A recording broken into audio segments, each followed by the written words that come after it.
ina whapale ina le tupu ia whapale ina le tupu nei ngalo I tangata e ua o lai o le malaya sata atau ia sauni lava vinga sata ia whapale ina whapale ina le tupu ia whapale ina le tupu onu atoa ile atu lau lau whalongo mai lene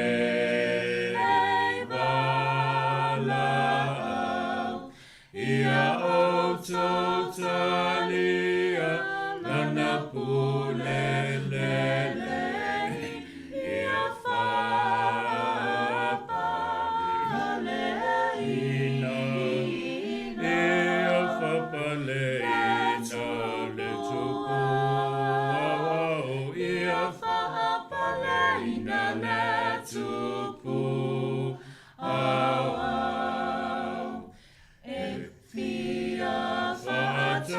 Sima e ilunga ia whaapau io ona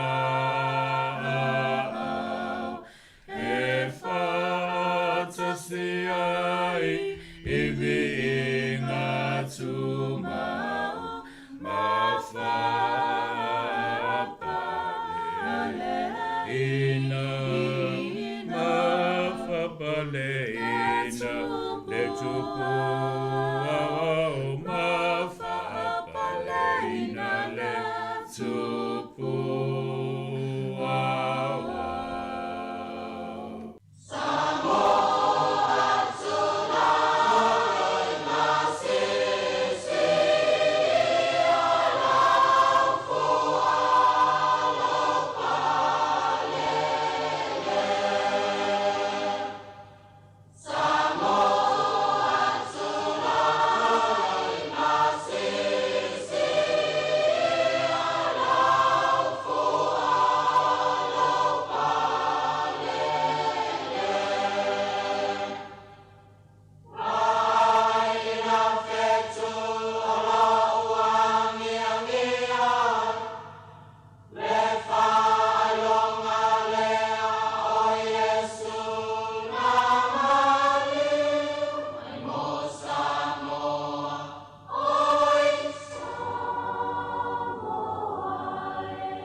Swafa man malo de tatu wali o Yesu Kiriso te whatalo whatua le tatu tunu.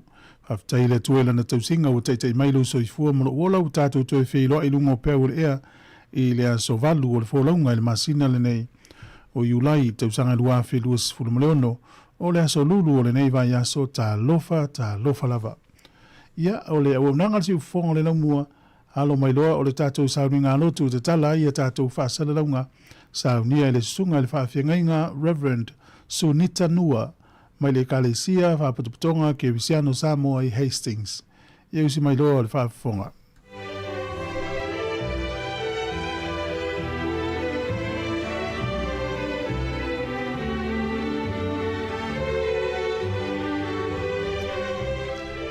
Ala fai mai a Sāmoa le atunu pele, malo le soifua ma le langi e mama, ai o maia, se i o tātou tāpua i atu i le atua, se i o tātou te tālo. Le atua tolu tasi pa i ae le tamā le alo ma le anganga sā, o le atua alofa ma alofa muti muti vale lava la ua fio, o lo alofa tele wa e whangua i mātou, i le nei tae au fou mai mano longa, au le ala lea ua mātou usu se watu ai i la ua fio. Ina se iau mātou wa watu le tāu langa o le vi inga ma le whaafetai. Sula lo wanga le lei ma lo walofa ua pa i tumutumu i le soi fua ma le ola. Awa mātou wa featu i lo wanganga pa ia le ali ie. Ina se ia e a fio maia. A fio maia ma le mana e papatiso i nai la mātou tāpua inga ma i mātou uma. Sāmoa le atunu i le nei tae au fou. E mawhai e la mātou whai o le sauninga i le awa ma le mingau e te tauai. Mai watu ai ina whaasirisili ina lo vi inga e whaavavau. Wa mātou talo e ala ia Yesu lo mātou o li whaola. Amene. O le a tātou i vi atu i le vi inga o le atua wa saunia. Atu ia i lo tātou wali, ia i fo angelu ua mau i lunga, au mai le pale ali i le lei, ia whapa aleina.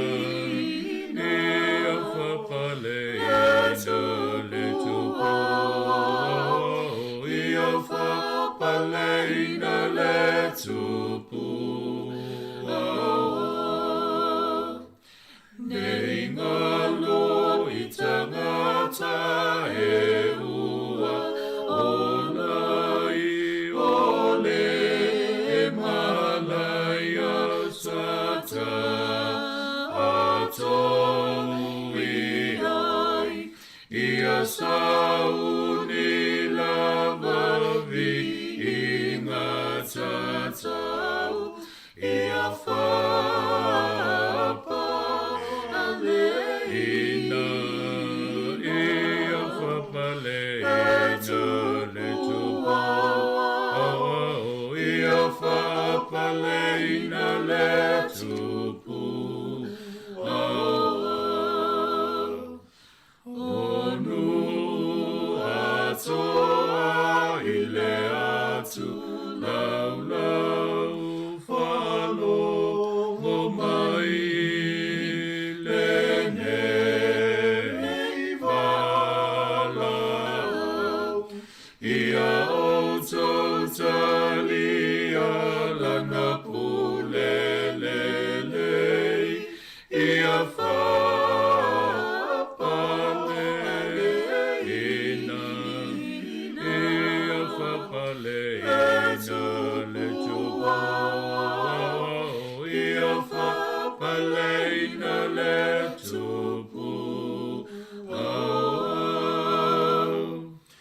e fia whatasima e ilunga ia whapau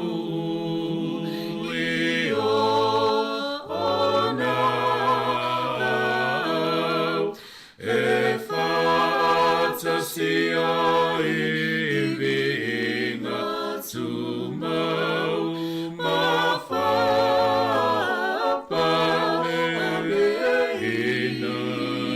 ma fa paleina le tupa ma fa paleina le tupu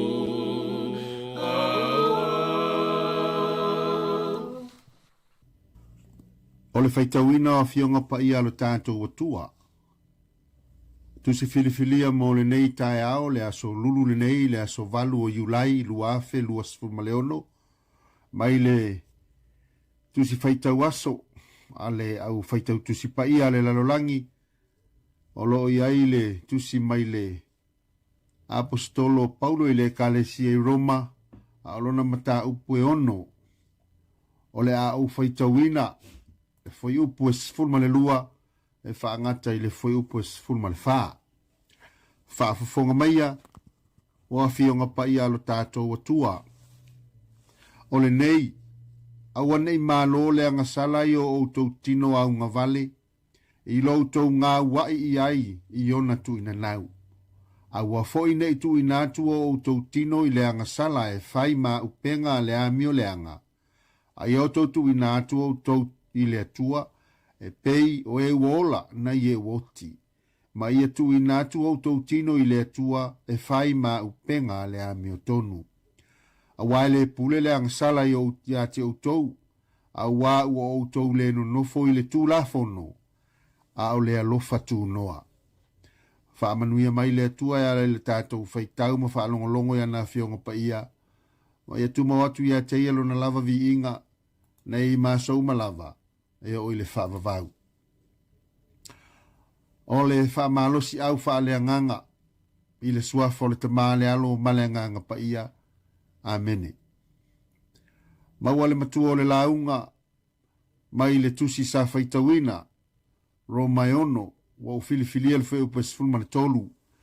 A wa fo ine i tu inatu au tau tino i le anga sala e fai ma upenga le amio le anga. A iau tau tu inatu au tau i le atua. E pei o e ua ola na ye woti. Ma ia tu inatu au tau tino i le atua e fai ma upenga a le amio tonu. O le manatu au tu olo i aile nei tae au le whaasinonga le tusi whaita waso a le e whakasa.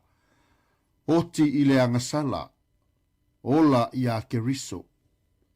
Dead to sin. Alive in Christ. Oti i le anga sala.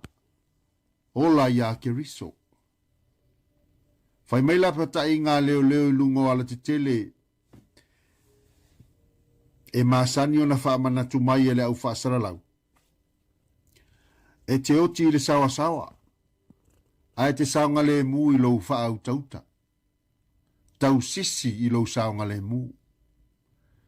Saulapata i ngā le soifua malolo ina whai mai. E te oti i lou tino puta. Ai e te ola umi i lou tō anga e te savali. Tau sisi i lou soifua malolo ina. O la pata inga ina ia ola manuia ma fia fia le tangata. Ala mana tu au tu o le nei tae au. E te oti i le anga sala. A e te ola ia ke riso. O le lapata inga. O le faa malo si au. O le fe au ma le moli mau ma i le anganga o le atua e ala mai le apostolo o nu ese. Ina ia ola le tangata. O le tino atoa. O le anganga ma le mafaufau. E o ai le ola e whaavavau. O le whaamala si au wha le anganga ina ia te i le anga sala e oti ai. Ai tu mau ia ke riso. Pā ua lea o le ala moni ma le ola. Mata upule e ono o le tusi a Roma o iai le whaasolonga i le nei tae au o le tusi whaita waso. O le awolo o tala no ai Paulo i le kalesia. I le mata upule whaasa o lotoina mai o le tangata. Mai le pule le anga sala. Freedom from sin. Ona whamatala le Paulo le afianga o le tangata talitonu i le atua. Talu le anga sala. A watu salava po ua whai mai ua taua mio tonuina i tātou i le wha atua. E le mawhai au na o la wha apaia ina. Te a whai e maa loa i pea le anga sala. Tau mawhai Paulo e tali li fesili. Te wha a fefea o na te atu i le anga sala. Ma le isi fesili whai mai. Ai se ae te tauai. o na usi tai le tangata whaatua i le atua. Mai se ao le ka le se Roma i le vai tau o le ulua i e ka le sia. Ai mai se fo i o fete na inga. Kerisiano yu taia ma kerisiano nu ese. La le apostolo nu ese o Paulo. I le maliu o keriso i le sa tauro. Tanumia ma to e soifua manu malo. O le manu malo a ia i lava lea i le anga sala ma le oti. O lona winga. Ua fai lava keriso ma sui o tangata uma e tali tonu ma fa atua i le atua. E ala i le maliu to e tu o lona alo pele e to atasi. Awa fai mai Paulo wa anga sala tangata uma. O le tutongi o le anga sala o le oti. Peita aiwa lofa tele mai le atua. Ma ua le oti le tangata i la anga sala. Awa sui tu langa ai e su keriso. A tali tonu la le tangata ia keriso to e tu. Fa atua masavali ai. O na ola lea. Ai a vea pea la le anga sala mamatai. Na te fa apolonga ina le mafau ma le ola o le tangata. O na oti lea. O le fa manatu le tala le leimo tato uma Sāmoa le atunu ile nei tae au. Faisau filifilinga tonu e te olai. E ta si ale tali. Ua na o Yesu keriso. O te ile anga sala. O lo na winga o lo o pule pele ti Apolo. Matu ina nau leanga o le tino. Lo na winga o lo ua e faa ua upea o na tu le avanoa. E pule ai le anga sala. Ola ya keriso. O se fai unga poto wa e faia. O se fai unga sili e te faia i lo wola. E faa ua i pea na e tu inatu lo wola. E au na matautua i le atua malona finangalo i so se ala. Awa o le atua e sili no na alofa mai. Na te lavea i na fo i tatou. Mai le pule a le anga sala. Ma le oti. Ono Yesu. Amene. Se ia tātou te talo. Mātou whawhitai tele lava tamā i nei tai au fou. Lo walofa ma lo wanga le lei. Ua mawhaiai o na mātou to e whei loai. Tai mai le soifua ma le ola o si o mātou watunu. Le nā fo i pongi sā ua tuana i atu sā o mātou tā o oto ai ma momoe. O le whaatusa lava o le tangata ua oti. Veitai o lo walo fatele wa e to e whangua i mātou. Mātou langona ina lo wha maoni. Wa e le ai lava so mātou poto po so mātou malosi. E mawhai e o na wha umi le ola i se kupita e pe o awa fionga peitai. O le nei lava tai au. Malo pule whaafetai tele. Mātou whaafetai tele le li ie. Tele ma le anoa noa i o lo walofa ma lo wangale lei e whaasoa mai mo i mātou. I le aso ma le aso. Pei fwe ona mātou iai le nei atunu ma ona whaamanuianga. O mātou sa ili ai ma o mātou wāti ai. E le ngāta o ainga. Ai whaapea fo i lau fe au ma lau tala le lei. Whaaftai awa noa e pei ona ua maua i le nei tai au i le ala leo. O le tautua upu. Mai se fo i. O le moli ina o lau tala le lei. E vi ia ilo suafa ma lo wanga le lei. Te le ia o whaafetai. Awa ua o mātou sa afi ai ma ua o mātou winu malie. I lo walofa tausi. Ma lo walofa whaasoa. Le soifua ma le ola o le tino nei. I le mafau fau ma le anganga. Moni aua fionga pa ia a le faisalamo. Te le iloa se tangata e matau i la ua fio. E onge mafia aila na whanau le ala. Luin ngā lea le li i o lo walofa tele. E te whaamanuia mai ai ma e tausia pea i mātou. E le mawhai ai o na o mātou wonge i se mea. A wā o lo soi fua la ua fio le atua tali manao. Whaaftai a ua fio ngapa ia. Mātou whai tau ma o mātou whaalonglongo. A o mai lo mātou wala fio foina.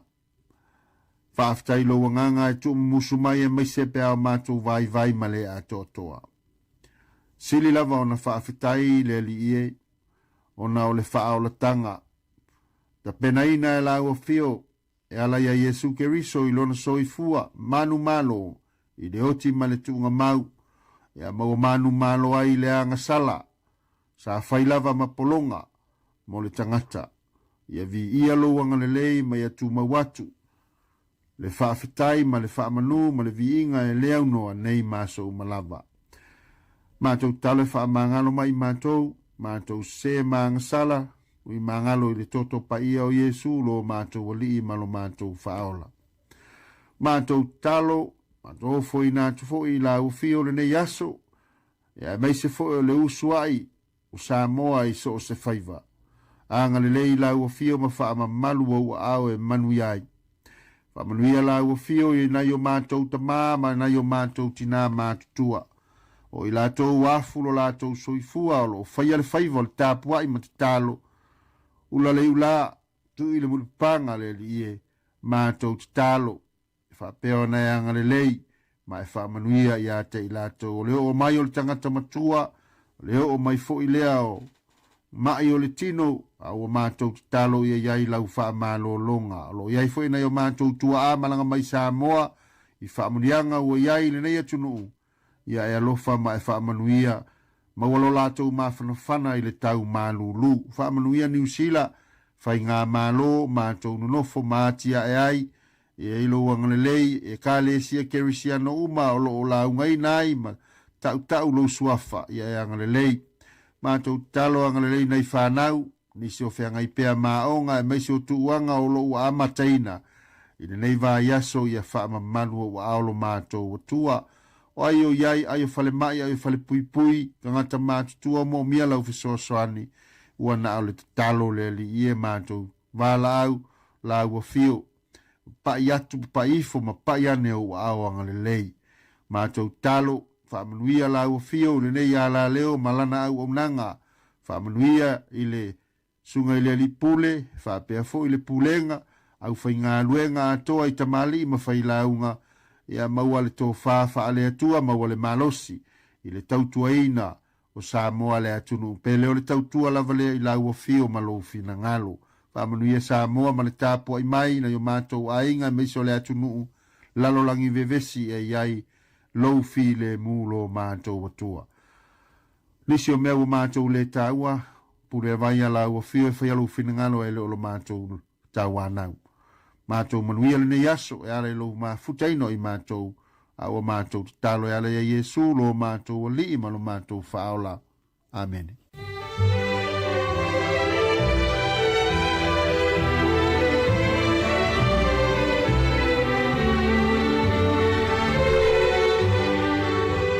Ole na ua whafonga le tātou tunu o le tātou sānu ngā noto le nei tai au na taita ia e le sunga e le whawhiangainga Reverend Sunita Nua mai le kalesia whapotopotonga ke Usiano Sāmoa i Hastings.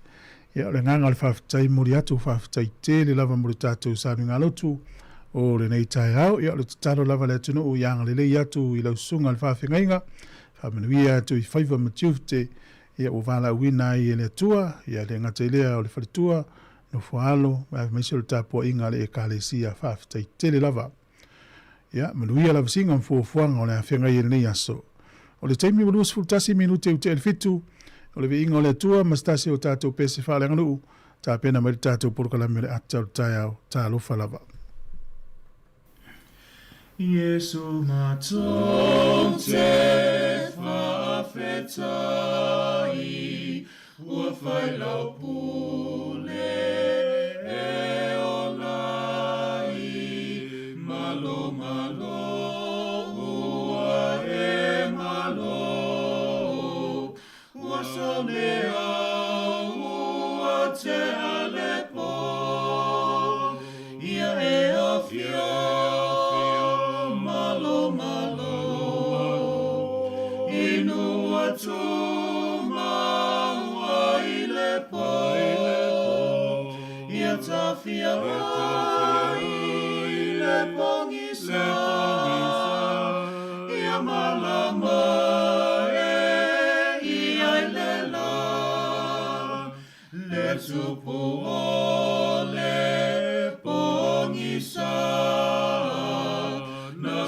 Mali mai na Sāmoa, ua e awhio, ua e malo, ua ai nei, ua te alepo, ia e awhio, malo malo, inu atu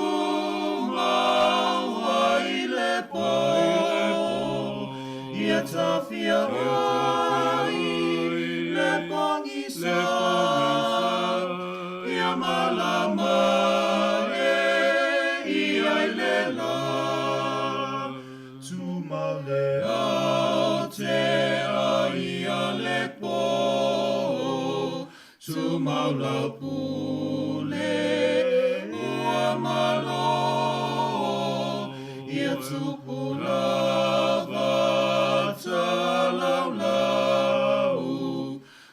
malo nei ia salala ia e awhia malo malo inu atu maua i le po ia tawhia ai le pangisa ia malama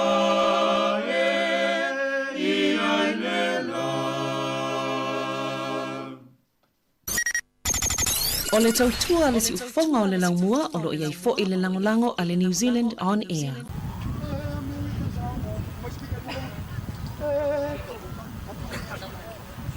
Whawhitaila o whionga le wiko mana, ma Amerika Sāmoa mo le amana ia o whalalatai.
O tala o Amerika Sāmoa, ia o no whawhale ia sa tuia maa. Ma tau te le tue tau pese iai, o si whawhonga.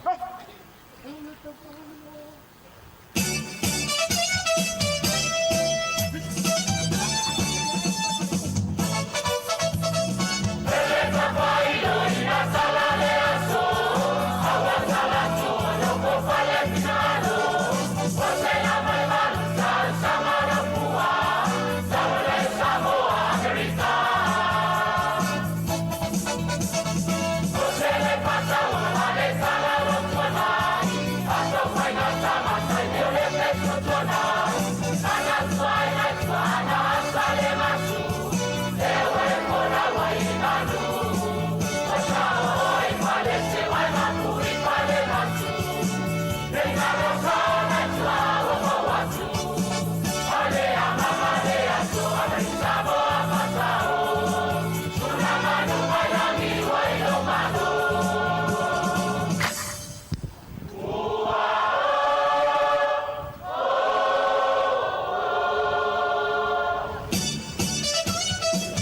Malo, le vale ya el sao el kawanga. Malo kapenga.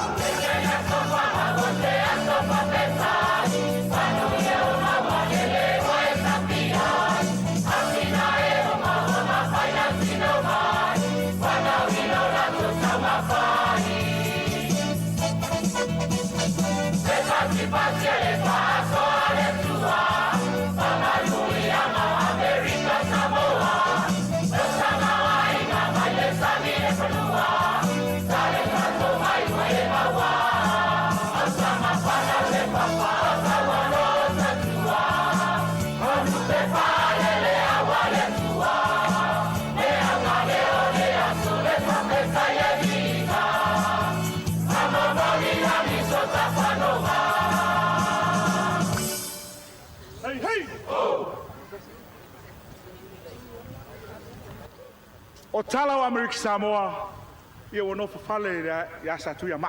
Ma tau te le tue tau pese iai, usi whawhong.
Malo, le vale ya el sao el kawanga.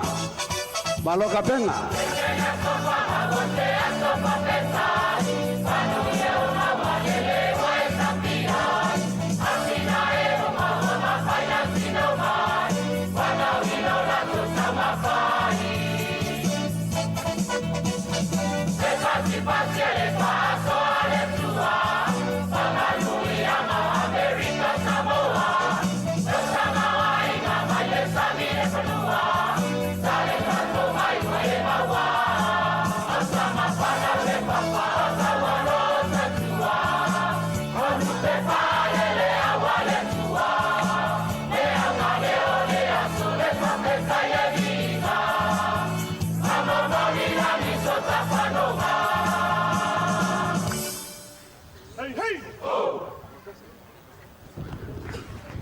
Ele ngā mana na inga. Si le fia mai Sāmoa. Le fia ngai lau koko vanga na makua. Sa whawhai lele ia aor kama ainga. Fia ngai kuia anga. O le suli o le ainga kawa anga. Usi le whawhong. O ngiola, mimika kere whalakai ake oi. Hi Samoa, it's Auntie Tala here. Instead of Fifi Falo, ile atau le tayao. Laugh of the morning. Sufong lo mua, atau le tayao.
moni le nei upo le pese fa taile to fa popo mani yaso i lo so fu mo ola fa intato to fe lo ngo pe ea o te folo fa talo fa tu tato tu no fa malo so fu mo via fa malo fo lau ya wa mai le tu le tu no no e mo wai Wellington le vai o le valo ia tu lang o le tau ni yaso timu ya ai lenga te idea ya o isi tu ni usila pio na ile so nafi ni se o te le vai ngol mo tu isaute ya le na fa ti te lo ti munga mo longa ta sia ua te fo il tulang masani ya so fo muri nei ta out fa ta lo fa tu ai sunga fa finga ngam fa tua nei ta mam tina ma tu le tunu o ma lo se le tunu ma fa nau ma lo la fa ma lo si ne so fo ya mana tu sa ma wi ma lo longa po ya mi se na tu sa nga lu le o ma nava o sa nei le ta au le ai ma ta vale na o mo me le wala pe ale tasi alta avale na mafutau ile watu no ngam tua malo lo matanga tena ya so ya wa le tu wa on alfa now ya me tu ole so for ile nei tatu so malo lo e fiela unga lu e to ya ta ya no mo le unga lu ngol liva ya so to tele ya to tele foi ya fenga lu ile so for ile mana sto na no nei la tu la ya tatu pa uma la veto no Wellington New Zealand to Australia America Hawaii ya o Samoa America Samoa Alaska, now isi tu lo lang i Afrika Saute. Me sino ol Pacifico lo e mo mai tato fa salo nga te fo lo fa talo fa tu ni ta fo ma lo fo lau. Ta ile tu na tau singa. E tato wompa nga fa fe lo mai sunga ya tala le mafuta mai le lo Christchurch ya lo te la tu lo sunga. Af tai lava ya finga ya i po fiti. Ya fa pe ya to fa ya sidela e ma lo lava ya te rini. Ma wi te le nei ta ya fa pe te sia ya ole sunga fa fuina ma lo lava yo pali emission tu a ya lo tele atu programa familia tu ni ta sunga Ellen ya fa pe sunga ya sione ya ole sunga ya saulo ma lo lava so fa ya lo tele atu programa sunga live ya mluia lava fa mga lo ngalo ya so tatu ya ya te lo e fu nga tu langa o ile tau de ya so ya manuia tele la tu no uma tatu pesen fa fone le talo le tau lo vai pese le fakasala na utala vou mai le tongo. Lo to lu 5 minuti na talo le valu, talo fa lava.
Tatou tala le tau pēna whai lo mai lo ofisa le vai tau le so i le vai mamao le ofisa le vai tau ia mo tātou i le Wellington e mulu urata mai e timunga i le so le aso atai au e wha malu malu mai i le timu a so whareili ma le asto na ia matele i na aua le tau o le aso sa ma le aso mfua lang i le lei le tau o le aso mfua ma le aso lua ma le aso lulu le vai aso fau e ina i timu lono winga o lo iei pē tātou le vai tau o timunga ia o le wai tau o le manei o le paka le utawale le fale malo lo le wale o tu wa o ngal whanau ia e manei fo isia manoa e malo lo le e fale ia manuia nei tai au tulango le taipe a ieni se o whangota ia e whautuaina pele tunu ia mata ala pe au e whangota o le tala o le taipe ana whaelo mai Wellington e sua le tai le ai pe le tai ne le toi ono minute le lima ne le vaveao sua le tai toi 5 minute le sfutasi le tai o nei toi pele o le tai le titi o le lima le fiafi ona toi sua le tai na nei le 2 minute te ai le se furuma le tasi le po na nei Wellington lea o porirua failo mai nei le toi 2 minute le tolu ne le vaveao na sua le tai pe le tai le toi 7 minute toi se furu 7 minute le iva le tai o nei toi sua le tai le sfuru 5 minute te ai le tolu i le fiafia na nei e ona toi sua le na nei le kwata te ai le iva i le po na nei e o le tala na le tau ma le tala le tai mo le silifia ia ma lo lava ia e o swingo le tupe mo la to la fola to se le ni yaso ta se tala ni sila mo lo tupe Australia valus fursene tupe America lima sene o le tala fiti le o tala lu sene tupe Sāmoa le o tala 5 fursene i le aso nei ia ma le paanga tonga ta stesi ma le 2 le paanga tonga i le so ta se tala ni sila mo lo tupe Sāmoa tala 5 fursene alola valeanga le lei e le o whaingo fie nei vai tau so i fuanga lo tātou iai ia e o lo lofa pea maanga le lei tātou New Zealand, Australia, America, mik Sāmoa nei tātou ainga i Sāmoa ma alola valeanga le lei ia o le wanoa o whaamrianga wa soifua mo oina soifua nei aso ia alofa tele atu por kalame whaamnuia lo was whanau ia o le aso nei tātou rio le aso valu e you like Fabio nei lo was soifua manuia tele lo was whanau tātou email i lava na aso whanau at Sāmoa Capital Radio.co.nz pia fia maise whaamnuianga o le tusi whai tau o le tau nei o lo maua le tusi el mua mua le yoane whafu i upe sifuru o le alofa lava le nei e le ona ua tātou alofa i le atua a ua alofa mai o ia i tātou o le whaamaninga la le o lona alofa wana awina mai fo i lona ano o le tongi ola mo a tātou wansala tautia le alofa o le atua a tātou mua mua le yoane whafu i upe sifuru o le alofa lava le nei e le ona ua tātou alofa i le atua a ua alofa mai o ia i tātou wana wina mai fo ilo nalo le tongi ola mo a tātou ang sala. Ia, nila lo langi o langi ang sala o tātou e, au umana i tongi ola pa wal mel whaatu o tua ia Yesu, o umana tongi ola e ia tātou ang sala. Em tātou sa vali mola ia na fionga, ia manuia tele lo waso i fua, al pese nei whamini o to waso whanau.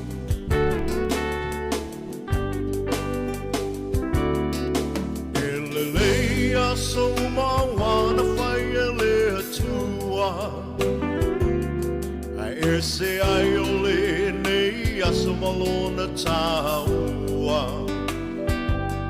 Wa ato ai se si tau sang ai wha au popo e lo so i fua Ono le lofa o le atua Malana pule wha aso i fua Wai ele tangata wai o manatu mai ai Le tele o nei tau sanga wai a foa i mai Fohi le atua le vi inga le wha manu ma le wha whetai Au au no mea matatau wai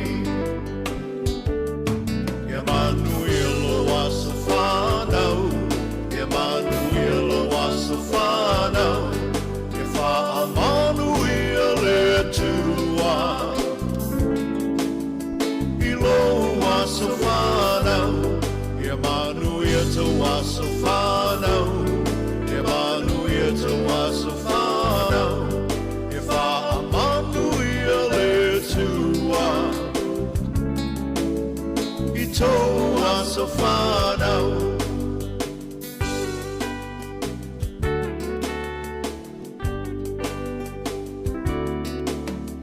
tua ele ma se uolo na fina ngalo a sa moli le nei aso e ale le tatalo le tua fa fofonga tatalo o le tua e tali mana o ia foi e mali e ai o tato mana o fa a fita o le fetai ai le o langa o mai o le tino e tapa tau tali ai le malanga pa fetai le tua ilana fa amalo lo mamana mai malo si ai maula le tele o nei tau sanga Emmanuel was a whanau Emmanuel was a whanau E wha Emmanuel e tua Ilo was a whanau Emmanuel to was a whanau Emmanuel to was a whanau E wha Emmanuel e tua Ito was a whanau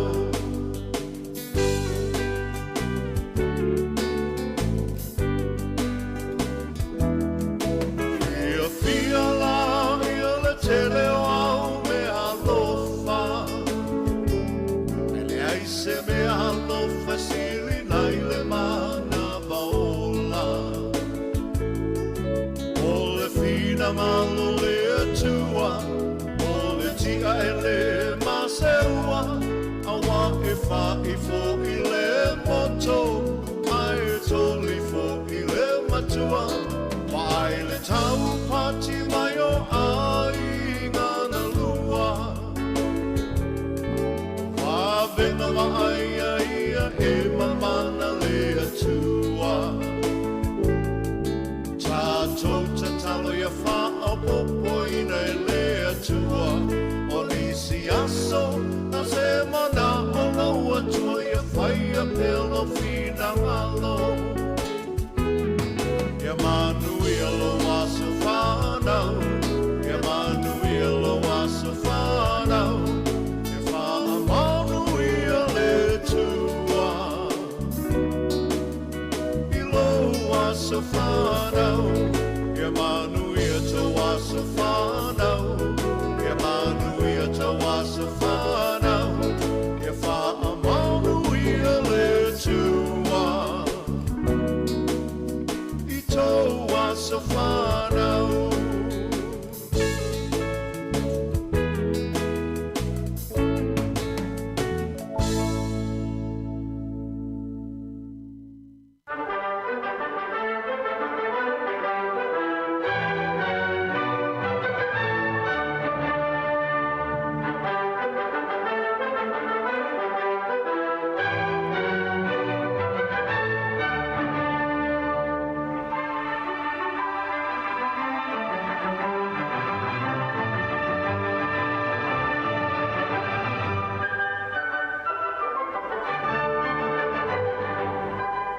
Ia tala whalava usmel whafonga na vai fo ile I tala mena tupu ile tala whasalpito la langi ne yaso o tatou lia.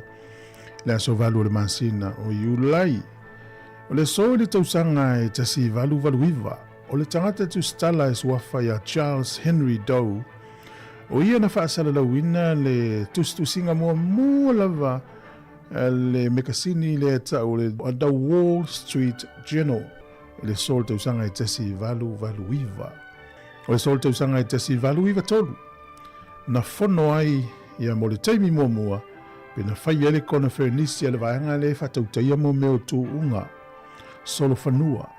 Ia mawha avaya I loa ia le vainga o nei meo tu unga solo whanua. Wa ile ele fono mua na whai tasi valu iwa tolu. Le ae o mai le taimi nei. O lo whai atu unga solo whanua. O le sol tau sanga e tasi iwa lima tasi. Tasi iwa lima tasi. I te tonu o Paris I Falani, na whamanatu I le aso nei tasi iwa lima tasi, le lua fe tausanga, talu o na maua mawhaavae I Paris I Falani, lua fe tausanga. O le sol tau sanga te si iwa iwa ono. O le awhai pese fo i lea tau ta ua ta o le Spice Girls. O le so na alua i tua la la tau pese momua. Po la tau pese ta o le cinco. O le ta o le wannabe. Ia na amata un tau ta ua i le awhai pese le laulangi atoa. O le sol tau sanga i lua afes fulfitu. O le tua le liona le na sauni usila. Le na tutusa i le ta alonga i au gilani. E ta isfurima. Ia le na umailo le tua liona i ni usila. Ia e taitasi malo ma le tutusa e le isi au na manu malo o le sol tausanga e lua sfurvalu o le whaalavelave fo i lea na ieina i tamaiti o le ausoka le na poloka i le aloseana i Thailand o le so na lavea iai tamaiti mua e toa wha i le tausanga le na e lua afe se fulvalu o le sol tausanga e lua afe lua sfurtasi o le Presidente o Amerika o Joe Biden na ia whaelo i le so o le atu ua umai vaenga au Amerika le nuu o Afghanistan i le aso tolu tasi o kuso i le tausanga le na lua whenua tasi. Io tato tala natu e maul whapoponga te masani. Whaftai. O le whawhoma le tautua le siufonga le mua le tai ale nei o le aso lulu o le aso valu o le masina o iu lai lua whenua sifunu. Leo no whatalo whatu du sunga aso valu tau whafo le mafuta ma i nai malo lava le malo sin le tai nga lunga mtite na ia vita vale ave pasi ave loli ave couriers taxi ubers ta vale lava ia to inga ta vale e fio ile tunu e la uia tau mafai la to ia o kai vale inga malo lava ia manu ia tele ia fa nga lunga ne ia so le matala lava i lunga na tele ia mautino sa le muta to le ne ia so fa wa ne ta to fa fi fi ngo pese. Palu minuto lo to le tale o valu a fonga i tatu telefou ia ona se mai leo ana a solo fa pesa vedina kasiano tau tu atu tatu tunu por kala mele atal tao oli o vai ngafa mal fa fianga e smai el va fonga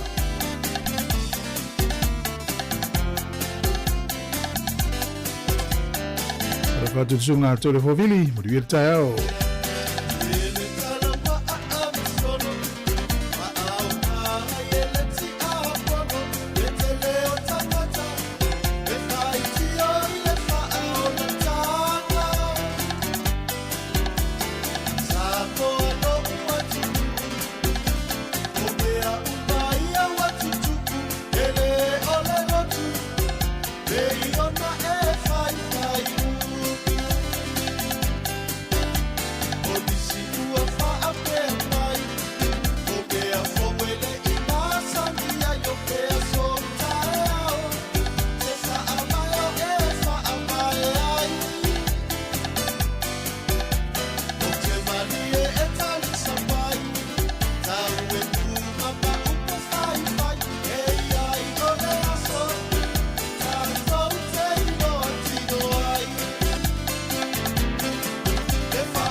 Langanga fia te toi wha talo whātua il wha whonga mai mōlo tātou te no. E risa fwoi wha opopongo tala whau mai Sāmoa o se mai ero wha whonga. Ua wha iloa le sui o le mtanga renga o leo leo. Le iai o le tā ua nisi o por kalame wha aleanganga. O lo o wha tau tai e niso e ka le si e te tonu le tu ese. Ma ua wha mawina fwoi nisi ua tu ua lea no whonga. Ai ua wha wau lava o na nga i nisi o a onga wha tu spa ia. Ma ua avele o se ai o por kalame o lo wha tino te tonu le tu ese. A tu ai malea o oino nisi o matata ese. E sa i di ai se lumana i mo i lantou. Pe a whai ate fo i atu i a inga. Pādia le sui o mtanga renga le por kalame ma le TV tasi. O le lalo tatou au nanga whawhalpui pui. Ia olo i eipo kalame ia whaatuspa ia. Ia o le manulau tio neipo kalame. Ia wae mātou te ilua. E iei nisi o tu uina atu le tau ese ona o whala au whasaina. Ia po nisi fo i molianga. Ia ua tau le maua ia le teimeanga ia le whalisa. Ia ua tele teimea alu e whaatino mea ni. Ia ai pe ua tau le maua teimeanga ia e whaalongolongo le upu mai lea li. Ia o le alana ia le ona matou whaatino ina ia tatou po kalame ia whaaltuspa ia. Ia tele ia po kalame wanga iatu. Ia ua matou wa ia fo ia fia ia tangata e anga ia fo i nei po kalame. Ma ua ia fo ia suinga. Ia ua ia fo i nisi wa latou fo i mai tua martu esi. Ia ua anga i latou i Bible studies ia pe o le rima. Ia awa o le rima o lo whaatino latou Bible study a matou. Ia o lo ia fo i ma le au nanga le whakasa. Ia e whapea fo i le sunga ia Clara. Se tasi leo por kalame o lo tele lo latou sao.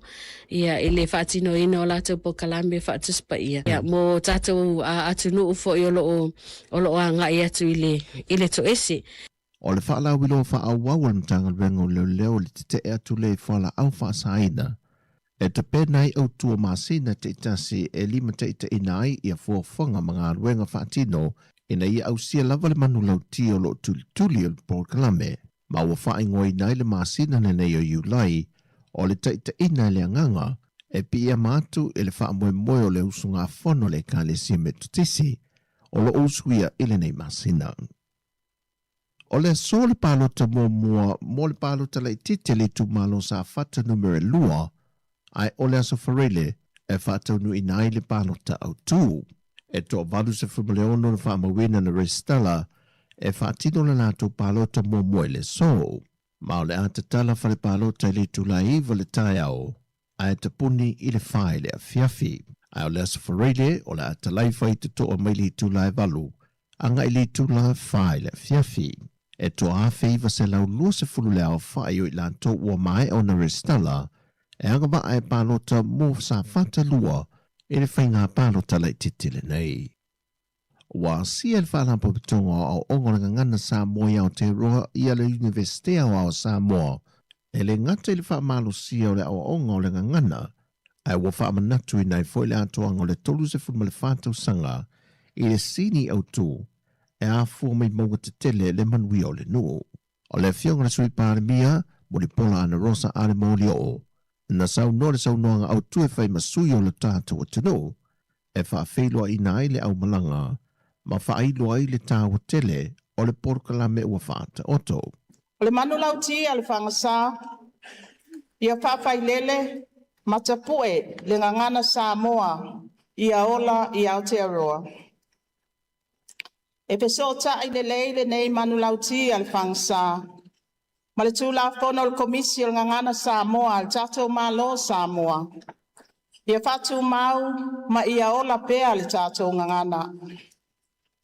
E whapea fo i la tātou, wa ainga tau la. O le tai ala o le ngangana Sāmoa, o lo o lima tai nai a tātou ngā luenga.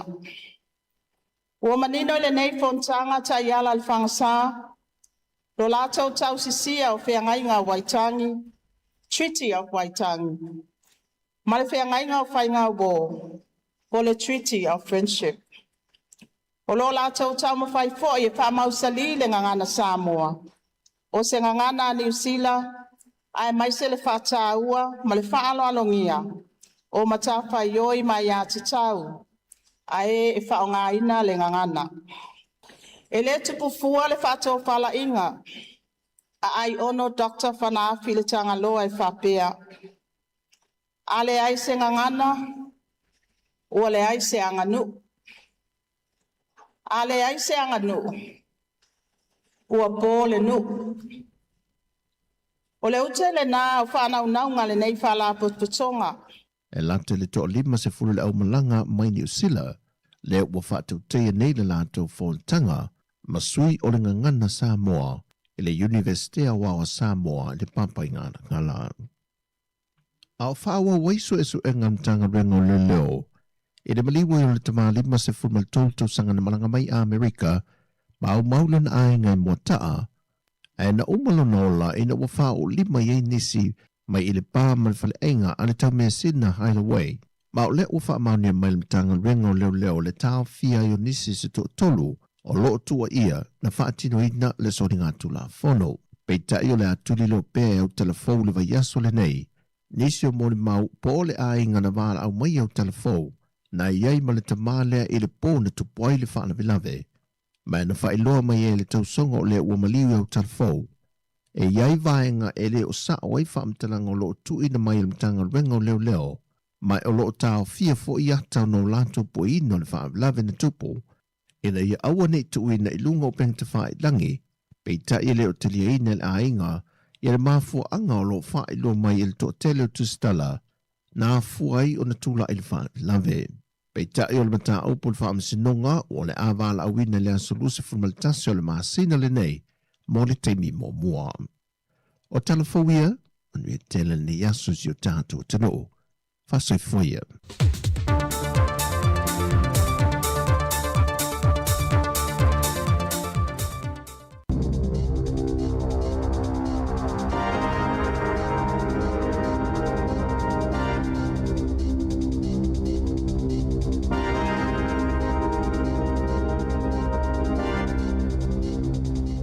whaatala whātu o le whaapoponga mo tala whau mai le si o whonga le lamoa mo le nei tai au o le aso valu i ulai lua whelua ono.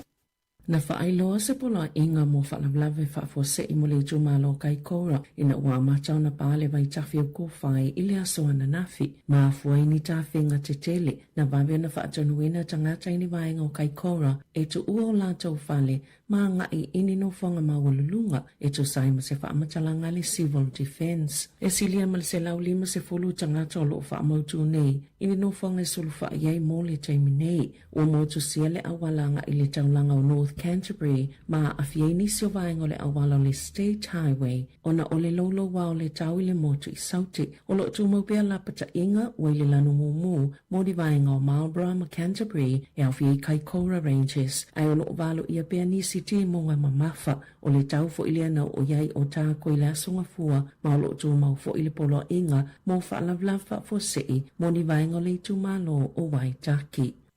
O whaalia le malo o Saina, o le whaataita inga o ana mea tau whana mamau i totono le Vasa Pasifika i Saute, o se whaatulanganga maa sani, ma o loo tau sisia lava tu la fono whaavao malo. Na sau no le sa upo le vai whafo Saina, e elo lantou whaamoe moenga, o le aleso ona whaawinga ina pe whaate le fo ea tunuu, o loo eilo lantou sa otanga, le winga o le neimata upo. Ai na sau no wawa samana ia Winston Peters, le minister o vai whafo New Zealand, o se ngai o ingai fete inai, ma le anganga ma le whaamoe moe autu o le Pasifika, na whaalie mao ning le sa upo le vai whafo Saina. I se tala noanga matus tala i Beijing, o le whaata ita inga lea na whaia, o se whainga po o se whaatulanganga maasani, i le pol kalame o onga le militeli i le tau sanga, ma ele o whaatu tonu pe whaapitoa mo se atunu, ai o lo o ngatasi lava matu maanga o le tula fono whaavao malo, ele i lewa o na mai asaini le malilinga fomo le puipuinga, ile wa Australia mawhiti, ai whana loa le mea tau whaatonu mamao Saina, ile Vasa Pasifika, mai se tasi o ana wa a maulu. Na whaiti o ina whenga malo o New Zealand whaapea ma Australia, le whananga o mea tau whaatonu mamao Saina, na tele lava ina ngungu whenga malo le Pasifika. Pei o na lipo tia le Radio New Zealand, e o ina sauno le pale mi o Papua New Guinea James Marape, e ao i a tātou o Saina, o na awea lala tau whaataita inga lea na whaia, o se taimi mulimuli e whaatino ai i totono o ngā Samuel Pasifika, pei tae elena o Saina, ai whaapea fo i le United States, Falani, Japani, Peritania tele, mātunu uma e ia lātou militeli, na sauno Marape i atunu a whai lātou te whaalolongia ina le Pasifika ma ona tangata, whaamole i a whaapea foi o na whaia i ona o ngā Sami. Wa whaalia ni atu ngalunga le au whaito whaa, i se whina ngalo whaalia le minister langolango le soifua maloloina, e whaapeo le aia toi ilo le whaatulanganga o la fonga mo tapaa, peo na ia sauno ai lunga le News Talk ZB, o le taimi nei, o lo whaatuptupla ia pea popo le ngai tapaa o lo whaatau whaasoltu la fono i totono New Zealand. Sa su eina ile Radio New Zealand le mata upo mama waini sikaleti o lo whaatau whaasoltu la fono ini fale o loi au kilani i se tau ngofie mai le tau masani o sikaleti o lo whaatau wina i lalo to la fono i le atonuu. Ele o iaini la pata inga mol soifua malo loina mani whaamatalanga o le quit line po whautuanga i tu uleu la tapaa pe ona whaatu la fono ina i totono New Zealand e ge se fale o loi au kilani i sasae o lo whaatau wina atuni pe pasikaleti i le ta i se fulu tolu tā la, wala i titi fo nai lo le la fonga e ta tau na tutongi. O le vai astalwa ina whaasilsila e le action crew pala malo mo tapa a whaatau whaasoltu la fono, la la tau mawhainga tu whaatasi e ta lepe le maketi o tapa a whaatau whaasoli tu la fono. Nau la tau loka i nai tangata i to lima, ma tau whiali tu samalitasi te simali 3 miliona o sikaleti, ma e tu samali 2 miliona tā la pe silia tu foi, le te leo le la fonga po le tiu te sa te tau na tutongi, mo le whaau finga mai o ia tapaa i le atu noo, na saunoa Professor Janet Hoke. O le Universite o Otako, o ia fo i o le so upu mo le whaala putuputonga, o le la fonga po le tiu te mo le tapaa, o se vaenga au tū le mawhaiana whaau Sofia i tangata ulaula, ina ia whaamuta le tau mawhatapaa, whaapea fo i tupulanga tala vau, na ia tā ua fo i, e te le atu nisi ngā yo i ngai mawhaiana whaatino i le malo, e te e atu ai le maketi po o whaataunga whaasoltu la fono o lo o whaia i tapaa, ai a mata, i le usita ia o a ia inga mata iala, a le whaala putuputonga le soifua malolo ina lalangi, ina ia whaamuta i whaatawa inga whaasoltu la fono o tapaa.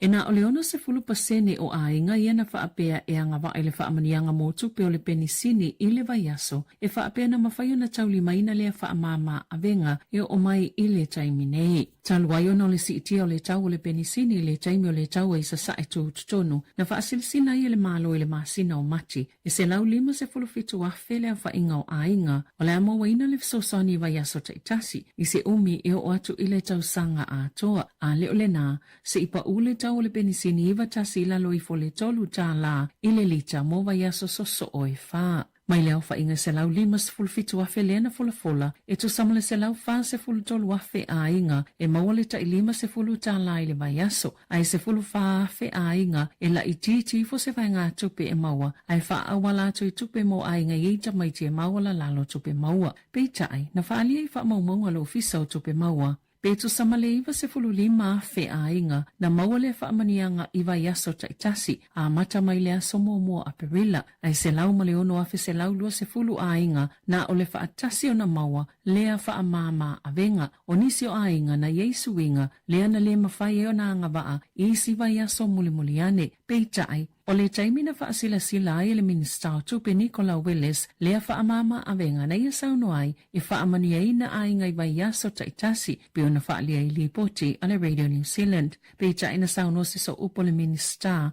o le tele o ainga e manuia le tausanga atoa e inisi ainga e pupu upili o tae mawaile a tupe pe awhai e Yesu inga o lato ainga ma o lato si o manga.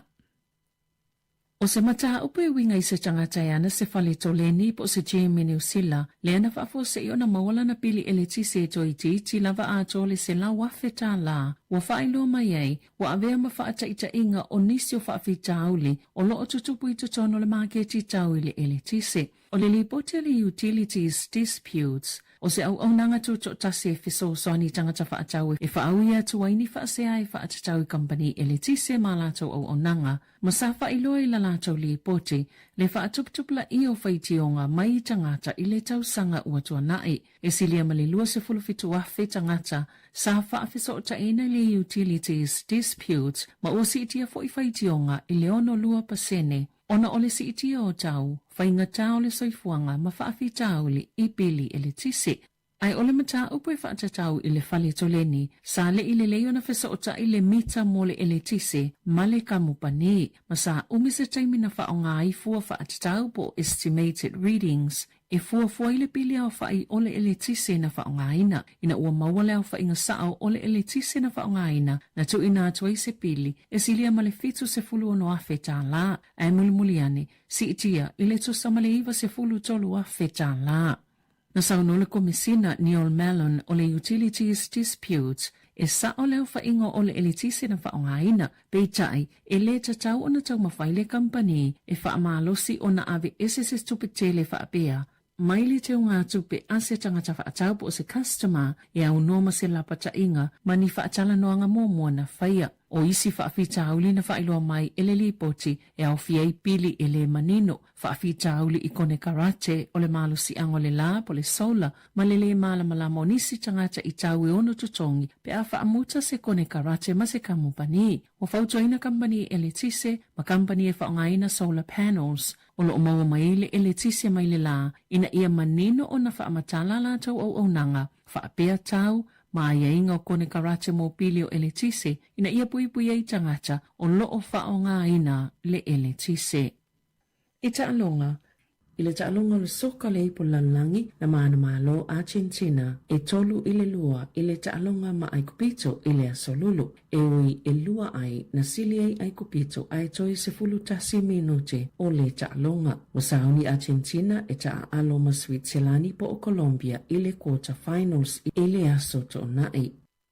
Ua whailoa e leli o lo peleki o Wallace Titi e lunga le Radio New Zealand na mana ono na tina ia te ia ina i awane i toe ta alo la kapi o na olo ta alonga ma le Raids lea na la vea ilo na ulu o le tala alo na tina ia te ia e umisi taimi e le mawhaiona toe matamata i sana ta alonga na tau fia si Titi le whale mai. I le maasina taluai o na o se tūlanga i li i mafau fawina na la vea wha alua ailo na ulu. Na mua feto ailo na ulu ma le tau au se tamata aloa le Raids. Ai toe feto ai mule masione a hio o la na lava awa le Chiefs. Na tau fia le ta alonga o whaia i eitonga fitinga i lunga o le Malai. Na wha ali e sititi. Na toe matamata i le taimi na lave ai. Mana manino lava o se taimi wha apopole ina ai le loto. Na wave na toe wha fu isialo na malosi. Ma toe ta alo le ta alonga le olo peleki mawhalani. Lea na whaia i kalai stete le vai unga o le vai aso taluai. Ta ala fawia ma le si ufonga le lau mua. Mo le nei vaenga o le tai ao.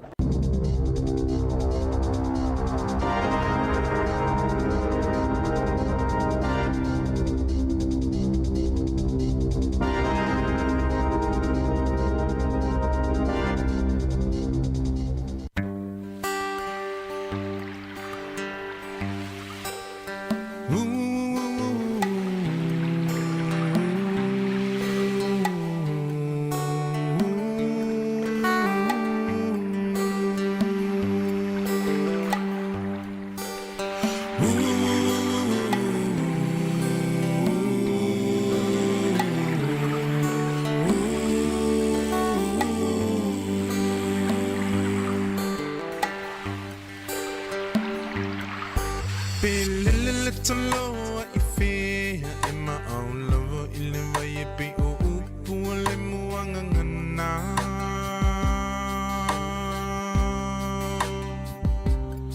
Se ilunga e te mo I lo whala Pe malulu te mo e mawhanawhana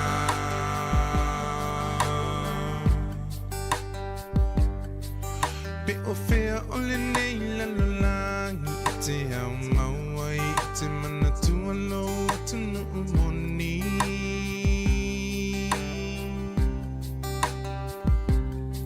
Se ilunga e te toe fo I mai I le lau ele na fo I mai e le tua whai mo tofi Oe Sāmoa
Sāmoa ele ngalo tu oe o oe la upeni na tau tele o le tomai na tu umutu mai o le bonga yo lo uata mai o te whaafetai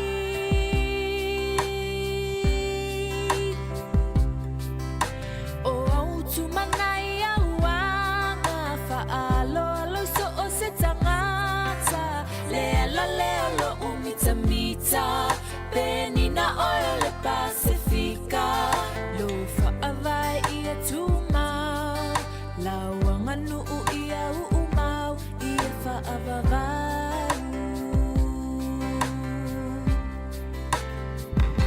Sāmoa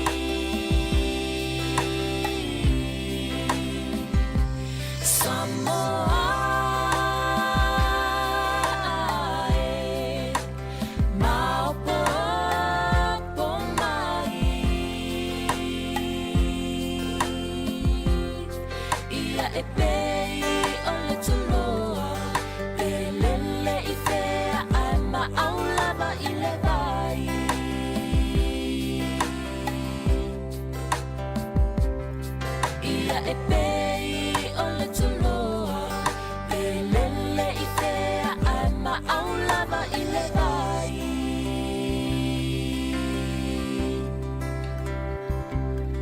Ia e pei o le tuloa Pelele I fea ai maaulava I le vai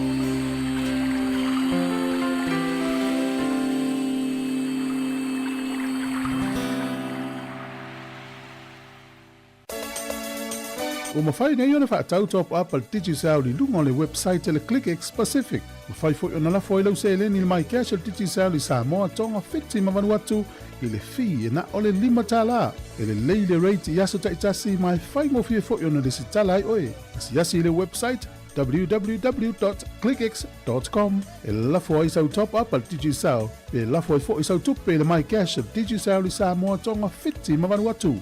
O li si whamtalanga whafsota I le olua tasi, lima ono tolu tolu whawha. Olua tasi, lima ono tolu tolu whawha. Sekia Digicel. Sekia Sāmoa Capital Radio. Ioe o tō whaafonga mai tamai on manu. Ia, tālofa Sāmoa le wato e le ua luasmu tolu minute o te aile tu la e valu. Tau tua si ufonga lau mua nei vaenga o le tai au. Ia, toi whatalo whatu fo ili tatu au whaafonga ia le antau mafuta. Tatala atu le sunga ia tu fui. Ia le tatu tautua i le tai au. Ia le fwewa maase e mai maleuso ia Savelina. Ia e whaau au le tautua le nei tai au. Malo soifua talo fa Savelina. Malo soifua talo fa ana i nei foi tai au. Ia. Fatalo fa foi le malo lau fa fonga o e lo mfena ma o mel tatu tautua malo lava soi foi a tautua uma. Fatimtimu tau ya tatu I porua ya mel au wala I lau sa mai tai au tau. Tatu le tau wale na tasi fai asi ti munga ia paon mel fa te lunga o le awala le saule a mātou mai o anga I mai I pitone saula vai na uranga le fa solo mai ia fai aspoloka le o le awala nail tai au.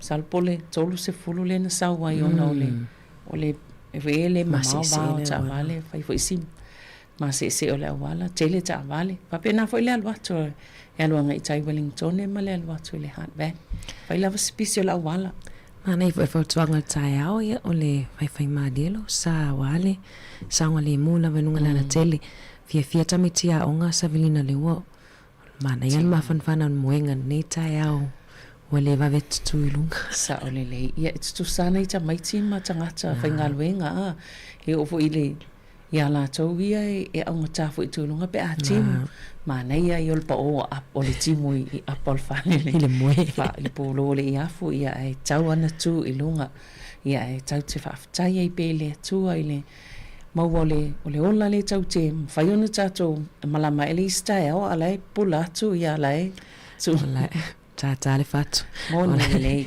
sa ole ia malo lava soifua manuia Sāmoa ia ua sui foʻi le no foa lenei taeao lasolulu manai foʻi le ua e seʻe mai Savelina ta toʻalua ia ua o le toganea Marila e manaia le mafanafana o Sāmoa lai sa ole le pina ola vaega ia maavele la o Sāmoa le pe ua faia stimoga o tatou talunau ale vete te vai atu I lalo I le moto I saute pe ona tatou whanonga toi fo I talafo. Ia whai asia whaina fo I le mamafa o timunga. Ia wa mata wina pale vai tafutele le I kai koura le pe e iei malapta inga I niso tangata o ese maanga I no whanga maulunga. Ia whai e nisi lalo o lo mwhaiona whai ona mao mai tatou tautua ia o lea I mātou te alofa fo I a tautou. Ia au le whaetete lava I taimi whapene ma le tūlanga o le tau. Io e peo kai koura le e a whaina le tele o ti munga mamafa. E a le vai atu pen whanonga atu fo I au talafo I la lau papa le na motu sia le aso nafi. Tele fo I tangata le wanga I ino whonga mawalunga. Ia ia tātou I Wellington e mo ia ele o. Ele a whaina tele peo le vai aso taluai le na. Sa ole le ia. Le na matua I lulo wai lava le tau. Masalo pe ian lava na o wai rapa le sa tawa ian nafina i emo o la pata inga po tūlanga wei le mata I tū le lei, e tūlanga o ti monga ma mafa ma, ia e tau te wa ai pia po le ale, tūlanga la tamai o iei le tau, ia ona tātou fuafo ile iei o ngā luenga, ai mai se la vai feo inga, whai e, ta inga teimi wha pene, ia wha le tonu lo le tau, ia e iei lava la, ta inga, a wha pea e, o le te fuafo te malanga, I lunga le awala. I fuafo po se malanga e tāla whea ngai e te tauna wha atino, ale ai ia, alo ese mai ma tūlanga wha pea, mai tau te le iloa lawa me tutup. Toi whetutu na ai fuafuanga nei aso I fua I le tau, ia, o whawhiwhianga so I whiwhiloi le tai au, ia a wawhiwhianga I lase malu tai au Savelina. Malu tai au pōlesi. Mana I al pōlesi. Ia, pe o le avoka le māsani tala noa tu ai le vaenga lea, ia. Sui le pōlesi. Sui le pōlesi. Mana I al pōlesi. Tamana e tau sami ai. E alo le so ato e te whaalonga tu ala e to ale moa. Ia. O le to te le fo ia e pe I le māsani. I le pōlesi. I le pōlesi. Ia e wha māsani. A māsani. I whaia mana. Ia mana I. He whaia nice from the street. Ia, o le whawhiwhianga teine o le vine ula o le teine Sāmoa ua siva. Ia, wha malostino mai ni tai au.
fianga mai le teine o le vine ula e nei tae au ma nei ona i whātunga tuai ia Savelina fia lava fo i nei tātou mātua mātutua. Sa o le lei peo pesea ia e fia lo matua e siva e mai sele ma nei o si ufonga nei peo nei tina ia pe pesea e se fo il whaalongo i e se fo i le whaalongo i si ufonga nei tangata mātutua ia matupulang ma nei uftau i le tau mil tai au tai lau pesele au te loa lava laua tutui lunga le si lo matua ma le stoi ina e siva mai le pes moni lei. Ia, toi whamalo, toa tele la tau lea o loo whaasoa mai fo ia la tau malu tae au Savelina le whaasoa mai lungo le. O le whapea mai whafauina Tanielu, laua vela le koko a laisa ma le whalawa. O ia, vai le mana ia, o le koko Sāmoa. Ei, le whafonga mai o Tara. Oi, mana ia. Ia wa o lungai, ai, au kina ia tele ia o whale o loa fo ia mau, fo i tau mawha Sāmoa. Ia e o le telo o le kuka si sui whafonga leo, le sa whai lava le whale, e le se koko laisa whaatau. I le peo Sāmoa, wat Sāmoa ve wat tele koko laisa whaatau le ilu mo whale o loa. Ewe, o kuka o mai e pe o le koko esi, sopo esi, maua o mana tua inga kuka i whale o loa. Ia o le malo losi fo ina i tangata o loo whaia ia ngā sisenga. E whaatau atu ina ia, wai i tangata o loo fia tau sami e. Ia e pia unga tae whai. Moni. Ia. Taunga tāle koko. Taunga tāle koko. Moni le lei. Te le vaenga ina e mai e tana fōu, Savelina ni tae au. Ia. Pia o le si vaenga tau, o la wala nā o le tūlanga le tau, tātou mātau. O le pēna whanonglong mai fo le tala le tau, pia o la vai le tae au. O ile fia fila stofi ia, ma inga fo ia o ti munga, ma mafa mo tātou, fa pēnā wai rapa. Tātou lava ia i le motu i saut, le motu i mātou, ia le motu i saut e o le iei polo inga ia o whalawilau whaafose. Ia lona winga i lo polo inga ia lona winga ua waisi tūlanga fo ilea onga atu ia fianga mai tūlanga le tau. Ia ai whaaftai pia le moni lava tātou ai leo iei se tūlanga lolo wa tele pe ona matawina. Ia e pe o nisina o tātou telefon ni tae au. Ia pe o se whaalongo i si awa. Pe lava le mta upu lea le fwoi tala no atu ia saina lea wa. Ma matana o wha ta whana mai ala tau. Wa matana whailo e saina o la tau lea tu no o e pito tili o na tō tele la tau militeli. Wai pe o tala po ile tau te wawa ai ai o saina le atu no e pito sile ona te lela na au tau le lalulangi. Po lana malo si anga whaafitawhita. Ia ele ia ni whaamtalanga no whai a pe on tato whaalonglonga tu i tala fōua lau ano nafi. Ila ni whaalongo ane usila e whana lola tau. Ia pe e whana i le vāo koni te neta ia le mea tau whaatontonu mamao lea. Ia e whana mai o ai e balasi mai il tato ho i vasa Pasifika. E ula tele vai ngai. O le matuai whaiti o ina lava e whainga māloa le ngata ni usila Australia fo. Le ono whaiti o ina ia a tau ia ia mea tau iho miso sa. Tau mea tau ia whaatontonu ia o e loa. Ale sa fo e me e whananga ia. Moni le. E moni a o le whamai saina o le dami wahead. A pio se mea ia ile se mea ia. Ia ele o tau te elai whapele o ilo tonu no whangle pa o ia. Ia ai tau te le ilo iai olo iai lava ni masalo po o iai ni chemicals po ni vaila au fo iai. E ono whale hanga ina ai lava le se o manga ina vaenga na pa o iai.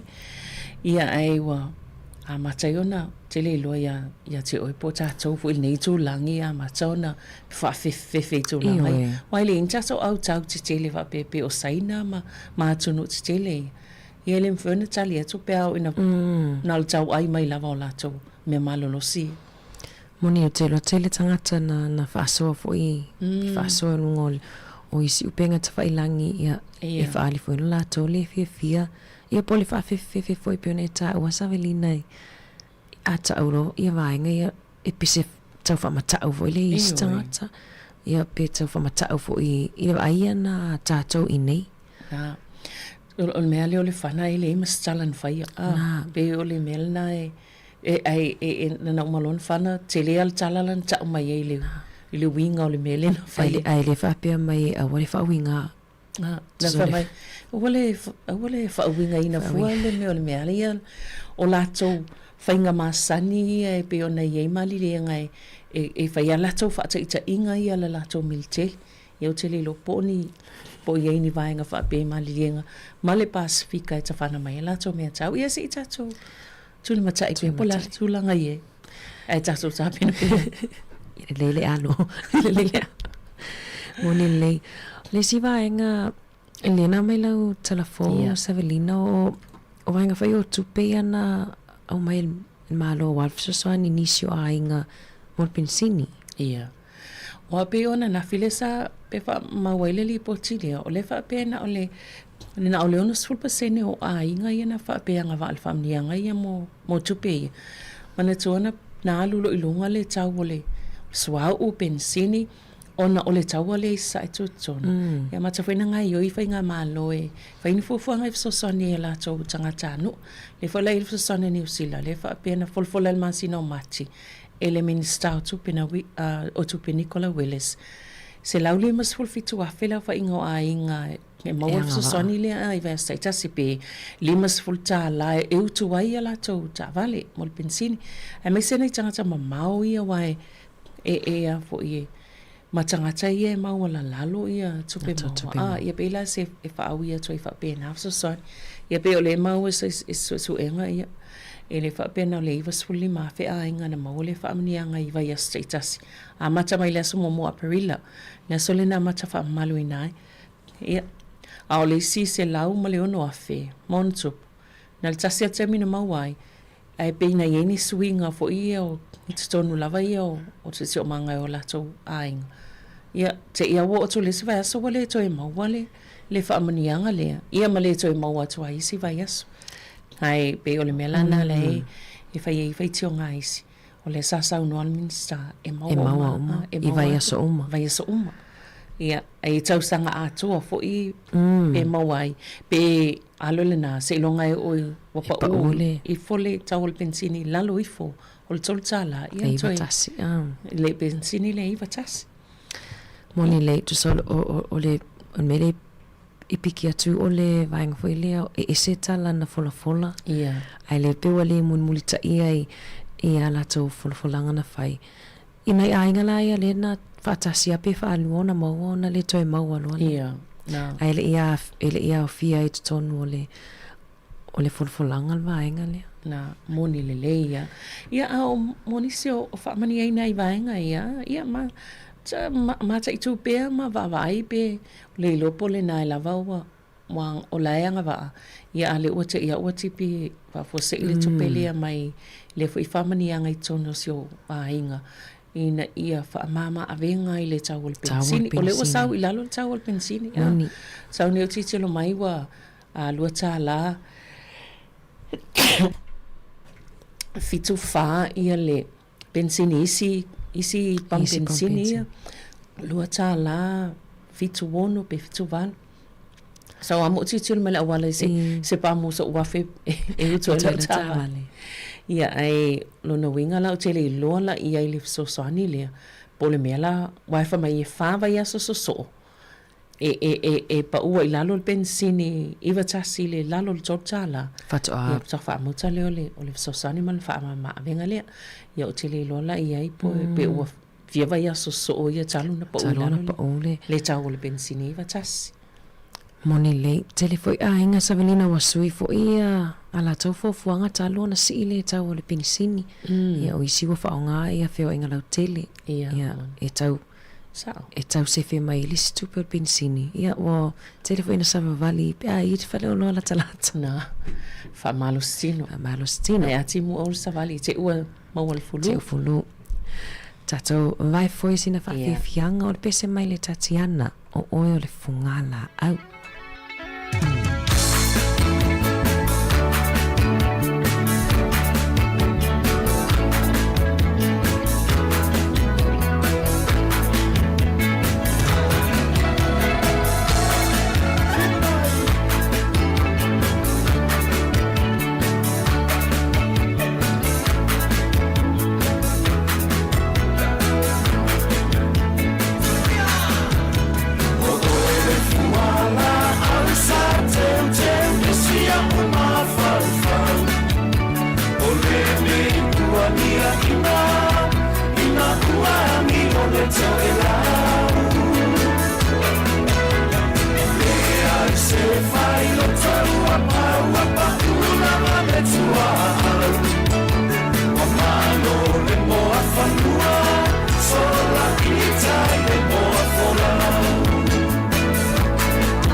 Whawhiwhianga ni vaenga o le tae au, whaavela vela ni pēa lau i puti I koko, ia po o lau I pu kofe, ia ma lia ili tau saminga o le polesi.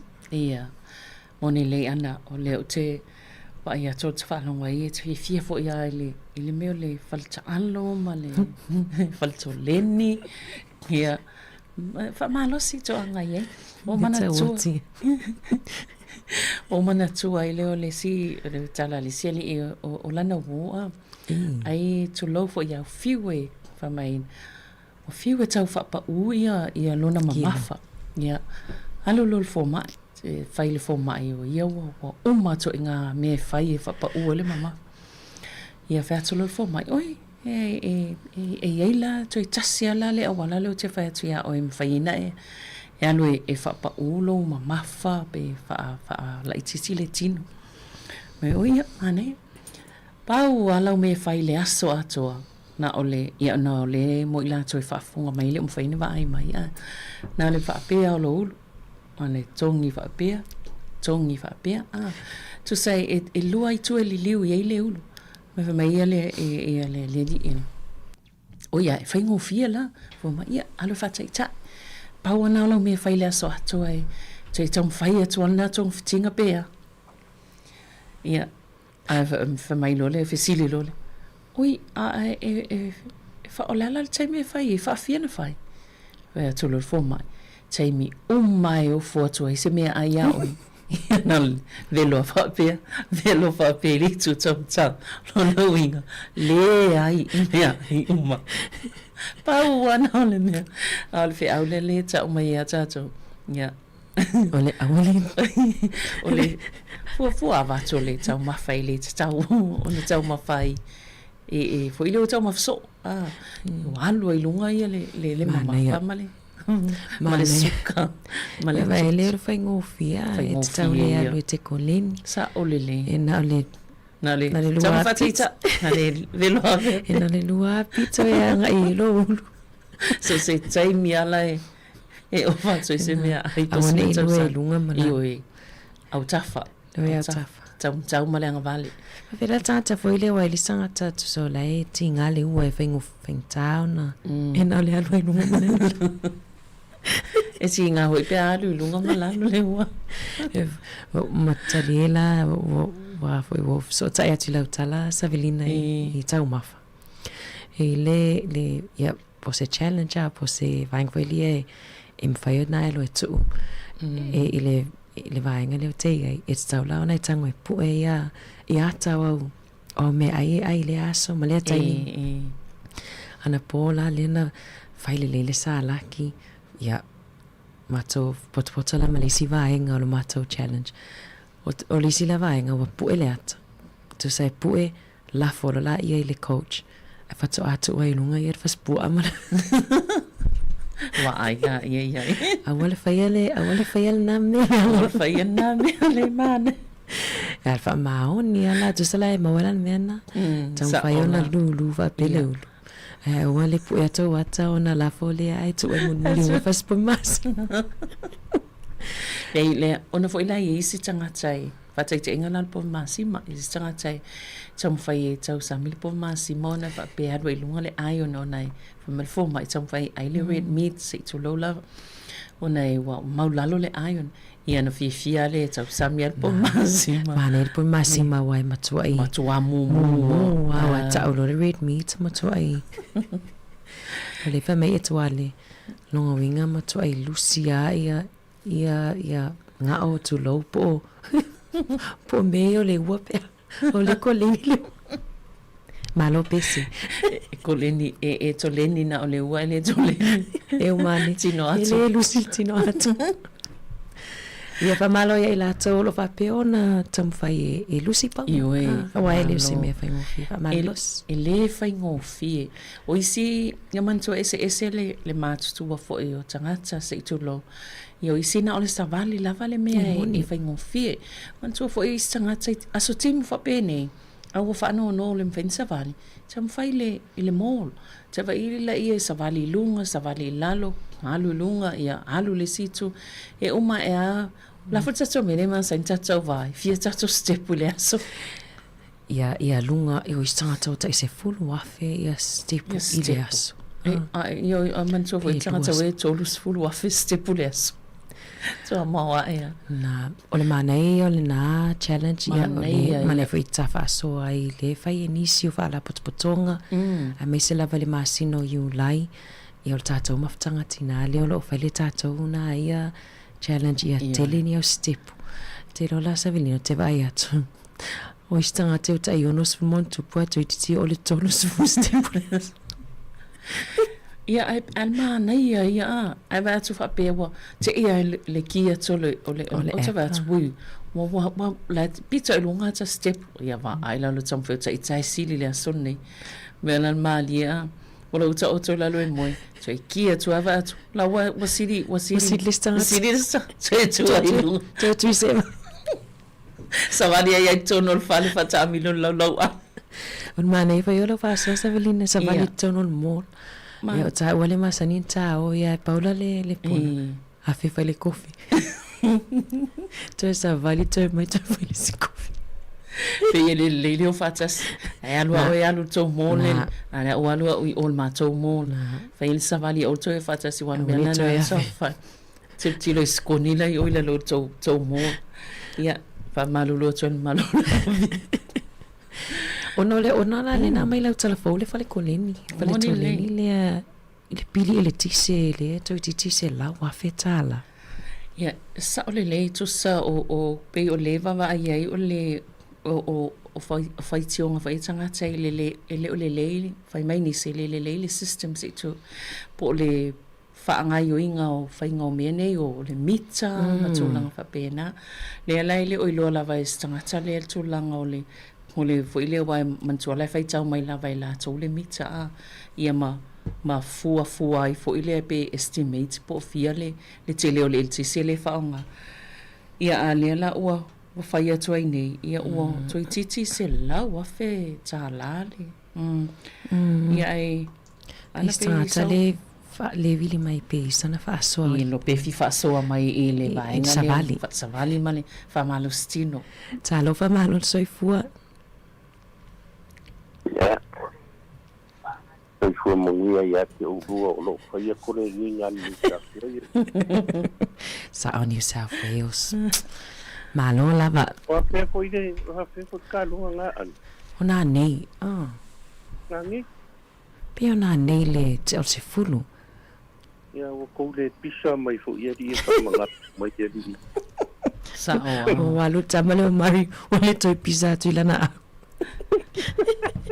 na lo se vole ilua ya nange mama ya ke o mai tai mod tai nange ya le rum ka puro kan ngoni ka ya o le anga o lo fai ngi vai ka tong fai kolengi e manga ia fusinga me fo vai ia sa vidinga fai ma ia ava ia ko fas po amar fas ma sima ia fa ngu ai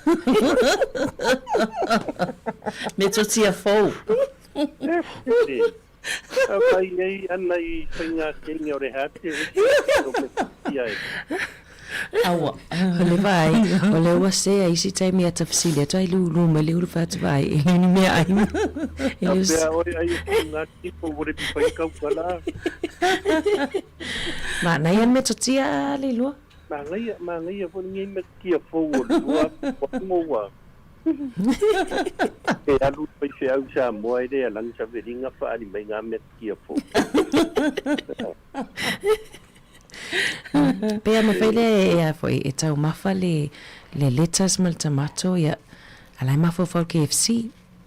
Ia, ia le mea nga o fai o wika u ia sa kilo lus.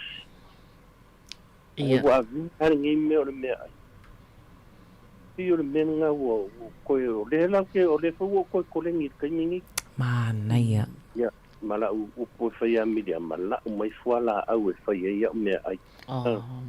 Malo. Mele kai dua kai ko dua so ke ro swimming pool.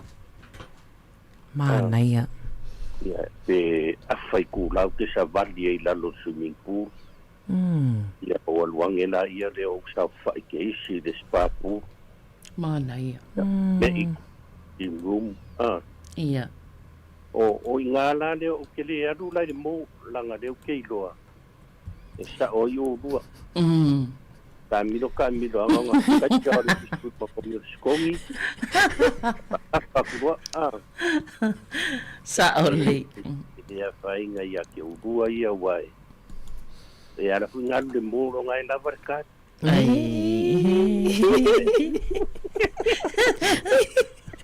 Olá, eu faço de cone kasi, e tazi ai share. Koi kongo ngā sa veringa. Awa te kau muripuni mai ka inga o ana. Aduanga ia la komo tau o ia. Mai, a ore o kai kōrua. E o atu koe mai. Ka te ia whiska kofi. Ia ngā ka ia kuare ma ore o ngai kere te kau ma. Te ta e kosa. Whanongolongo whakarangoanga o mings kao. Ko malo lo inga siukako wa kungu boy de si ala le. Kuale ale faipule a. O ko kongo ale a inga ma fua kwai. O lungo le lau ai. O inga ke a faia e o anga le ngama kama la umai me ai fa sanga me ke si o me tono lungo lau. Yo ngā pui o le a kiri kupu ai wha ma i kamiki. Ai whai mea ai kakau o le supo. Ia o ngai mea ai ngā tui o ngā rua karangoa. Kua ko angai ai le lau la au ma meo kua la au. Ia e soi fua malolo inga fo i le a inga marifanga. Kaba ai marifanga o ngō ka lofa inga isi ka maiki o ka waiko a kai sifuru mong kupu kausanga sifuru rima a ingo la kou o ngai ka maiki. Ia o ngō lunga marifamalia o le loko i mea ai. Moni. Ia waru pui ar po mai e mwhaingo kakango e ai se mea ai huile. Ai pe kasi le vaiaso pe whaalua le masinga ai aua le ka pe ai vaiaso uma so uma. Ia. Paula u lau me aile ai so uma ia ai a lor po ka ore fa ka mai. Or fa mo. Ai. War fa punga ngat fo mai kau a fai lau breakfast i ka ya ka nga luang ia fa mo ai. Ia. O lo polo tini. Le fala ia se nga o ai. Saka. Ua le pai ai ka ia kongu fa mo e lua. Nga misi la ia le lancha a fai le tina le po. Ia tau hui nga luangi wha moe ai le fia. Mana ia. Pila o me ia e a loro ko whalongo ko ang kaung kar wha moa. Ia ngong sa ila fia ai wha moa ai wha misi iskai. Ia. Moni. Ia raka nga la ka ika hui nga pso soang ia kurulua po karame. Mana whaftai. Ka kou wale mafuanga. O war mafuanga a kala vala va on sa isi ai me ai lo o le ngau fo o lo kaloko me ai o le kupu ko ngar ma i le ia ka ika o ngau mo o lo kaloko pas por masinma sa o le o le si me por ale ma ngai o la ka vaiaso aqua ai a fai long ko nga ia pongi me fai kele foi le kalo aku la de mu mai o pas povia ma ia de pa mu mai pa mu or pa pua ia o ki ako i lo nga mar me ana fa ngalo le me totiale me sa venina ma ngai an te ngari ia cham nga vale Matai la vale lua. Ya, malo fa soa. Ia lua, alo fa kere aku mo lua ia me se la ko ngar wen. Alo fa foi. Ia le aso ia. Foi le aso i foi. Fa so i foi aftai.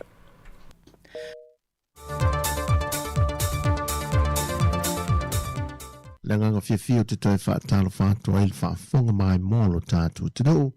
E risa foi wha o pongo tala whau mai Sāmoa o se mai ero wha whonga. Ua wha loa le sui o mtanga renga o leo. Le iai o le tā ua nisi o porkala me wha lea nganga. O lo o wha tautai e nisi o e ka le si te tono le tu ese. Ma ua wha mawena fo i nisi ua tu ua lea no whonga. Ai ua wha ua lava o na nga i nisi o onga wha tu spa ia. Ma ua avele o se ai o porkala me o lo wha tino te tono le tu ese. A tu ai malea o ino nisi o matata ese. E sa i di ai se lumana i mo i lantou. Pe a fai ate fo i atu i a inga.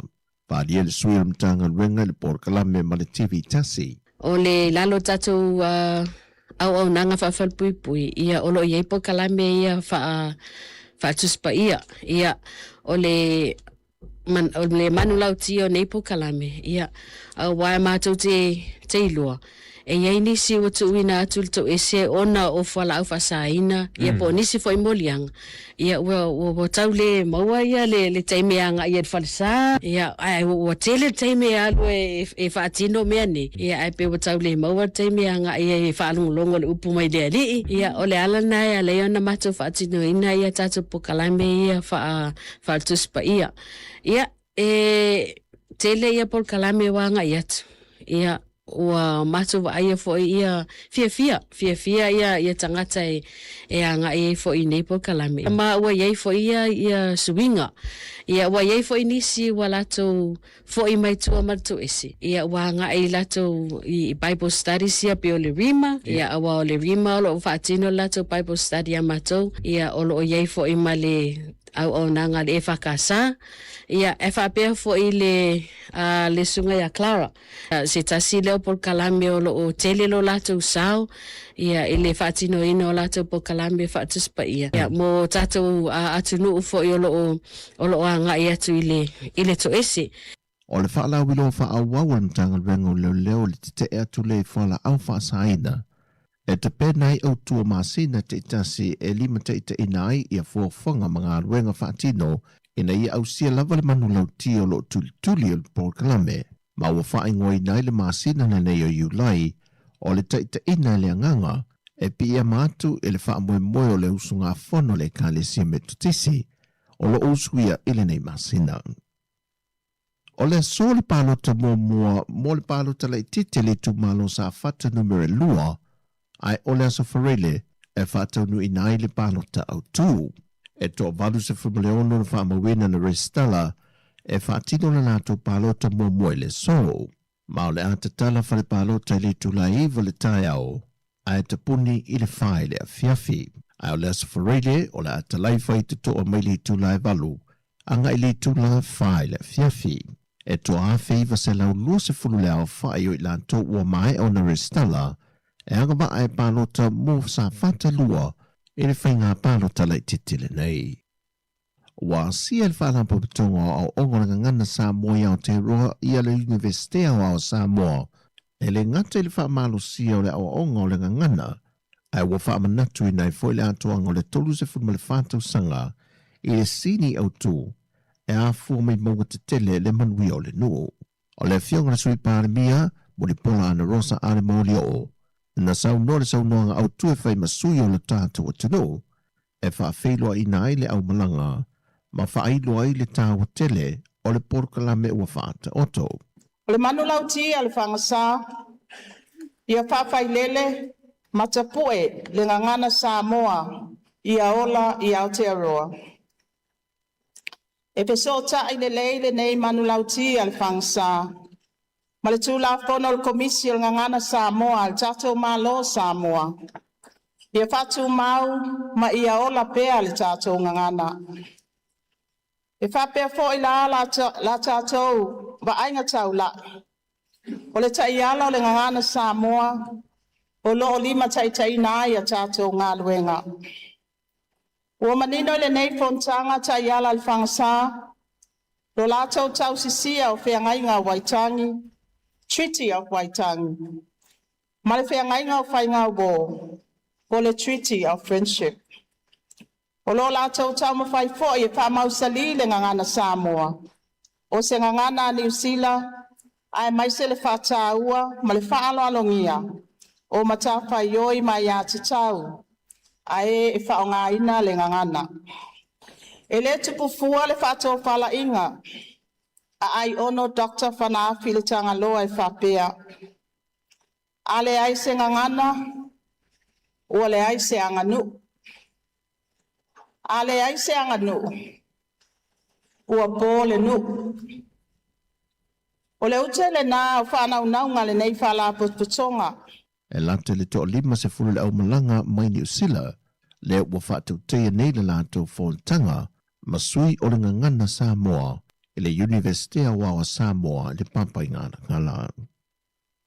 Au whaawa waiso e su e ngantanga rengo le leo E le maliwa o le tamalima se fulma tolu tau sanga na malanga mai a Amerika, ma au maulan ai ngai mua taa, e na umalo nola ina wafa o lima yei nisi mai ile pā malfale enga ane tau mea sina Highway. Ma o le ufa mauni mai le mtanga rengo leo le tau fia yo nisi se to tolu o loo tua ia na whaatino ina le sori ngā tula fono. Pei tai o le atuli lo pēr au telefou le vai aso le nei. Nisi o mori mau po le a inga na wala au mai au telefou na iai ma le tamalea i le pō na tupuai le whaana vilave. Ma na whailoa mai e le tausonga o le ua maliu au telefou. E iai vaenga e le o sa o ai whaamtalanga o loo tu ina mai le mtanga rengo leo. Mai o loo tau fia fo i atau no lato po ino le wha lave na tupu. Ina ia awa ne tu ina i lunga o pengta wha i langi. Pei ta i leo te lia ina le a inga. Ia le mafua anga o loo wha i lo mai il to tele o tustala. Na fua i o na tula i le wha lave. Pei ta i o le mata aupo le wha amasinonga o le avala a wina le asolusa fulmalitasi o le maasina le nei. Mo le teimi mo mua. O talafowia, anu e tele ni yasu si o tātou tano. Fasoi foia.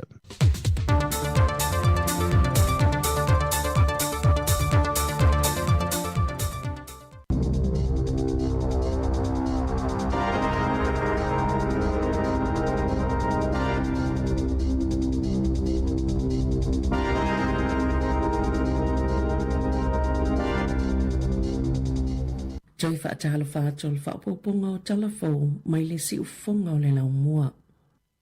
Na whaasalaina le whaamasinonga i le asongafua le whaatonu sili o le company Palmerston North o le Computer Express 24 Care Limited. Ina o whaamau alu na whaatonu ina o stangata whai ngā luenga mai fafo e tu uatu le whaitau wafi o ni tupe a o whai ngā luenga ai. O se sosu enga lo fisa o whemalanga i ngā New Zealand, lea Sāmoa whaiona maua lea whainga whaasolutu la fono. Wa whaasalaina Dodam Wallach, Kalani Heli Kumari, Cheia Wat Hana, i tau sanga e lua i le whalepui pui beitai o le atuli lo na ainga lo na whaasalanga e whaanofo wa ai ai mō māsina i se fulu male lua. Na whaatonu ina fo il whaamasinonga, ina ia tutongi le 5 i wafe, ono se lau 5 fitu tā la ono walusene, o se ai tā la fu e ala ili tutongi o lea tangata whai ngā luenga, whaapea sao whanga ile ofisa o la fonga, whaatase ma le 15 tā la, o se tupena whaatonu ina whaamalosi e Kalani, lea tangata nuu Sri Lanka, ina ia tutongi nā tu ia te ia.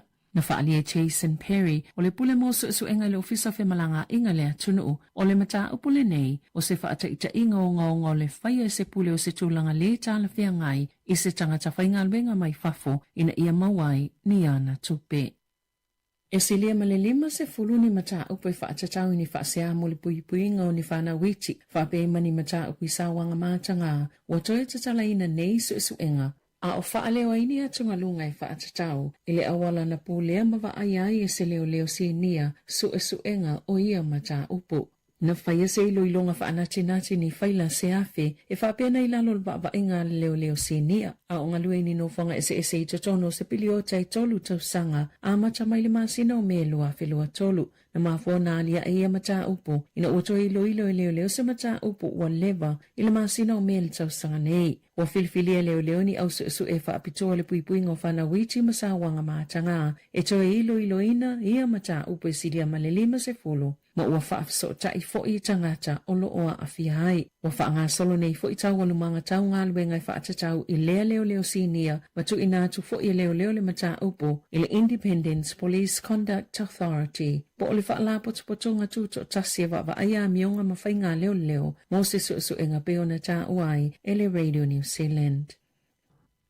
Na whaasalaina le whaamasinonga i le asongafua le whaatonu sili o le company Palmerston North o le Computer Express 24 Care Limited. Ina o whaamau alu na whaatonu ina o stangata whai ngā luenga mai fafo, e tu uatu le whaitau wafe o ni tupe a o whai ngā luenga ai. O se su enga lo fisa o whemalanga i ngā New Zealand, lea Sāmoa whaiona maua lea whainga whaasolutu la fono, wa whaasalaina Dodam Wallach, Kalani Heli Kumari, Cheia Wat Hana, i tau sanga e lua i le whalepui beitai o le atuli lo na ainga lo na whaasalanga e whaanofo wa ai ai mō māsina i se fulu male lua. Na na whaatonu ina fo ila whaamasinonga ina ia totongi le 5 wafe ono se lau 5 tā la ono valusene o se ai tā la fu e ala ili totongi o lea tangata whainga luenga whaapea sao whanga ile ofisa o la fonga whaatase ma le 5 wafe tā la o se tupena whaatonu ina whaamalosi e kalani lea tangata anu Sri Lanka ina ia totongi na atu ia te ia. Na whaalia Jason Perry o le pule mosu su enga le ofisa whemalanga inga lea tunu o le mata upule nei o se whaataita inga o ngaonga le whaia se pule o se tūlanga le tāla whia ngai i se tangata whainga luenga mai whafo ina ia mawai ni ana tupe. E se lia ma le 5 ni mata upe whaatatau ni whaasea mo le puipuinga o ni whana witi whape mani mata upi sawanga mātanga o toe tatala ina nei su enga a o whaaleo ini atunga lunga e whaatatau ile awala na pūlea mawa ai e se leo sinia su enga o ia mata upu. Na whaia se ilo ilonga whaanati ni whaila se afe e whapena i lalo wa inga leo sinia a o ngalue ni no whanga ese i totono se pili o tai tolu tausanga a mata maile masina o me lua whelua tolu na mafua na alia e ia mata upu ina uto ilo e leo se mata upu wa leva ila masina o me le tausanga nei. Wa filfilia leo ni au su e whaapitoa le puipuinga o whana witi masawanga mātanga e toe ilo ina ia mata upu e siria ma le 5 ma ua whaafiso ta i fo'i tangata o lo oa a whiahai. Wa whaanga solo nei fo'i tau walumanga tau ngā luenga i whaatatau i lea leo sinia ma tu inatu fo'i leo le mata upu i le Independence Police Conduct Authority. Po o le whaala potopotonga tuto tasi e wa aia mionga ma whainga leo mo se su enga peona ta uai e le Radio New Zealand. Wa whaalia ni atunga lunga le au whaito wha, i se whina ngalo whaalia le minista langolango le soifua maloloina, he whaapeo le aia toe ilo le whaatulanga o la fonga mo tapaa, peo na ia sauno ai lunga o le News Talk ZB. O le taimi nei, o lo whaatuptup la ia pea popo le ngai tapaa o lo whaatau whaasoltu la fono i totono New Zealand. Sa su eina ele Radio New Zealand le mata upo ma mawaini sikaleti o lo whaatau whaasoltu la fono ini whale o loai au kilani i se tau ngofie mai le tau masani o sikaleti o lo whaatau wina i lalo to la fono i le atonuu. Ele o iaini la pata inga mol soifua maloloina mani whaamatalanga o le quit line po whautuanga i tu leu la tapaa pe ona whaatu la fono ina i totono New Zealand e ge se whale o loai au kilani i sasae o lo whaatau wina atuni pe pasikaleti i le ta i se fulu tolu tā la, wala i titi fo nai lo le la fonga e tatau na tutongi. O le vai asutalo aina whaasilsila i le Action Crew pala malo mo tapa a whaatau whaasoltu la fono, la la tau mawhainga tu whaatasi e ta lepe le maketi o tapa a whaatau whaasoli tu la fono. Na o la tau loka i nai tangata i to 5, ma tau whiele tu samalitasi tia simali 3 miliona o sikaleti, ma e tu samali 2 miliona tā la pe silia tu foi, le te leo le la fonga po le tiu te sa te tau na tutongi, mo le whaauwhinga mai o ia tapaa i le atu noo, na saunoa Professor Janet Hoke. O le Universite o Otako, o ia fo i le so upu mo le whaala potupotonga, o le la fonga po le tiu te mo le tapaa, o se vaenga au tū le mawhaiona wha o Sofia i tangata ulaula, ina ia wha amuta le tau mawhatapaa, wha apea fo i itupulanga tala vau, na ia tā ua fo i, e te le atu nisi ngā yo i ngai mawhaiona wha atino i le malo, e te atu ai le maketi po wha ataunga wha asoltu la fono o lo o whaia i tapaa, ai a mata, i le usita ia o aia inga mata iala, ale wha la potupotonga le soifua maloloina la langi, ina ia wha amuta i wha atawa inga wha asoltu la fono o tapaa. O se mata upe winga i se tangata ana se whale toleni po se Jamie New Zealand, le ana whaafo se i ona mawala na pili eleti se to iti lava a tole se la wafeta la. Wa whailo mai ei, wa avea ma whaataita inga o nisi o whaafita auli, o lo o tutupu i tutono le maketi tau i le eleti se. O le lipote le utilities disputes, o se au nanga tuto tasi e fiso soani tangata whaatau e whaauia tuaini whaasea e whaatatau i company eleti se ma lato au nanga. Masafa ilo i la lato lipote, le whaatuptupla i o whaitionga mai tangata i le tau sanga uatua nai. E silia malilua se fulufitu wafe tangata, sa whaafiso ta ina le utilities disputes, ma o si itia fo i whaitionga i le ono lua pasene. Ona ole si itia o tau, whainga tau le soifuanga ma whaafi tau li i pili ele tise. Ai ole mata upo e whaatatau i le whale toleni, sa le i le leo na whesota i le mita mo le ele tise, ma le kamupane, ma sa umisa taimi na whaonga i fua whaatatau po estimated readings, e fuafua i le pili au whai ole ele tise na whaongaina, ina ua mawale au whainga sao ole ele tise na whaongaina, na tu ina atua i se pili, e silia male fitu se fulu ono afe tā la, ai mulimuliane, si itia, ile tu samale iwa se fulu tolu afe tā la. Na saunole komisina Neil Mellon ole Utilities Disputes, e sa o leo whaingo ole ele tise na whaongaina, peitai, e le tatau o na tau mawhaile company, e whaamalosi o na ave SSS tupitele whaapea, maile te o ngā tupe ase tangata whaatau po o se customer, e au noma se lapata inga, mani whaatala noanga mōmua na whaia. O isi whaafitauli na whailoa mai ele li poti, e au fiai pili ele manino, whaafitauli i kone karate, o le malusi ango le la, po le sola, ma le le malama nisi tangata i tau e ono tutongi, pe a whaamuta se kone karate ma se kamupani. O whautoina kampani ele tise, ma kampani e whaongaina solar panels, o lo maua maile ele tise mai le la, ina ia manino o na whaamatala la tau au nanga, whaapea tau, ma ia inga o kone karate mo pili o ele tise, ina ia pui ai tangata o loo whaongaina le ele tise. I alonga, na whaatanga o na taalo se tama o ngā o kilani le aula kapia se tasi a onga, ina ua le whaatasi pe whaalua foi, o na le whaataalo ina e whai a onga, o le au alana a onga, wali ipotia le Radio New Zealand, e tō anga le tama a onga i tō le ninga le aula kapia lana a onga, tō e mamao malae mo moli ia i ona mātua moa na taalonga, peitai, e na o le lua se fulu minute, le au whainga a tō le teimina taalo ai, i taalonga o whai e se fulu male tasi, o le polise le uni la kapia New Zealand, e te tauna afa le taalonga tamaiti la kapi uma, e le o taalo i le first 15, na iu ina ave le tamas fulfata usanga le matua, ma wha taalo i se tasi a onga, e le tauvanga po le taamiru sanga lava e tasi. Na whaalielo na tamailunga le morning report, e tele tau mawhainga sa whai ina ia mauti noa, e a wailo na tali i tole ninga, i aso i whao le vai aso, ai alu atu lava tu i tu alu malai, ai talo na taalu i le awa se tasi a onga, wa lua na taalonga ato atoa, o la na taalonga luna lua foi, na avei matama taalo le taalonga, na whaaliele Radio New Zealand. Na tamo whai atu mo se whaatala noanga ma le pule a onga o le a onga lea e ele tamai titi pe tai ele o tali atu i emaili o le text ma le telefoni pe a wala a watu i ai. Tala whauia ma le si ufonga le lau mua mo le nei vaenga o le tai ao.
whawhiwhianga mai a Felice Mikaele, le waloa sfurfitu minute o te ai le iwa, mai a fwele awi nātou whaupoponga lona lua a tātou talafou mai Sāmoa, tāpena ina e tā Sesalem Sam, ia ma talafou ni usila nei peon tāpena ina Savelina. Ia, malo lava, ana malo fo ile whafonga mai pea ile tautua si ufonga lau mon le vainga le tai au. Ia o le ua whaanga sol fo i tātou po kalame pe ona iei le tātou po kalame le tai au. Ia o e ta o le ato tai au. Ia e le atape le te whanua noa le taimine tai au. Ia, whaatalo whaatu nei fo i taimi le tātou tautua mai le si ufonga lau mua. Ana o le vainga le na tala nois tamai titile wale fo inta whaalongo mai ile vainga le ile nei vai aso i lau whalia wa le ni tāno ngai whaia mo isi i tonu Wellington i ona o tūlanga la mai o iai ia ese fo ilan tala le isi tamai titile i lunga ai au kilani pe o le ana pe o le sa ta alo le awala na onga ai umane wa bena lus full minute na fa ta alo ma es full tasi ta alo nga uma ai na lus full minute ai fa me o le to anga ia piona mai tau tuai no telefon o le to anga ia ona matue e mamoli alma maon me fa iana la kapi si vai aso ai le pena o le lus full minute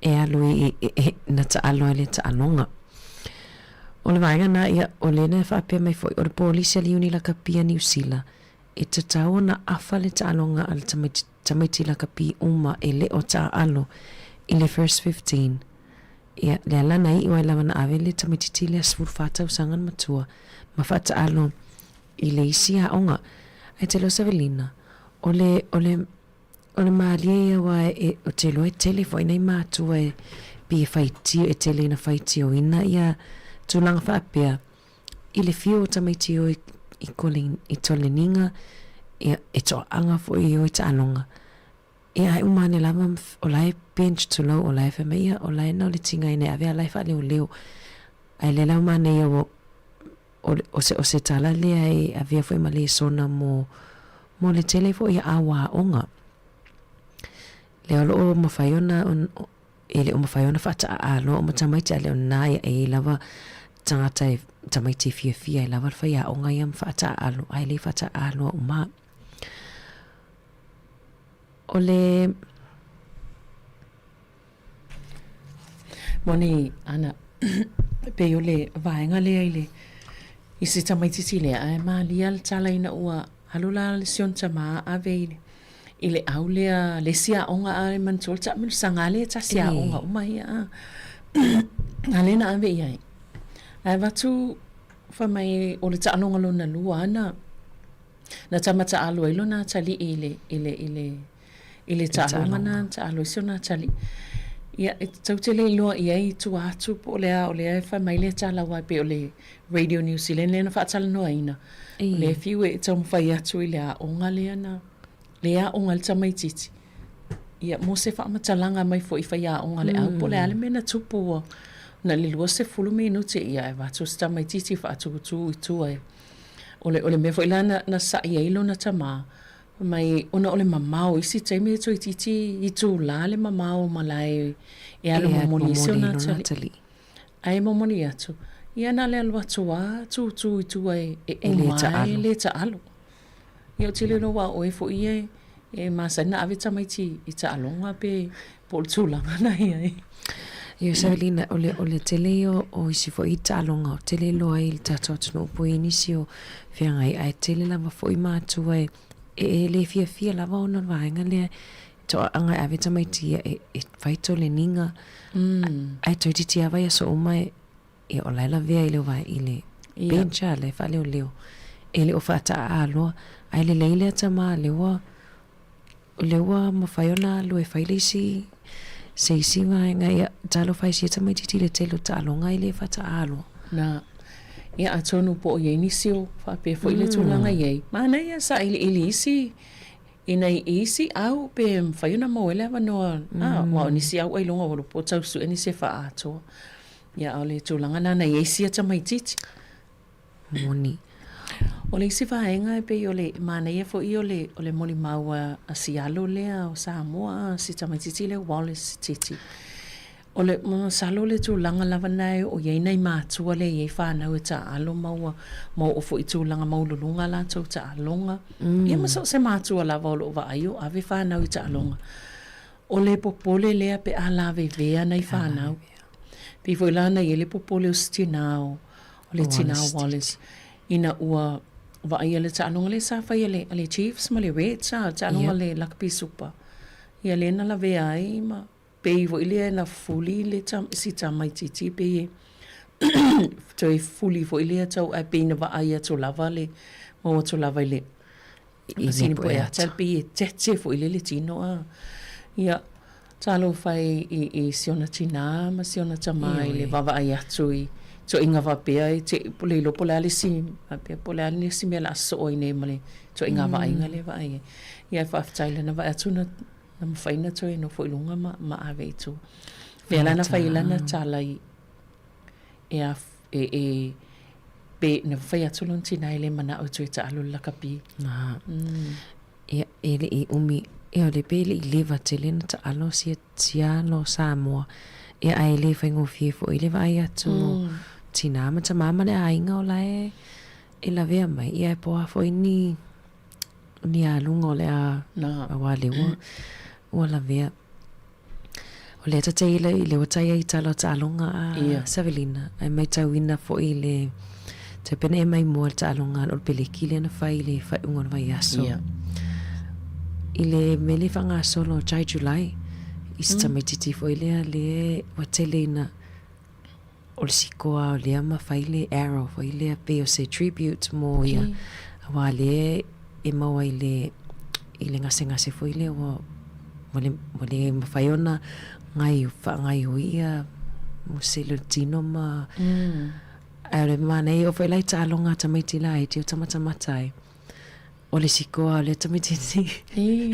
whaila na arrow a pe o manei fo i o na vaenga whangasoro nei taimi ai me sei taimi pe a sikoa ia tamata alo po o teine ta alo fo o le whaina mai tauina ia le awa a teine Wellington e lakapi ia la fo i lau te whaia fo i le whangasolo au wa ai ala le suinga e si tama le o Jai o wamatana ne mwhaiona tau toi titia ne mwhaiona tau tala le anga fo i o le anga sengasi tangata ia whai o le tangata nei whianga ia o lātou fo i o lo wa ai ama tau sia ia e me se fo i nei o lātou ainga e moni lea oe o isi tema ma pole ale la ele pe se fa ailo le pe fana se a u fo ile al na la ole vaenga na ia pe o mo onga mana onga na o isi ina ia fa ile fa tau no to inga to na pe ia va ia to mana ia mai la to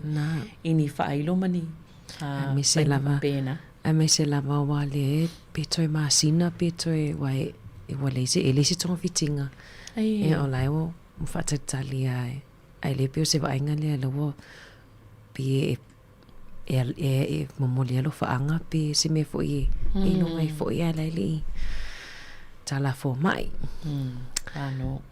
alo se va tu wale la e yelo fo le ta longa nani wale lu ia mai ala tama le masani mato wale tala no mai tama le Queensland ne masani mato lu ia pe wa tele le Savelina po te po fete te o te lo fali lo fali o wa fo ile o va tu o ta alo uma ele se lo fali e ta la no lo fali te we se vai ngo i tu po se fe se inga ya le se tu le vale o e fe tau le lo fali wa le fa so mai tata me o le fomu e le fangolo le lo fali le ote ina le a tu ta alo le anga fo tu te le red card o te tu wa va noa ya tu e me vola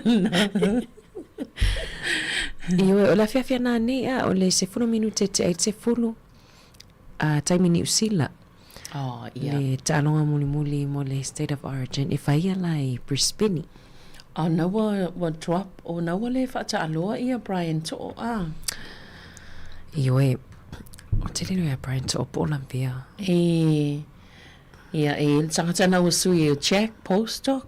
I po sao ia sene le o te mo mo le ali o ta aloa I fu le na tangata. Masalo na la ila ua mai la to au. Ole la ai me fiu. Ia, ole la o la ua tuale au ale New South Wales sa vili. Ia. Ia, ole numero tasi James Tedesco, numero lua o Jack Postdoc, ia pol te PFO fo ile au, tolu Bradman Best, fa Stephen Crichton, lima Mark Nawakanitas wase yangali. Ono Metro Moses, fitu Nathan Cleary, Valu Payne Haas, Eva Reese Robson, Sefulu Mitch Barnett, Sefulu Tasi Hudson Young, Sefulu Lua Liam Martin, Sefulu Tolu Isaiah, Sefulu Fa Cameron Murray, Sefulu Lima Aiden Fonua Blake, Sefulu Ono Haumole Ola Kauatu, Sefulu Fitu Blake Brayley, Sefulu Valu Ethan Strange, Sefulu Eva Tolu Kola, Ia malfale Leo Victor Radley. Savelina se ea tua wale Queensland.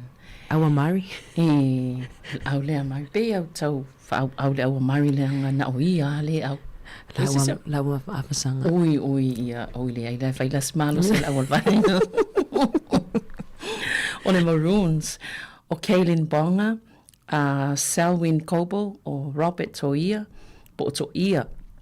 Hamiso Tapua Ifido, Jojo Fifita, Cameron Munster, Sam Walker, Thomas Flegler, Harry Grant, o Tino Fasua Male Awi, Brighton Nicora, Kurt Cabewell, Ruben Cotter, Max Plath, Patrick Carrigan, o Jeremiah Nanai, o Trent Loiero, por sa ona, o Reese Walsh, Mari Taulangi, ma Corey Horsberg o le reserve na pol fa leo ia o le auna ale Maroons monane ia fai pe o le tau au le woto o le au le Queensland le woto e vala au le tama Broncos leo Patrick Carrigan ia Carrigan lea pe o le no toi vala au fai a onga o Billy Slater ia o le tama le na Carrigan ele I toi ta aloa talo mai le masina o me ona samanua samanua ona mai fai foi le lon tonga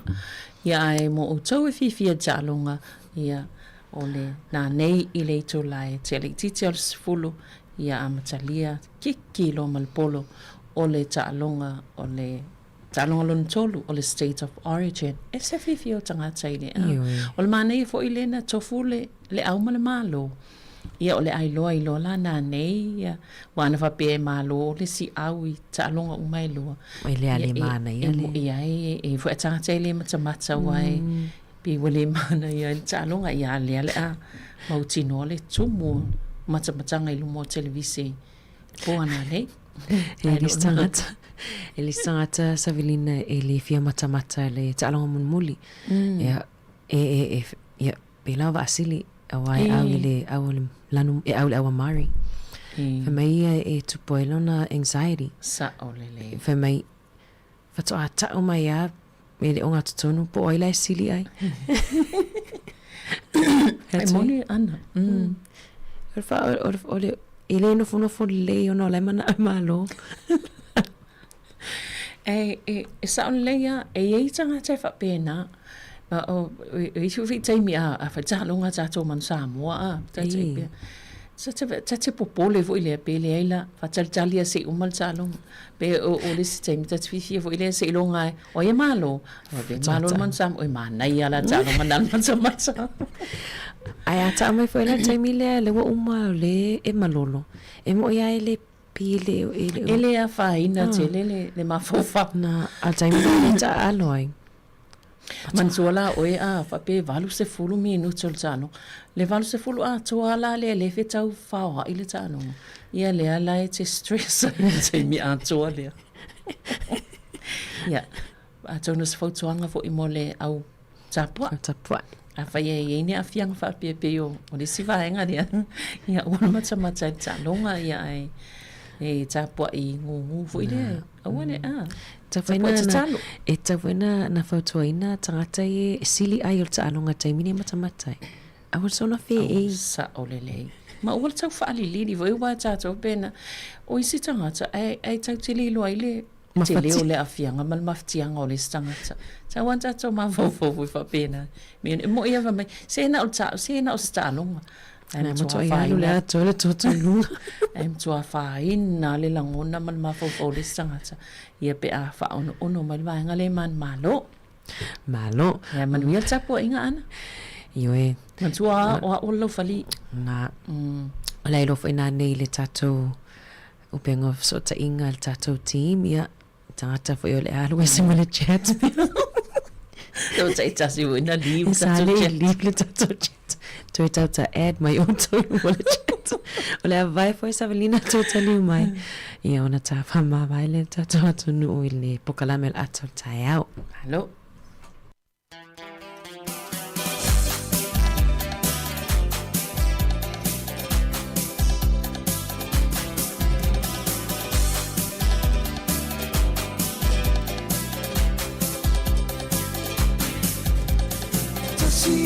Sivaru ole tausanga Sa fa'afua se I ona tu ule puapuanga Ole tamuku mai ole sitima Na taula ile tauna Au e pepe Ole fa'ama I se afa Au e pepe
toi sultol minuton tale o se fulu mangalo to lo to pe malo sia Savelina fa au tau tu al si fonga la mo ia e ala ile ata le tai au ia si o tai au Savelina toi fa au le ata nene nintata la mali tai au ia toi swim no for ia e sa vo tama mata ata leo tas tas le ata tas fia o matangata tali felia fia o le fata o tonga o tatou pol kalamen li aso o le tu lai se fulu o na toi whafonga le se tasi o pol kalamen moli o le ava ia na tapinaina e le sunga ia Reverend Panapa Papalii o le ekalesia metotisi le tu lai se fulu tasi o pol kalamen o pwhai malo o le a tapinaina e la fionga e la wano a te lawa ia le tu lai se fulu lua o talafou whaawawa toi lava le tatou tautua se ia pa ia le itu la e lua.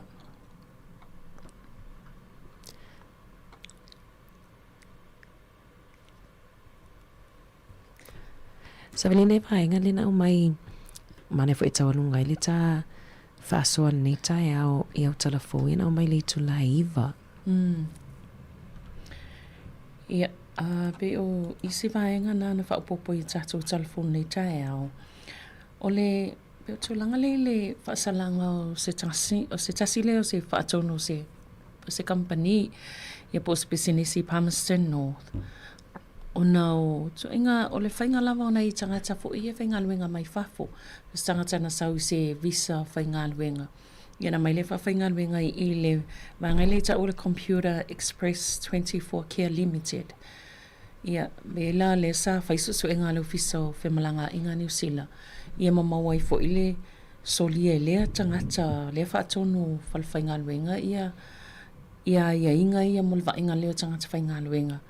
Ia ona e whaiasi te leo tupena ia whaatonu ina tangata whainga luenga lea e tutongi atu ia te ia manto tangata whainga luenga lea le whaapea na whai leo le tangi al tangata whainga luenga lea ia ma wai fo ia lea ua toi o whaasala ina i neila al tangata lea ia wala kila e whapelua ia tau sanga le whalpuipui a le ua tuli tua i lona ainga lona whaasalanga i whaanofu baba ai mo le tau sanga i tasi ia mwhaatonu vo ila alwa amsinonga i tutongi tupe ia e tu se e toi titi a ono sifulu afe tala tu se e tala fuel tangata lea isi tangata whainga luenga lea i tutongi so e whainga luenga ai pol me le lavalon tutongi e le ausia le tutongi e tataona tutongi ai pe fo i tutongi e le i tutongi ina le ala i le tupel na le uwhaatonu ina le ia tangata le o kalani e tutongi si tangata whainga luenga lea ia ma tutongi fo ila sa whanga tangata le o le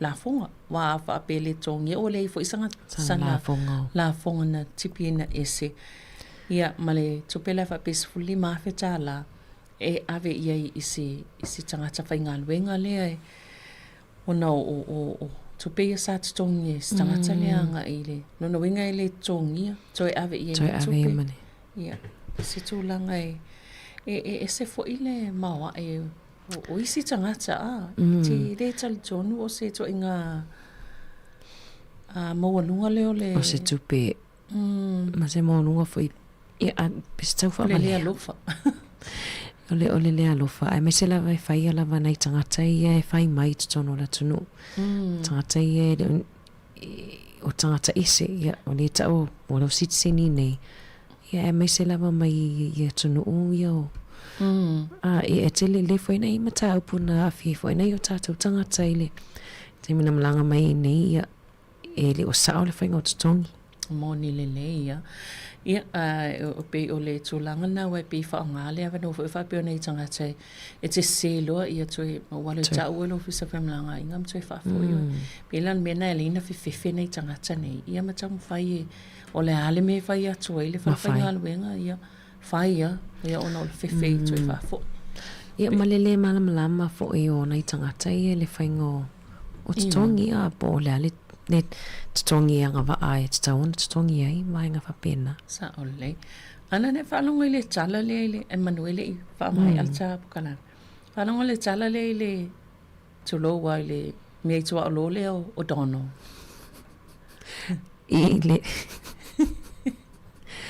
but ona le te e vava ia tu vaenga le ole tau mo fai ia nei tangata le I tararua e fa sausi si me tu au le o dono le ngoa ai e pe la wi lo le tu lo wa le po ale e tamai po ale ta fa solo pe e ta lo ia ta to e le fona me o ta to o me tu au I Sāmoa tu au lo ta fa solo ai lu mal fa le vai fa ai pe la ole o le me tu au lo le tararua e ai e fe alua I solo mai fia ia la matangata New Zealand o le mela le fai le campaign po le kalame e tau ma fai e la vea I le e awane I te ua fa bacon fai le bacon e sa au le e la pe o ai lungo o motorways ia na la va ai le po ale o dono ma le tolu se la luz futa la le sa fa tau pena fa tau atu ai le pulinga no ia la ina ia fa e fai ave ma bacon ai fai tu sa wala tape lo tu lo ai ale ma ho foi le me ave fa mo istangata le tama fai tama fa Sāmoa ele yani fisili na mai mai la ngai tu sa mai si na ai me sala I me to lo e talo sa olele ia o tu va tu la le vainga le HAP le Animal Justice Party le po la tola le una ia le fa to sina po le pokalame le tau fiesi le tape o Donald ai fa sao ia ale to telefo tangata ia o le e pe e langolangoina tangata mai so se vaenga o New Zealand o le ala to te langolangoina le HAP ma avatu ia o le o ia tu pe e fotolono winga e fa pe so so ani tau singo dono ai poi na fai ngoina o dono le ngo o si me tua o lo na mi si o bacon pe fia se tu pe mo mai e pe avai wa te va tu le la po a le ia alta so po kala mena fai te alo fai a Donald ia tu no lo lima mai lango ia ile lango fai so fai lo I peole pe ai fia ia Donald ia alta so po kala mena mo nei chai au ia fa malulu ats foi pe fai se tala o se mai le tau tual nei chai au ia fa mangal mai ala fa wa le tatu po kala pe ona to la wa tu ana ia se ia pa ia foi le chai mi fa mutai lana tautua ile nei foi vaenga o tai au fa te tele lava le fa fonga mai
Ile so fabon malo lo tato ke wiso e tau ile so fabon malo lo tato li e su ke wiso e tau la vatele fa lolo e fa fe lo e mo fo lo fat le usi fa fo mai Sāmoa la tu pele de ni tau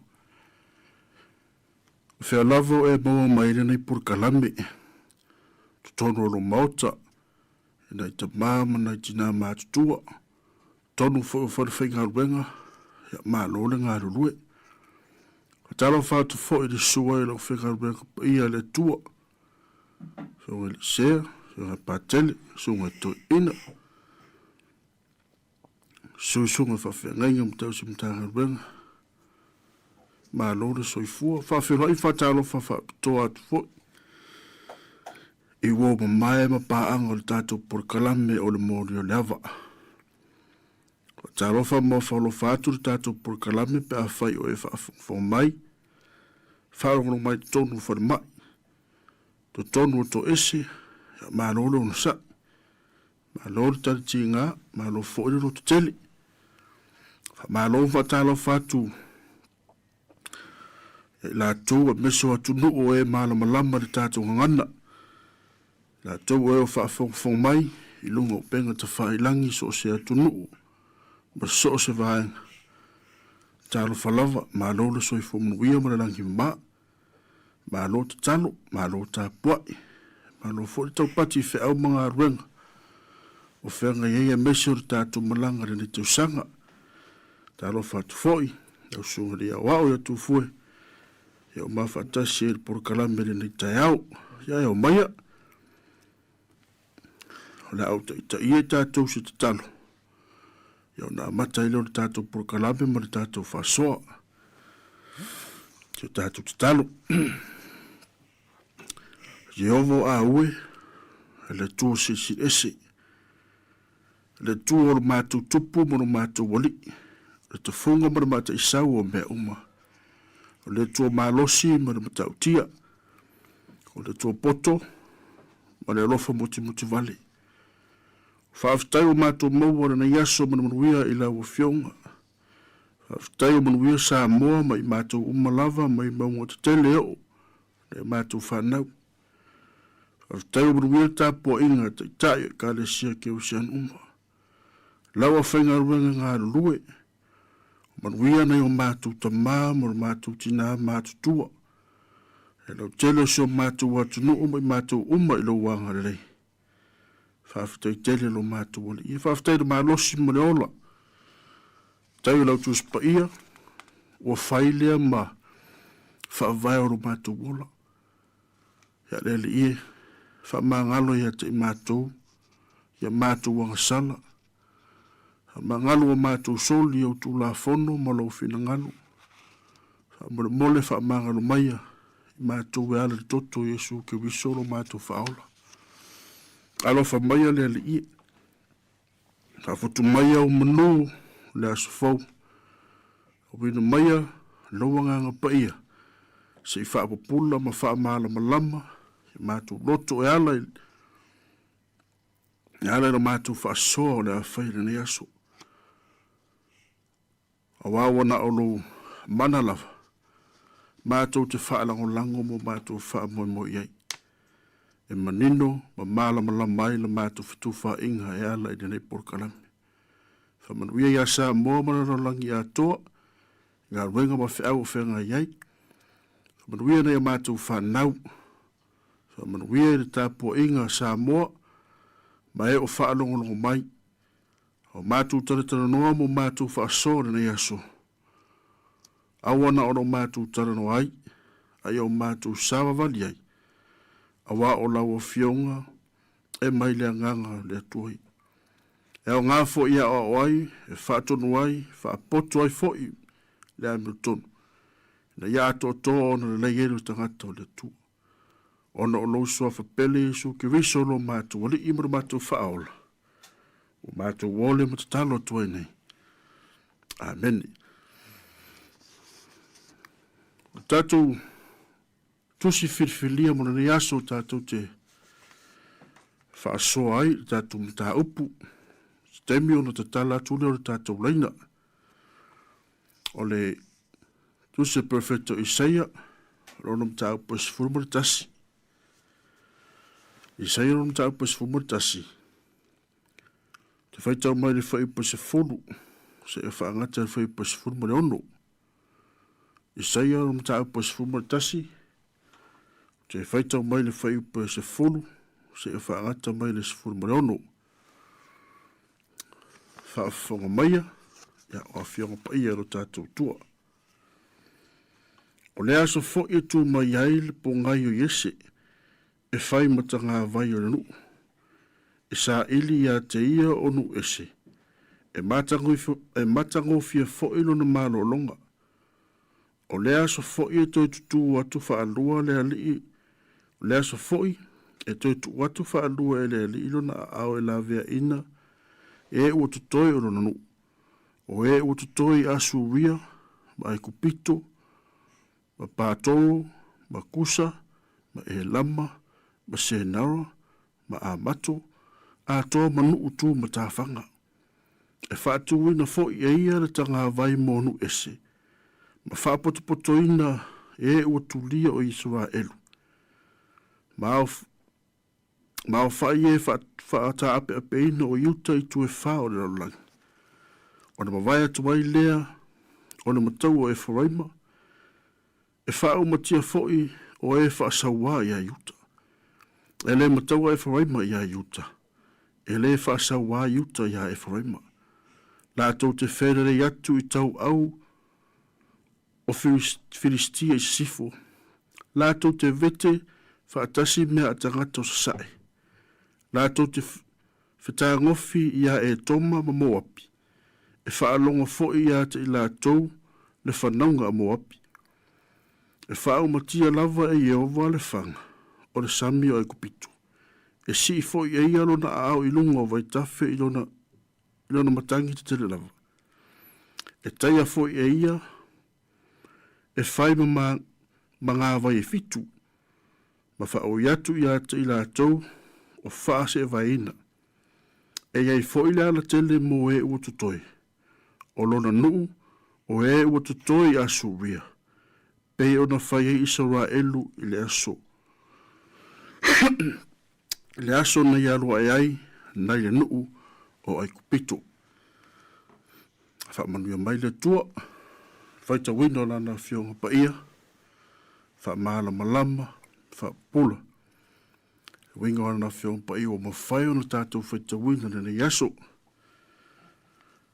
Toi whaamana tuatu o le tātou tusi whaitau o le tātou whaasore nene yaso, o le Isaia, ronam tāu pasifuru ma le tasi, whai upa se folu, se ia whaangata se fulu brono pe wha o mawhoile nei le soni. O le autu o le tātou mta upu nei aso. O Yesu o le tanga vaiola. O Yesu o le tanga vaiola. Ia o le ata atu tātou pesa lea, ia a o whaitau lau tuspa ia. Ia na whai atu leo le tātou whorasanga o le tala atu leo le tātou leina. Tātou whasoa, tātou te whitu wha iai, ia o lau tūre nau ta watu. O Yesu o le tanga vaiola. Toi whamana tuatu tātou numera, tolu valu lima, valu fitu, valu tolu. Tolu valu lima, valu fitu, o fitu. Tolu valu lima, valu fitu, valu tolu. Tolu valu lima, valu fitu, o fitu.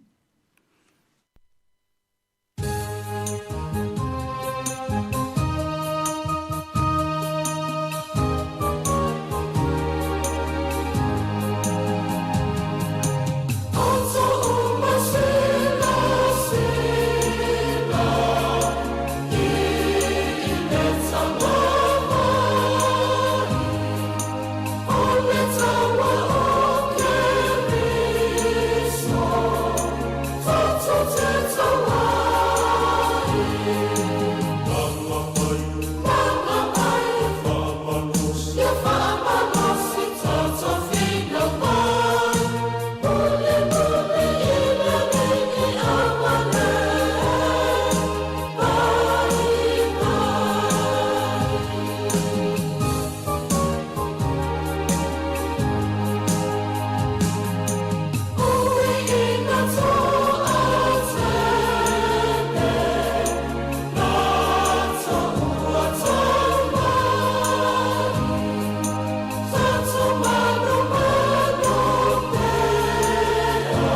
whaatalo whātu le tātou wala au. Ia te whātalo whātu lau sunga le whawhengainga. Ma lo soi fua maua i lau sunga. Alo vore soi fua manuia ma langi mai te tama. Ia o te whawtai i sunga i whawhengainga ono nei vai so uma sa whengai i tātou. Ma le whamai. Ia o onga ta ua sa nia sunga i whawhengainga. Mo le tātou wa onga whaltuspa ia. Nei la tae au whatau nuina lo tātou wha moe moe. E pei o nei tae au fau. Au aila na watu fau se wha soa nei tae au. Ono le tā ua fau i o le awanoa watu ina mai. O Yesu o le tangawa yola. O le nganga lea o le nei tae au. Pei na mo le maua fiong pa ia alu tātou watua. E pēla o na mole maua whionga alo tata watua. O whetalai ova o tau au mole mau. O le na whatau ina oe, o au o iova le tua. Loa o ia te oe mea e a ngā. Lo te teina oe i le ala i te ui ai. Ia o tau sairi a iova manua mwhai na maua o ia. Ia o tau walau ia te ia manua lata le tamai o ia. Ia la whai e le ua leanga. A mi o leanga lo nala. Ma le tangata a sala. Ia la whai e ia ina manatu. A ia fwoi mai a iova. O nalo whamai le oia ia te. Ia o whionga ia le tua a wā o Yesu ta ngā vaiola. Wa whetalai mai iova. O lau whengainga le nei e whaia mai la tau. O lo wawanganga o lo lunga ia te oe. Ma upu ma ua autu i nātu, i lo ngutu, e le te le i le ngutu, i lo ngutu e whawawau, ma ngutu o lau whanau. O le mea lau o, i tātou mtaupu, o le fia tangata o le tua i lo lātou manuia. Whai mai le fia o tangata o le tua i lo lātou manuia. I autou whamaloros, au atau te fefe, whautau lo tau atua, o le ao mai, le tau masui, o le tau i lava mai le tua. E a fio mai lava o ia mwhaola i a te utou. O le tua o whai mai le tala le lei. O le longo mai le manuia. Wa tala mai le tala le lei ma ua whai loa mai le o tanga. E peo na tātou iai nei vai tau. Awa o mori maule. Isaia. E le ane lei pera lei o ia. A tātou wa vai. Ia te ia, e nei sona mātanga o fie, i nei e tātou maranao ia te ia. A aua, ino sia matau, tūra whaina o ia tangata, o le tangata whānoa noa, o mātani whoi mare tinga, e pe se i wālo e se mata ia te ia, ma ua tātou le mana tua lava o ia. E moni, wane tau ame o tātou tinga, mana tau ame o tātou whānoa noa, aua manua o ia, ona o ata atou sori tula fono. Wa mamo ia ona o ata atou ami o leaka. O ia o inga fire muai tātou sa ina lunga lea. Ona whalawa foi. Ua malo lo ai tātou. O Yesu, o le alo lava lea e toa tasi o le tua. Lo ia tala mai nei me auma. E ala nga luga mana le tua. O lea ngana pa ia lea. E whai loa mai ala uma o le tua. Tātou te ola ma sāwa wali ai. Iai le tua pere vi inga ma le whāne tāga ia nā whionga fola. E pere na tātou whāru ulongo iai nei tai au. Whamanuia le tua i au sunga. Whamanuia i whāwhonga Sāmoa soi fua. Whāwhitai tele. Ia te ori ta māmu le whaasoma tangu fie. Whamanuia foi le tua. E lau sunga. Whi au mga ruenga o whenga iai e mese foi na yaso. Aso i fuia, whaaftai tele. E o loo te tala pere tātou laina. Pea e se fia warau mai. Ai, o le au amata mea atu. Sina whorosanga pupu. Ia te tala re tātou mta upu. Ia ai le mawhai ona. Tau fia aipo ai lava o fia warau mai whaasoa mai. I sai e su tasi. E po se fulu se o se fulu ono. Manatu au tū o tātou whaasore nei aso i e sūre tanga vaiola. o le tala moni o tele i whanau le taimia o pū le Sāmoa nisi o malo te tele. Peo ni usida nei. A o tala sa tu talinga, o tala sa tu ngutu. Tala sa tu ngutu me nei tua a. Tala le taimi o le nofo pūle e seo le atunu. Tala le taimi o le whaau no ua. Tala le taimi na whai ele vao ma a inga mano fuanga tali ola o nei o tātou tua a. Tala whai mai sa pei o ni tangata ua leini o lātou tofi mani whasino manga i a inga. Sa fesuru fai solo i le vao o pei ele o ni pele a inga. O pei ele o ni ali i tāu e nu. O pei ele o ni matai alo i o se a inga. O pei ele o ni tamae e ni whanau. O sautia, timuia, sala aina mau solo e peo ni polonga. Talo fai. Talo fai le toto o masaa. Talo fai le olo o mau. Talinga fia longo. Ma fia whaalongo longo pe tala anga o Sāmoa an mua. O tala anofo ma fau loto iai o na tangi le ono le alofa.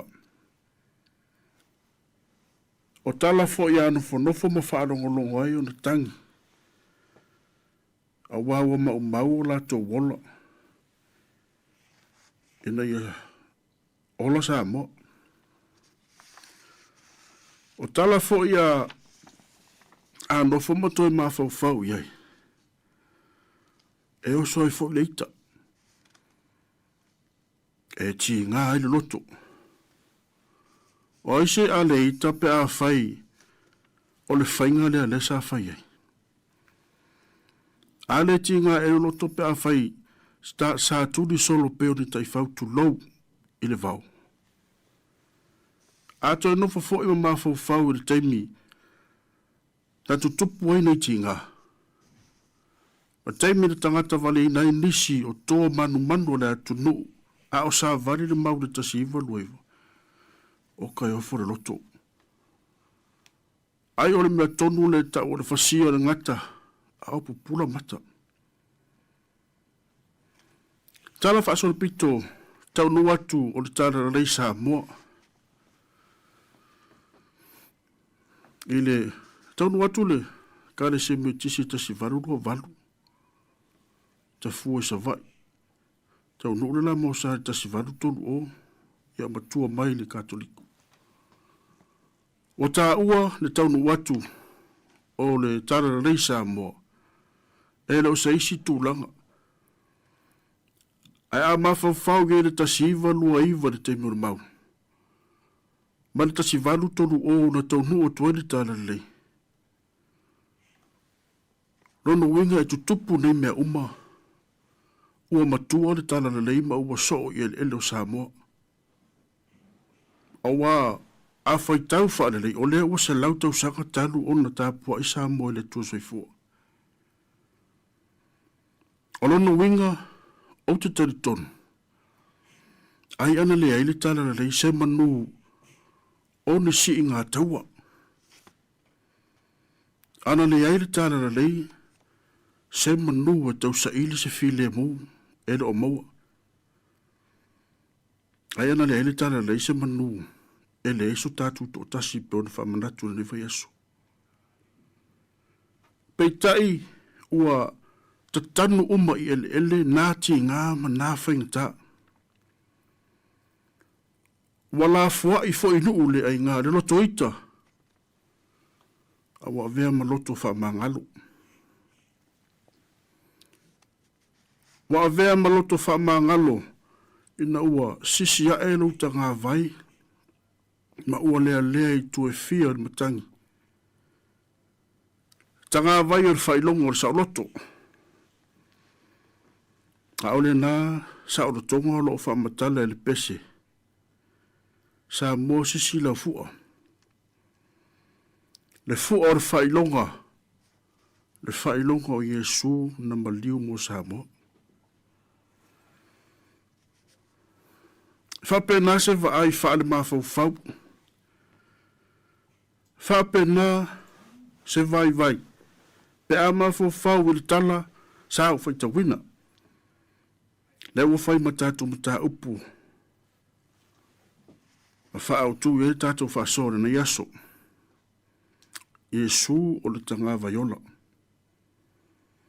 Na ona sina pai lava ile se i wha malama le tusi e nei o Isaia. Ina ia manino malama le le wha au o le tātou whaasoa.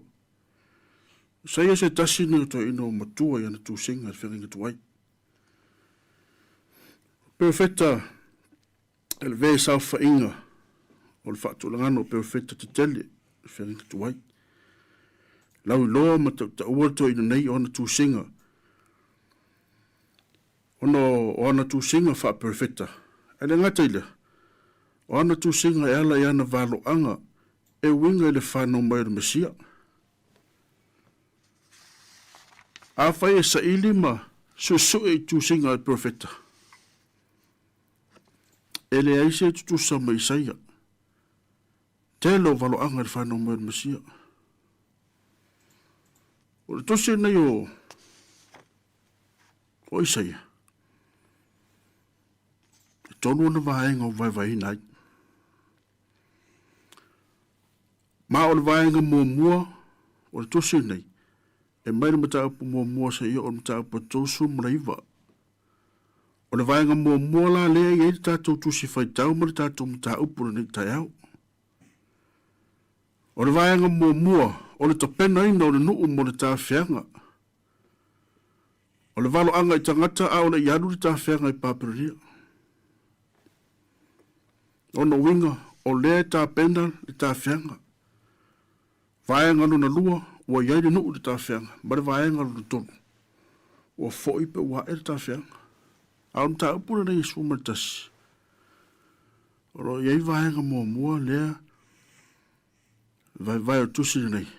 Whaata tau, tangata o le tāwhianga le teimi o tupu. O le teimi o pāperenia. O lo no winga, o le mta upu sa tātou whaita wina. O lo tana noa ai le perfecta ini upu whaalo to tele. O lo tana noa le perfecta sana whaamano si au i tangata ronu o sa uta.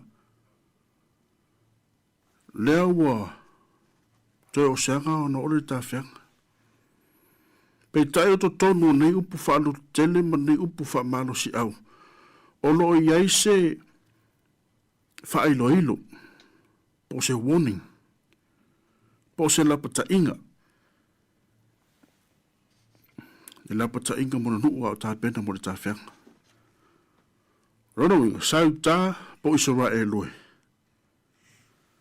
Ao sau ni mo le tā whianga tō te whianga ai mo whainga tā. E sau aina au tau. E i tangia au tau.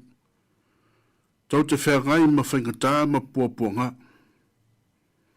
Pei tai o le whatu a toa ma le whiau o loo tau ma moli al perfecta mo le nuu o le tua. E ui o le a whata where nuu, ma whata ape a peina, ono o lana whaamasinonga, ono o le angasara nuu. Pei tai o tā pena fo ele tua le au wala, e pei o varo anga i sai e ale le Mesia. Le Mesia lea, na te toi whaapoto ma au mai nuu. Le Mesia, ono na a au foi, na te la vea ina, e ua tutoi o ronu. Le Mesia e whai ma whaaola renu. O la vai foi o tatu whasoa, tātu na pese lea, ia o tala pele ava noa, mo e fia wala o mai ma whasoa mai.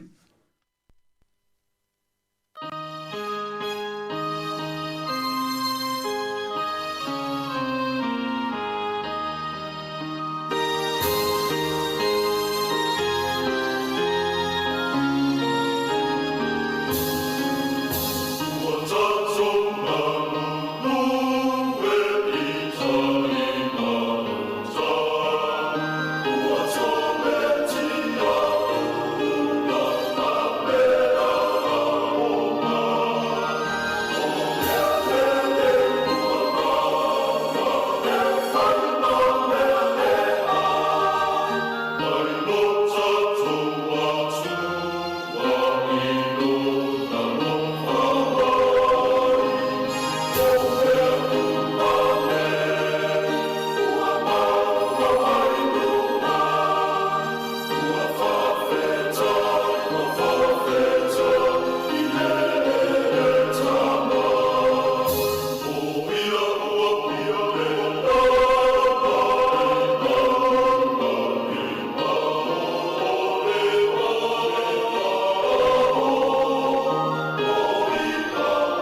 talo fatu le tātou wala au. Ia whātaro whātu I lau sunga le.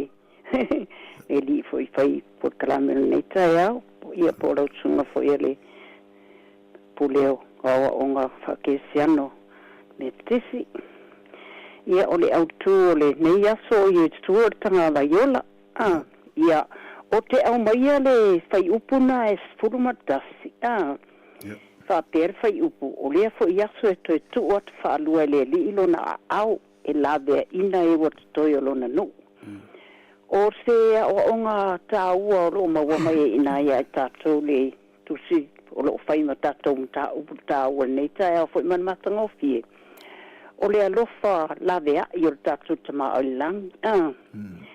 E whai mai o e na e moni mau mai fo ia le whai upu na le le ta ua mai ai nuu sa ta ape foi ma tulanga whapena I tu e whale lalangi ai whamai le I whata whai le tua po oa le o na e whamtala ina mai malamalama umatua lo o whamatala mai ai whamai le taimi le na whamai o le po ia sue toi tu ua tu whaalua le li ilo na au o e sa to toe mai mai asuria mai kupito ia na ta wa mai umai e fai upuna ia no umana ta ia ai fa mai na ia le taimi le la vea ile o le wa fa autu ia Yesu tanga vai ola lona winga le na fa mai na toe fa na vai atu ia e matau o e faraima fa umtia e fa sa wa ia yuta alo ta wa mai lo fai upuna sfurma lima na fa umatia lava Yehova le whangol samio ai kupito ina ua si yelo na au I lunga o vai tafe mamatangi si tele matai ia mga vai umanga ta ua mai na fai upuna e fa awia tuailo na ranga lilei malo na lofa ie o fa se vaina lo na winga ata to mafo fa wa ie o lai tu mawar fa tua ma le taritonu ia le tanga ia Yesu o le la vea ina I la tau e peonta wala wha malamalama ina mai o le palo anga a Isaia mea umole atupu mai na Mesia ia ona yeile o lo u e tau wa telem ta upu ia I tātou e whaipo I maa o ngā ia I tātou ia tu mau le tātou wola whātua tua ma le ola taritonu awa I le ase si tātou te surfa ia I so te mea tātou te mawhatia kona tātou ta mālawa o langi tātou te whātua tua I emtu uma I mea lo tātou mawhatia ai e peona whamatala mai le autu o Yesu o tanga vai ola lona winga tu mauro whātua tua ma e tonu I le atua ona e loa lea ma e mana o mia lea lona nganga pa ia e whiifo ia te oi ia ona e le popole a le se me tasi o a mea tinga o a mea uma peona tā ua le soni ala e malosi alo wala whātua tua ma lo wala tai tonu o lo soifua peta tu tama I langi na te la vea ai ngā sosani mea lo tatou mawhatia ai ia o te o whaaso atu lea ma le awa lava ma le whaalo alo nei tu la ia ma ia lava lo walo atu mo le ta matungofi nei tai au ia ma le awa lava ma le whaalo alo whaafitai mo le amanoa whaafitai lava te oti nā noa saunoanga matungofi ma se whiola whaasoa mai mo le nei aso tala ba whamalamalama le tātou mta upu. Whaftai mo le whaasoa, ia, tala pere tātou leina. Koe lava, se wala o mai, tolu waru lima, waru fitu, waru tolu, ia po le tolu waru lima, waru fitu o fitu, tolu waru lima, waru fitu, waru tolu, po le tolu waru lima, waru fitu o fitu, tala tu pere tātou avandoa, ia pe awhaio. O yo fia whaasoa mai. Ia o na so atu le si vaenga lea. A o whaataritari la. E wala o mai. O le manatu au tū pe ona ta au o le taimu sola. Yesu o le tanga vaiola. Yesu o le tanga vaiola. E fia whaata waina. Tātu whaasoa ne tau le upulea. O le tanga vai. Tanga vai. E peo na tā ua le tātou mta upu. Fisile la le wingo le tanga vai. Le e tana noa le profeta. Ai sa fa ufa o ngā le profeta le upu tanga vai. Peo na tau atu le te miwa sola. O le loloto i o valo anga ma upu e whao ngā e le perifitara nei. A o le autu a toa o ana valo anga o le fio mai o le besia. O le isi winga o le upu tanga vai, o le fua, o le flag ia po le pena. O le fua, po o le tanga vai. O se whailonga, a sign o a symbol. O le fua na te whailo aina maia ia te oe se mea. O le fua na te whailonga pe tau maia ia te oe se whe au po se whailoilo. Po se mea na te tau mwhai e whaamatala mai ia te oe. E lea winga o lea fua ma lea fua. Tonu o aso la, sana o atunu te tele o malo te tele. Sa iaia la tau fua po ta ngā vai. O fua nei e ilo ai lea atunu ma lea malo. Pe tai o te minei. Ua o ai whawhinga renga ma company o au ta alu. Ia ua whai fo ia la tau fua e whailo ai. Ua oi malai ta alo ua tutu wai fua. Ua o i tātou ta alonga leo ki ki te Sāmoa. E whaonga e wai fua. Le me tau wale ai. Ia ele ngataile. O fua e whamasin no i ta alonga. Ia ola a sisi lunga fua pa e pai i o taule ai. A sisi lunga fua la no mo. Ia pe se pe sao. Mo pe. O rono winga. O le fua po le tanga vai. E uia wana o se ie. E ui fo i e whatau waa. I le waai. Pei tai, o ni mata i tusi, o se ata, po se whailonga fo i oropi pi i ei. E ma whai ona whailo maia i a te oe, pe ma whai fo i ona tau maia i a te hau. Se whi au ta au o oropi pi i e fua. O le fua o le whailonga, o le saoratonga. O le fua fo i o le whailonga o le man malo.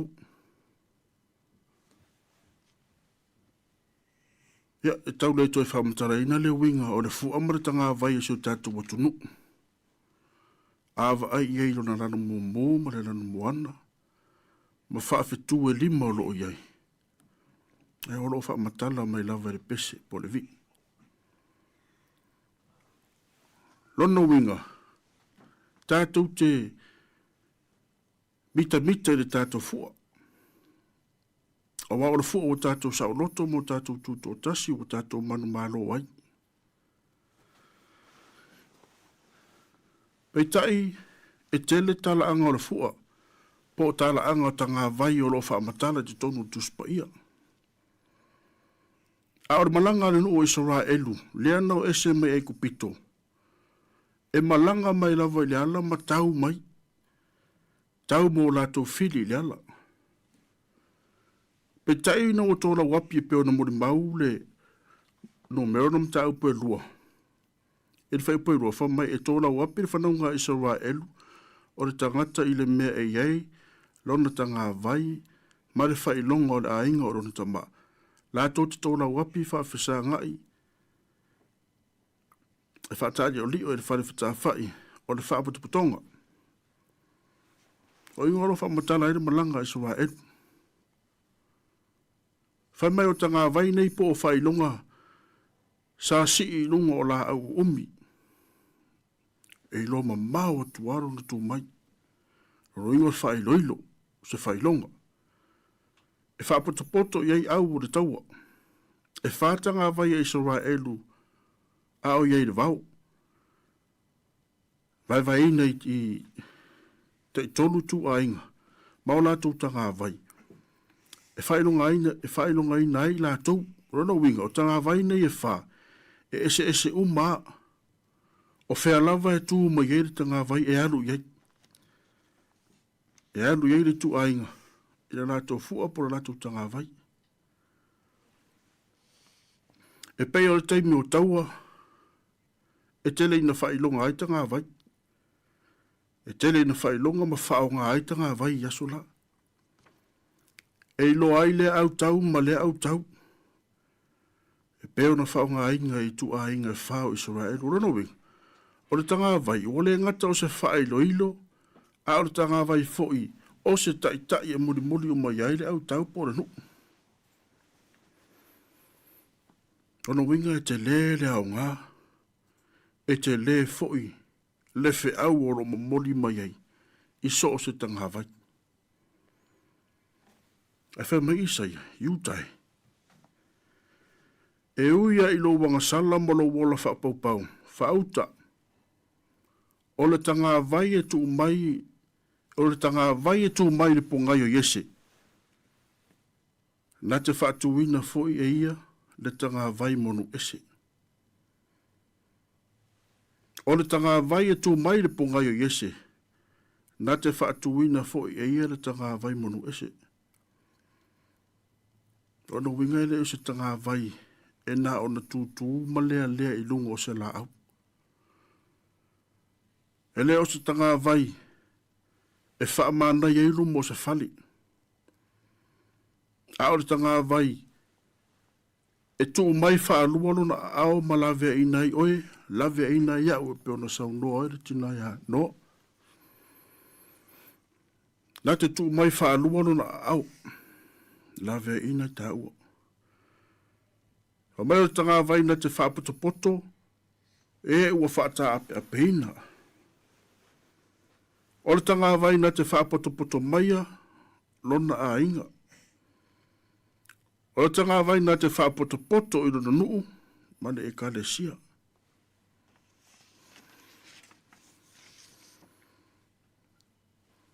Peitai e ele pesere au ngā sa. Whabeo le fu o le alofa wā ngia tu tono no loto.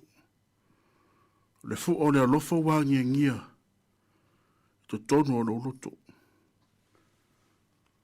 Sāmoa e mara pa ia le tātou por kalame le aso.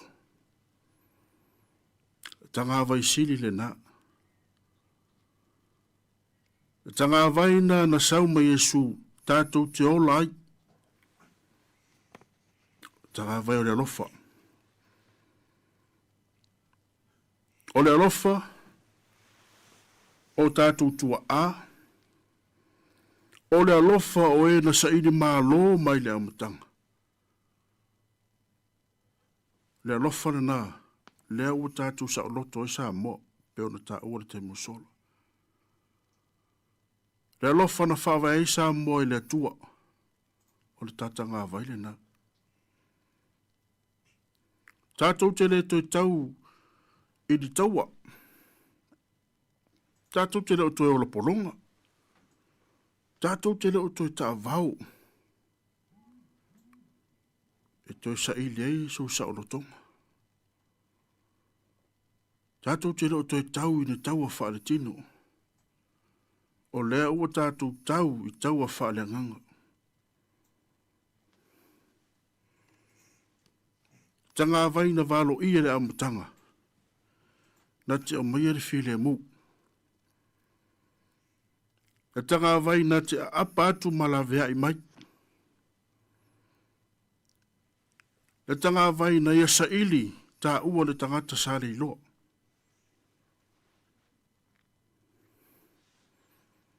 Tanga vai sa pele i lona loto.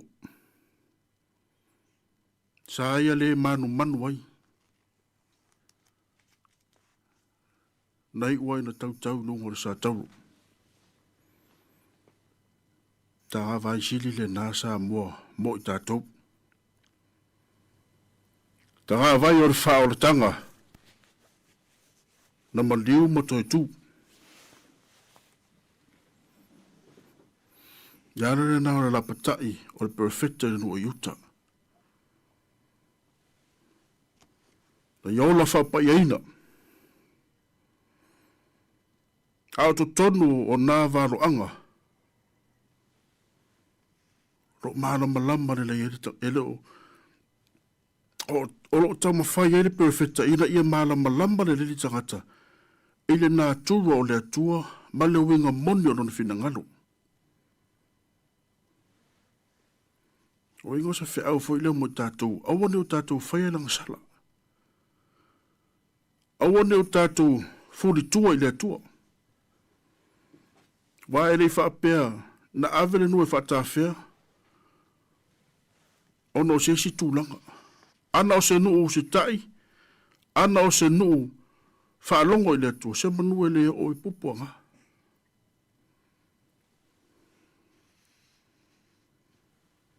Te fe aule mo tātou ni tai au. Wa o ngā o tātou iai li whamana tuina o le tātou tūto tasi li tau sanga. A tonu te lese fe au i Sāmoa. Ua le tomu ai peo na māsani na iei. A o le teimi au ngā le lea ua nofo le iei le tangata i lona fali. Nofo le le lona ainga. Mā fau loto. Tauti ngā o nei tua a. Sa ilingo so tātou saurotonga. A o leo ngā foile mo tātou te nofo file mu tu tonu o tātou ainga. O mātua mo whanau. Tu aia le tu o tasi o Sāmoa, ai o tātou mawhau le whaolotanga na whaia le tua mo tātou. Whaolotanga tātou te lo mativa hai. Whaolotanga na ia ave ese le o le polonga. Te tanga vai nā o le alofa. Tanga vai ua tasi ai tātou i lanu mga ngana. Tanga vai na whaia le whao le tanga. Mo oe, maha. Tātou por kalamere nā na yaso Sāmoa whaaftai tele. Ta māma tina, ta mai iu lai. Me se whaur tina ia noa sa whai mo tātou sui, tātou te whaasoma fitu whaere na yaso whaaftai tele. Whaaftai mo roto o vanoa, whaaftai fo ia sa whaanongo longo mo whaafungo fo mai. Tātou talo mtu ile. Ngāru e mana le ngā pa ia. Nā te wha maala malama ma whanau tele so tātou whatau wa.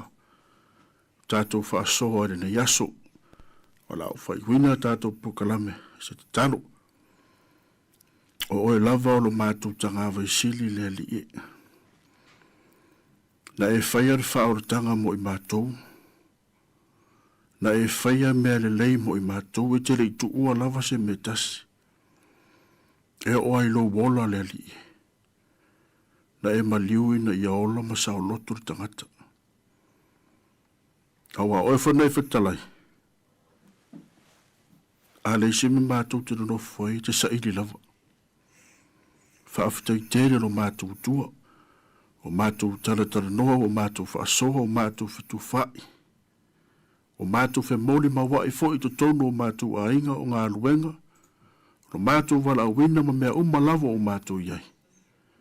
Mātou te moli maua i lo wolofa malofa mauni. Fo ilo vi inga i a te oe matu mau i a te oe nei se i o i whaavau. Alofa mai ane nei aso whe au mga luenga, whenga iei lo watunu. Whanau ia o onga, o ai oma o mia oe lo mātou wali ie, whaaola le tua. O ai o sai sei tia pe i whainga le ti apolo. Te tala ma whaasa o loto le li. Aga le lei ie o ngase ma mamai. Le ato o toa le malosi. O e fo i o whea ngai mga ngā luenga le nei aso. Tau ma whai tineia le nei wha mai ua. Whai ma tau wha whewhe le nei larangi. Le li e. Ie yeilo file mu moro wanga le lei ate i la tūro mātou li e. Tātou ma oe le nei aso lo mātou tua. Fa mangalo i mātou li totolo o le pele su ke wiso. Tu mau yo mātou lunga, manuia marifile mo oile tuare tama. E lofa maranga lei ois lo mātua li imur mātua whaola. Amen. Amen.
tonga tau so se ile au te Samoa pasau fa asolo I se una fala mo e mai ma e tuli ususu ma e pota sinai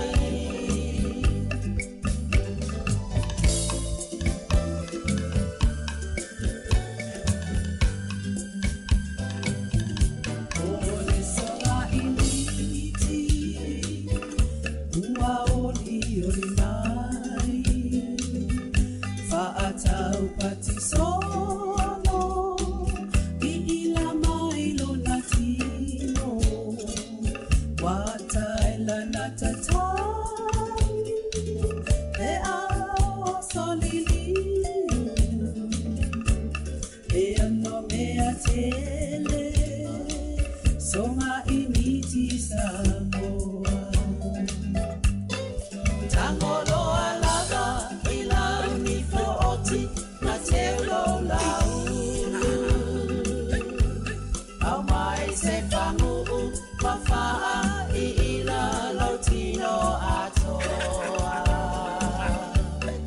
Na e loe se sia ko Samoa Ko se I e tonga Tau so se ile au te Samoa Asau ka asolo I se ula fala Mo e mai Ma e tuli ususu Ma e pota sinai Tango alava Ila unifo oti Ma teulo lau Au mai se fangu Ma faa I ila lo sino atoa Na e loe se sia po Samoa Ko se I e tonga Tau so se Ile au te Samoa Asau fa asolo I se ula fala Mo e mai Ma e tuli ususu Ma e pota sinai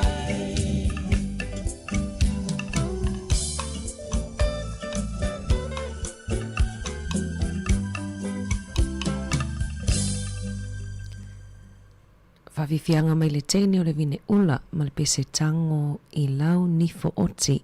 Le awa toi tonu minute Charles Futasi mai a foi le toi whafonga mai se tasi o Polkalame na tapinaina I le sunga whawhianga inga ia Reverend Panapa Papalii mai le kalesia me totisi peo na toi whafonga mai I Polkalame nan moli o le ava. Charles Futasi o le upwhai o malo tapinaina le Polkalame I le awhionga ia lawano ati lawa. Awe lilo maya vai sauni folau Lulu au fulu apa au mafa au lio lau lau Fa asisi na sali lo maya vale vaya safalele taua Opa lau lio tama oleu amea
tama o leu a mea.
mai fifi lava e le nei fa o ponga o le porca lave o fai o malo fa ta lo fa tuai ma fa felo ya tu le malu le fa fonga e so se ai in New Zealand nei o lo atu ai ya le nei fa se lo ngai le nei so timu ma le fa le ton o le tau ia talo si o lo manuia ma fa na fana lo tapo inga le nei vai ngo le aso fa talo fa tu fo i le mamalu uma lo mau mai ia le tatu o nanga le nei i lungo fe so te inga te le vavave le tatu o te nuu i Sāmoa ai fa pe ai fo i baisi i tu langi o le kelope fa malo lava le langi o mama ma le soifua lau le lei ai pe ona ta ua o lo o fea ngai pea se vaenga tele o le motu i saute o New Zealand nei, fa pea mātou i le nei vaenga o New Zealand, ma winga fa ale tonu ma le lolo wao le tau,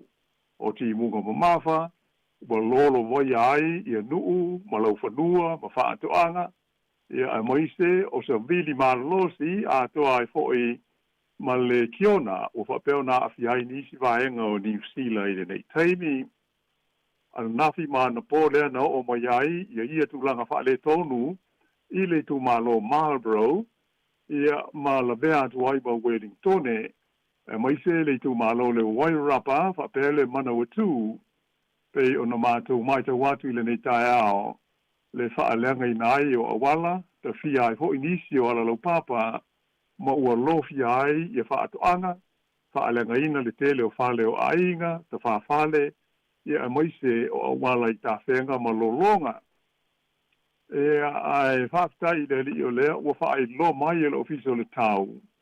Ua amatau na tau se maali e se atu i sa sae o New Zealand nei, ia le whetau la inga tele o matangi, ma tibunga, ma uinga lo wao le tau, ia na mafua ma ia ia tu langa wha le tonu. Ai o le mea taua o matele lava ina manuia, le iai stasi po nisi wa fai nai le soifua ona o ia tu langa fa le tonu o le tau. O le itu inatu ia le porkalame ua salmi e fo i mo le nei aso mumua ona fa ino atu i lau tapo inga o le to fine ia ana fa solo ia lea uma to lua i le nei fa o poponga o le tātou ngā wenga, ma le tui nātou le porkalame le nei, ia truai o lo to i se i Sāmoa, ia mari whai palo, ia monisi foi o tiu te whai o le ngā wenga. Ia ai malo lava le tau atai ana, tā lofa lava malo fo i le usu, i le amtaliho tātou au nanga i le nei fo i asa fau, pa stai le fiso sani mai i le nei vaenga o le porkalame, mata upu tau I upu whai o malo, ta lofa lava. Ta lofa malo soifua lau whionga la wanu. Whatimtimu la foile tau ia mātou fu ini porua ta tono whapena foile hat. Ia, yo o tūlanga ana whapena po ngisa lava mātou pisaruu. Ia mai o tau mapu mai le timu ia ai o lofa ale tonu pea. Ia pe ona uta ua le ua iai le whaalinga mai lo fisara tau. Ia tālu sio stable ne aso le ai swinga. Ia pe a se mari se atu. Ia tūlanga whaale tonu pe ona fiai. Ia tātou ia maisi tū mālo tele. Ia le nei vaenga o le motri matu. Ia ai whape ai foi ma le motri sause. Ai ile nei fa opoponga o le porkalame le nei o mata upu tau I upu whai o malo. O lawanunga ili poti o telefou ma mea tutupu I mata upu tau upu whai o malo. I le tonu o le tātou I tūlangi nei o le Pasifika. Ia le whaataita inga o se mea tau whaatonu aru mamao a le malo saina. I le amatanga o le vai aso. Lea ua mai ta watu le matua langa langa ai o fina ngalo whaalia o tai o malo o le Pasifika. I le manatu au tū e whaapea o le nei whaataita inga a le malo saina. O se ngai o inga wātangi ai le lea mana ia saina o mana onga o tangata o le Pasifika. Mo se file mui te tonu o le nei vasa tele o tātou no whai. Le vasa Pasifika po le Pacific Ocean. Pei ona o ta ua e tātou telefou o le whaaringa lo ia mai I le balo saina. Sa ta ua I whapea na whanai na I le ea e lana wha manuao po o le Navy ia se mea tau whaatonu tonu waru mamao I le asonga fua na te nei. I se vaenga o lātou whaataita inga wha le tausanga. O se tasi o wa maulu e alu I le malosi niukilia a le fua manua o saina. Le ana whana e ai I le ea I le nei puru alu mamao. Ai ele I ai se mea tau po se warhead na iai. Na whaonga ina ia se tami warhead. Ia mo ia whaata inga. Ia pe o se mea whaatitai ai le ai se mea tau. Na iai se warhead I lea pulu alu mamao. Na whaama mawhaina mai fōi e le vanga au al malo saina e whapea sa fua ina le lava le vaenga tonu o le sami I le vasa Pasifika e le tau o na pau ma palasi I fōi ai le nei mea tau whaatonu tonu. Lea sa whanaina I le te ala ititi o le tūlais fununua I le awa uli o le songa fua na te nei. Ta uai I lea whaasara ngalo ia ale malo saina. A o le whaia le nei whaata ita inga, sa mua na lātou whaai lo atu ia lo lātou wha moe le nei, ia tunu uma o le Pasifika. Ina ia si le fiai o le a whaia se whaata ita inga whapea. Na ta ua fōi ia whaasara ngalo malo saina. O le lātou whaata ita inga le nei, sa whaatino lava I tūlanga māstani, ma tūla whono whaale wā o mā lo. Mai e lei whaia fōi, ma e lei whaia fōi pe whaate tau, e awha ina ai I a seisi a tunu. A epe tai e pei ona ta ua bua. Ua matuai longa o na mamafa, ma mālo losi whai tionga mai le tele o mālo o le Pasifika, ai maise o Australia ma New Zealand o uma no la whaai lo mai. O le nei whaate ita inga, e ono whaate tele ina ai winga whaale tonu I le vā whialo aloa I o mālo. Ai o le tele o isi mālo le Pasifika, e au fia ai le mālo o Papua New Guinea, o le o lātou tālasanga ina atu o mālo losi o le laurangi. Ina I aua, le avea le vasa Pasifika e whai ai whaata inga o lātou mea tau mā o penga mālo losi.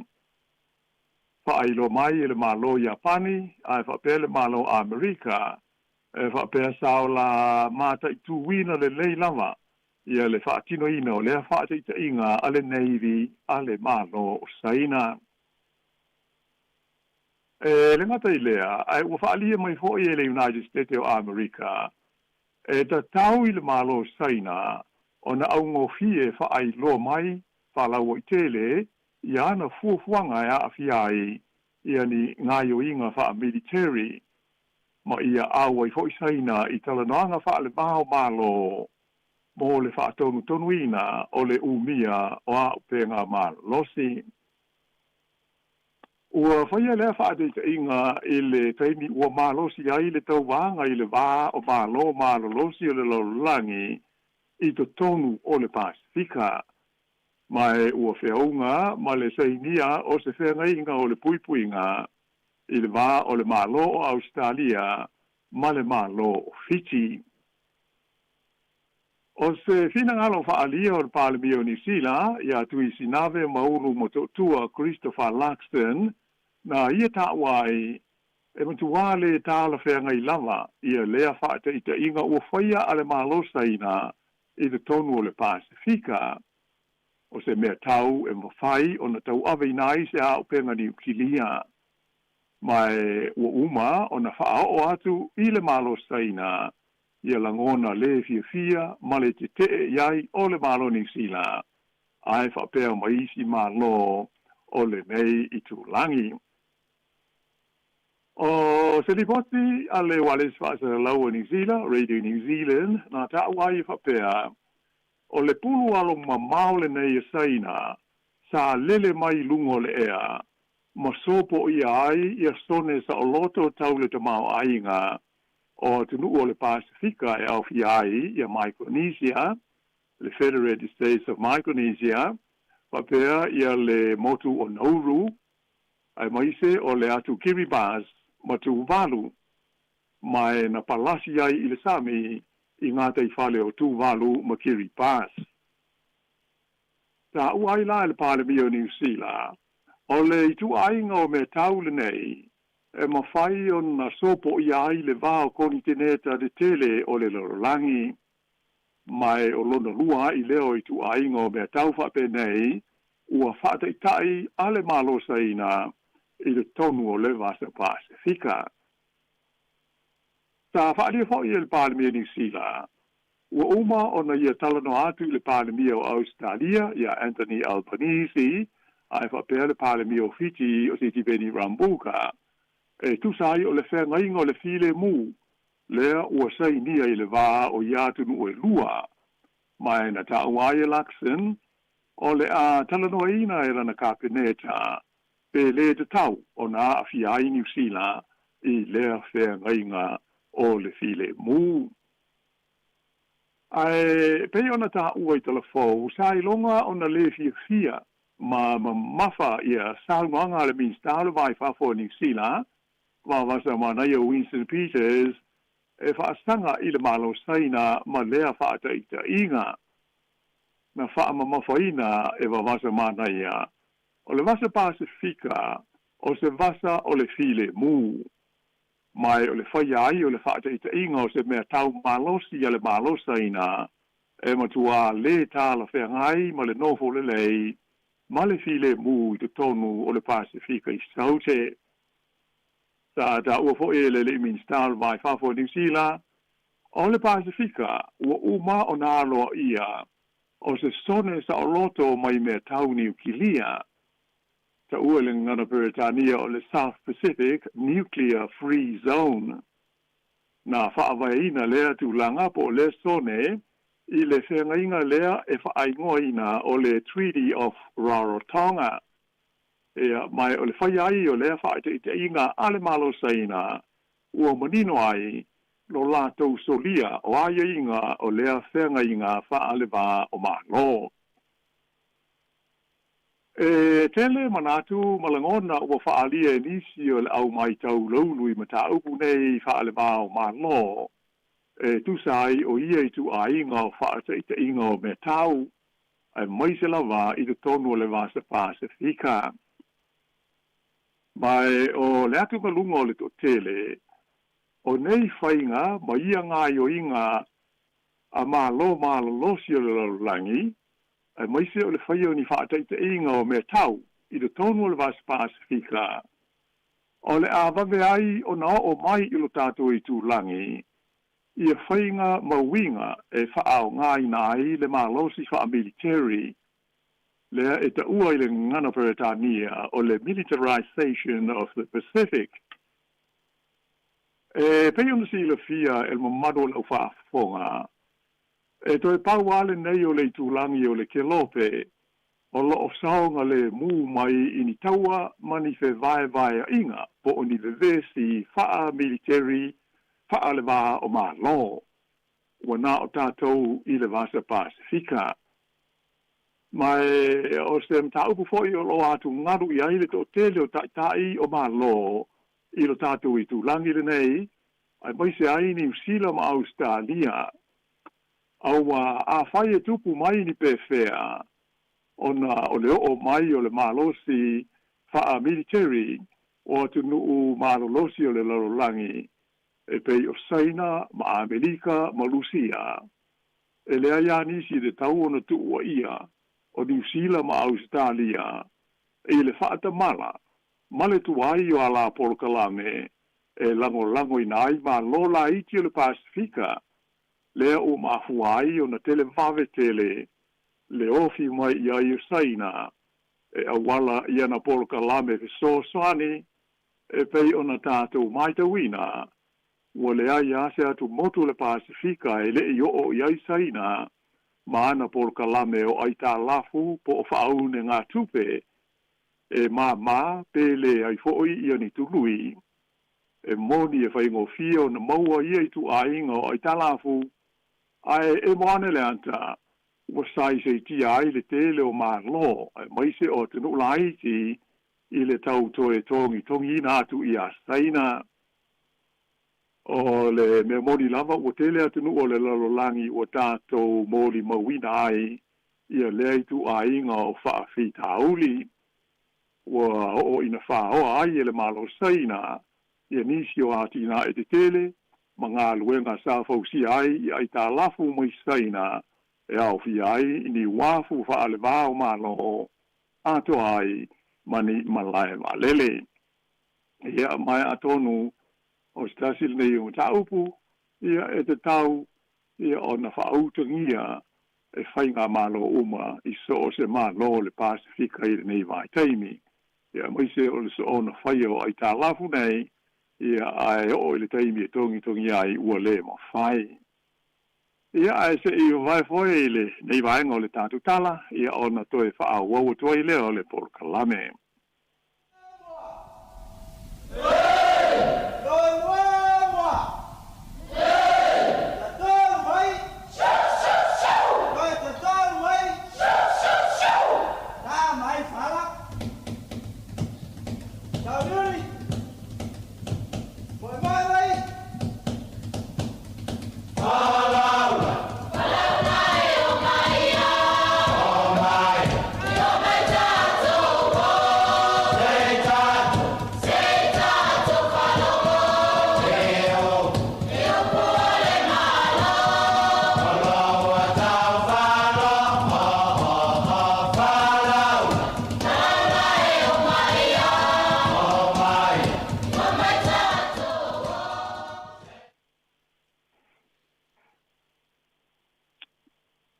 Leisi vaenga o le tātou tala, e peia on siofia e le mamaru o le whafonga, o lea o tua vela lava i me o whaasele launga, ma folanga, a tō ma Polokalame whaato sina, a pāti ma vaenga whai e New Zealand ei, mo le fina wina o le pālota tele, i le aso fitu o le masina o Novema, o whanga solo ai lao na whairo mai whala o tele i nisi o whainga wha mai i a polisi foi a pāti nei ua tātou mai tau inai i le whelanu lanuai tānga ese lava i le tua winga i le mau polisi i ua whātula i mai le nganga ma le fa mo moe pe ona silfia ina ia fa pea ona fa o sofia ai manatu malangona ole au palota e lango i o lātou suite wā atoa ma le lātou pāti i le taimi o le pālote tele i ano. Bema, o le sa na te adei le sa whaasi le silai, wha lau i tele i le nuu o Wackworth e le taitai o le pātia le New Zealand First ia se tasi o a lātou whainga wha mai pe on silofia o le New Zealand First stasi leo pati e tolu ia o loo fia i tonu o le whainga maloso o whaatasi o loo tu nei le foe i New Zealand. Ia mai ua te lea nātu whainga whaamai ua whaailo mai ai o le sa la lea na whaailo mai ai le polisi faule nei e aafia ai ia leanga maa o tangata e pālota ai i whainga pālota a New Zealand i le lumanai. O le maita watu i ai pei o le nganga o lea whainga whaamai a le pātia le New Zealand First ina ia whaapitoa ia lea anga waa e nā o tangata ua iai ia le sitiseni o New Zealand.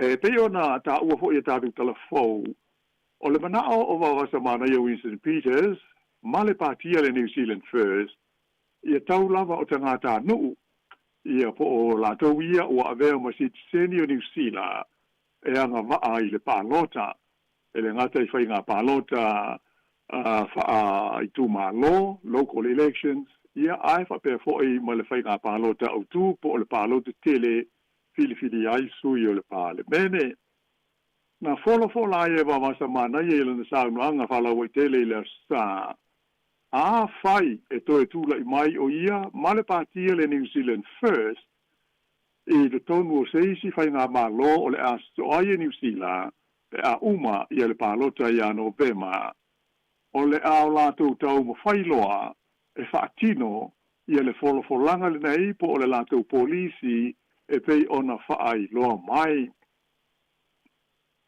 O le maita watu i ai, o le winga modi o le manatu o wawasa mana ia e pei ona au mai i le lātou policy le nei i a whaatapulaa le a ia le tau e pālota ai e nā o tangata nuu po o sitiseni o New Zealand.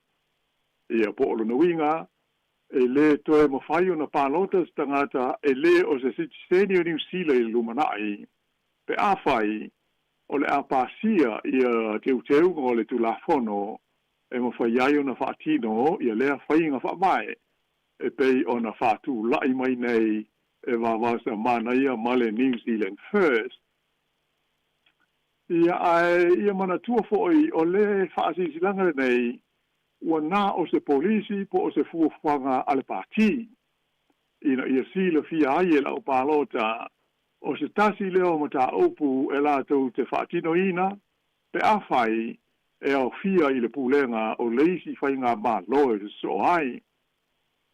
A tonu i seisi whaaupunga o se tasi le nei o lātou fuafuanga whaatatia ia po o wholofolanga e whaatino, pe a whai e mau mā lo, ma fia i lātou i te tonu o seisi whainga mā lo e se so ai a New Zealand. Ai e ui lava ua nā o ni lava singa, mani ata whaataitai ia polisi ma wholofolanga nei a pāti, ma vaenga whai ese, ai manatu le polkalame, e tāua mo i tātou ta i tō tasi o ta ngata pālota, o na mānatu natu ma mala malama le le iai, e fua iai, po ai le sui tau wā, ai po ai fo i le pāti, e ave iai le tātou lango, i le aso o le pālota i ano vema. E pe ona o ta ua inisi o tātou polkalabe o tuanai, o le aia te tau e pālota ai, o stasi leo aia te tau tūpito mō tangata uma i whainga mā ngofa te mokarasi. Ai o le la ua alia di mai i nei sanga pālota, ua manao le New Zealand First, e sui pe te uteu le tū la fono, ma whaia i ai ni suinga o ngā. Ina ia whaapitoa ai lea ai a te tau, e nā o tangata Citizeni o New Zealand. E tele ni teimi ua tala no ai le tātou porkalame le nei, le mata aupu le nei, e winga i o tātou wai a te tau, e no nofo mauai ma whai ngā ruenga, ia pe a o ngai foi i te tono o New Zealand. Atoa mo le tātou wai a te tau, e ave ai ma tanga tā nuu po o Citizeni o New Zealand, nei. O le nganga bao lunga lava, ina ia tātou tau whai manino uma, i o tātou wai a te tau, ai mai se ai o tu la fono, e whaatonu tonu, ma pui pui ai, lo tātou no nofo ai, i te tonu o le nei atu noo. O so o se teimi lava e whenga i ai tātou i New Zealand nei, ma whai ngā pālota, whaaloto i whale, ia po o local elections, e fili ai sui o pūlengo nuu ma ai o tātou whaamautu mana nofo ai ato ai fōi ma taimi o whai ngā pālota te tele mo le fili o sui whai pule o le parlemene. E mātou te whaamanatu o tuai pēa le nei vaenga tāua, e winga e o tātou waia te tau e pālota ai. Atoa ma o tātou tiu te whai po o mata whai oi, e te tau na whaatino, ina ia mauti noa, tātou te awai, ma fia, ma whaatino o tātou wai a te tau nei, e au wala i le pālota. Ia atonu fo i pe ua se taitalinga i lau whaafonga tā pua iso mātou leo i lea vaenga. Peitai, e le mwhaiao na tu uolo mātou tiu te whai, o le tau longolongo pea, ma wha manatu ia wā le malu o le au wha honga. E peo na si la fia, o le tula fono o loo iei nei o whai ngā pālota a New Zealand, o loo anga wa ai tanga ta uma, ua umia le visa no fo mau. Le ta ua o le resident visa, whate ai ma le permanent resident visa, e me i e lua, o le nofo mau rama ai e senga, e le ngata ua tanga ai una nofo tu mau le tangata i New Zealand. Ai, ua whatanga ai fo i una whai ngā ruenga, ma te tongi na la fonga, ia ma wanoa fo i moisi vaenga unga o le soifuanga rutele, pe o le soifua malaloina ma o onga i te tonu o le nei atu nuu. O le visa nofo mau, le permanent residence visa, le ai mafuli i airo tātou o te nuu, o maua le avanoa i lalo o le quota, ai whape ai foi, ma so tanga whaale ainga e malanga mai ai, ma no nofo i New Zealand nei. Tele isi tu ainga o visa ma pe mita mo tangata mai whafo, e malanga mai ai i New Zealand e whai ngā ruenga, ma no nofo ai mo tātou lawa ia, e pei o le polkalame leo o le quota, e o pito i whai ngō fie, o no mawai a manoa mo tātou tangata i tau sanga te tasi, e malanga mai ai manofo mau i New Zealand, hei. Ia le pose lila pea o na sila fia mo maro lau whafonga, e matua tele manoa noa i lape, ma le maulave o tātou sila fia o le polkalame o le quota. Ai a whai e whaamolia ina uma le mauaia inga o loo iai. Ona whai mo fia leo na maua ia leitu a inga o visa mo tangata teito tasi. Ai whapea ni urungali ma whanau e fia malanga mai i New Zealand e whaamautu iai. Au te ilofo i o tele nisi swinga o le nei lava polkalame o le quota i le teimi nei. Ai o le mea mauti noa. O tangata umalama e whaamao ni ala tau tāl sanga e malanga mai i Sāmoa i New Zealand e malanga mai ua uma ona iai te ua maua lo lātou nofo mau ua avea ma permanent resident o New Zealand. E nā o Sāmoa fo i e mawhai e ona tangata ua maua le visa nofo mau e mawhai ona tāl sanga loa mo le Citizeni o New Zealand e le ai se aso po o se taimi whaatulungaina e pei o isi atu nu o le lalolangi e ia inga i le umi o le taimi e umi ai i le visa no fo mau ma no fo ai de tono New Zealand ona whaato a mawhai leo na tālo stanga i le sits hede. Ai e pei ona zila fia o le whengainga whaawō le Treaty of Friendship i le wā o Sāmoa ma New Zealand le e mafuai ona tātou maua i le nei awa noa.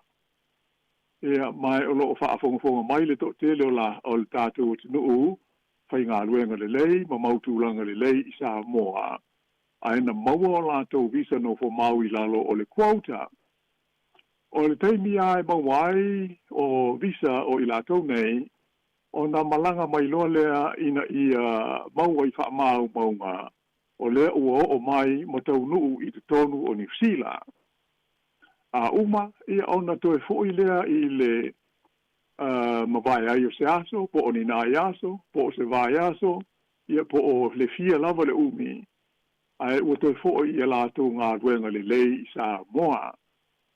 O le mafuanga, ua mautinoa le lei i lātou ia, o lea ua mauolo lātou no fo mau, ma o le foi ua taunu umai i New Zealand i lalo o le no fo mau lea. Ai, a toi foi atu la i le tātou o tinu ona a mata lo leo na whaanga solo le whainga o lātou tālu sanga mo le sitiseni o New Zealand. E whaia ai le ofisa o New Zealand i o pia. O le upu moni lawa, e matua ato tele o tātou tangata o loo whaonga ina lea tūlanga. O i lātou ia e no nofo ma whainga ruenga i Sāmoa. Ai, ua uma o na sitiseni New Zealand. A ola ina fia wa ai le fo mai, o na malanga mo iei lea. A ave fo yaso malo lo, ia ufa pe nao na asia si mai. Ia mai o le totelo i lātou nei, ta ilua pe siri atu tu si fo lau e fe malanga iai. A fia malanga mai i New Zealand, ua wha ngā le tu si fo lau o New Zealand. Ai ato e foi, ua wha pe nao na wha ngā le tu si fo lau Sāmoa.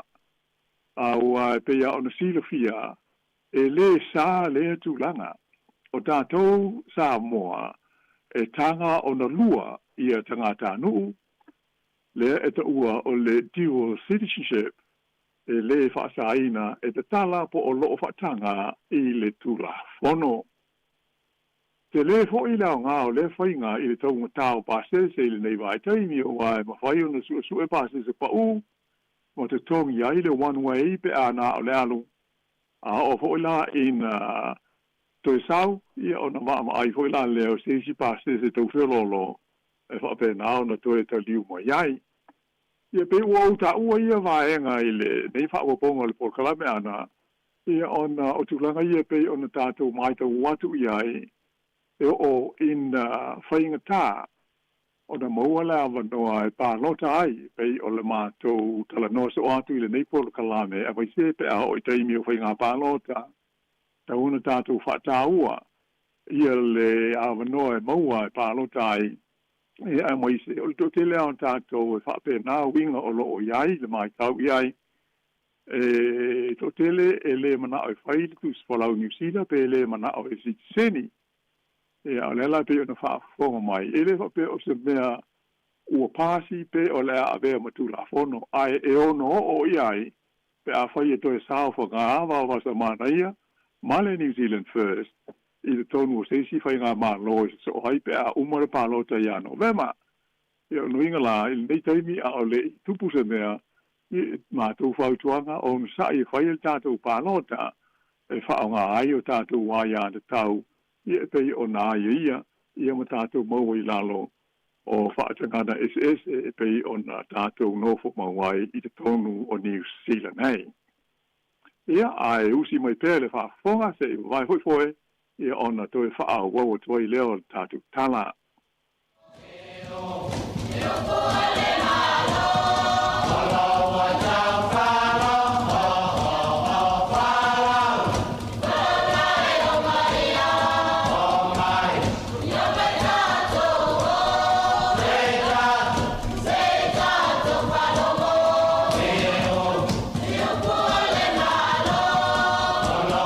Tau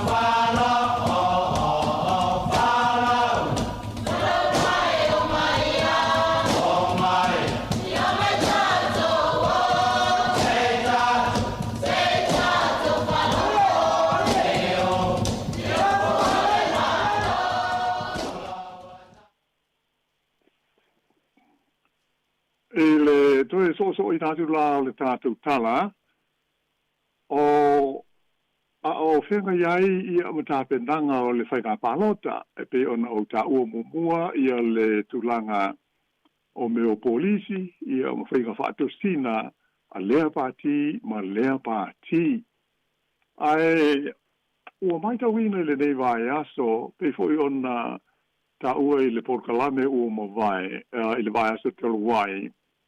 I se tasi foi o sa ililinga o fina ngalo o le au palota sa fisilingia i se suenga whaapitua, sa whaatino ele One News variant, o le ngole o le poll, o le One News variant poll, o le unga lama le tauna unga o le sa ililinga i le vai aso le nei, e pe ona whaai mai, ua atangi ai le sawa o le tūlanga langolangoina, o le pāti fou, e whaingoina o le The Opportunity Party, TOP, i lona whapupu, ia po o le Opportunity.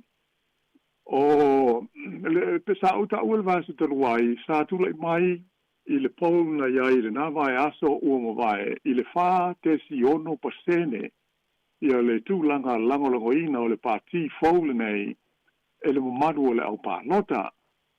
Ia e peitai la o le paul lea ua adiali mai nei, e pei ona o whaita watu ia i le lipoti.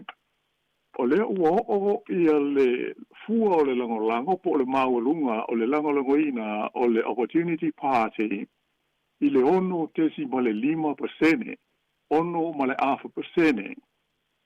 Ia o lona winga, ana whapea o tae ao po le vai aso e whai eile pālota e mauti noa lava ua sao i te tonu o le pāle mene ia le pāti le nei e tu sai o le tūlanga langoina e le au pālota.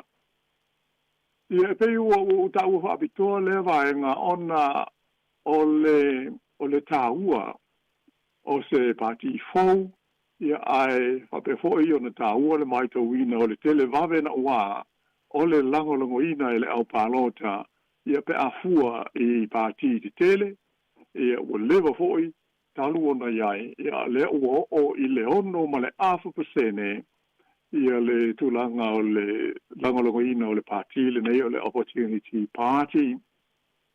Mo le silfia le maro le au whaafonga o le pāti le nei sa whawaina nisi o tangata mau meo ni sila i steimi ele imtua maatu sa te wai le palota po ua lua nei palota te loai ele imanuia e ona whapepea tua yala lea pe tai o le teimi nei o lea ua tula i mai ua filifilia o se tamai tai Asia talavou e tolu sifuru walu te usanga ia le soifua o le tamaitai le nei e soafa ia Kiulei Wong o se tamaitai Asia lena te teita ia le vaenga whao whai le nei ia le pei ona whaafonga mai le fuinu mela ua lata i le 5% o le ua ono ma le afa ai o le tula fono o lo o iaia New Zealand a whai e whaia le palo te tele ia ai maua e so se pāti lava le au whainga e 5%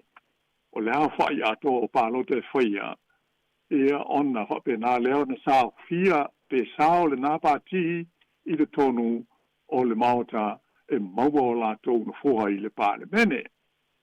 Ia ai e pei ona si le fia o le tāua o le matawhai oi e pāti la iti nei ia pea o na tātou mōli mauina i whainga malo tālu o na whaamamaru le whainga whaamomo pi e lango e pāti la iti nei ia pāti au tū mō le whaavaina o whainga malo a whaiva se lau i wahono lea na mua i amatai ia tu la fono le nei po le whainga le nei le sistema tātou se i o mai le teimi nei ia mai o le tele ala o whainga malo ia se so whatasi i le vao stasi o pāti au tū a le o le national po o le Labour ia mo pāti la iti e se so swane iai le o lo tu nei foi fai nga malo sto fatasi o lo te tai le national ai o lo lango ia le New Zealand first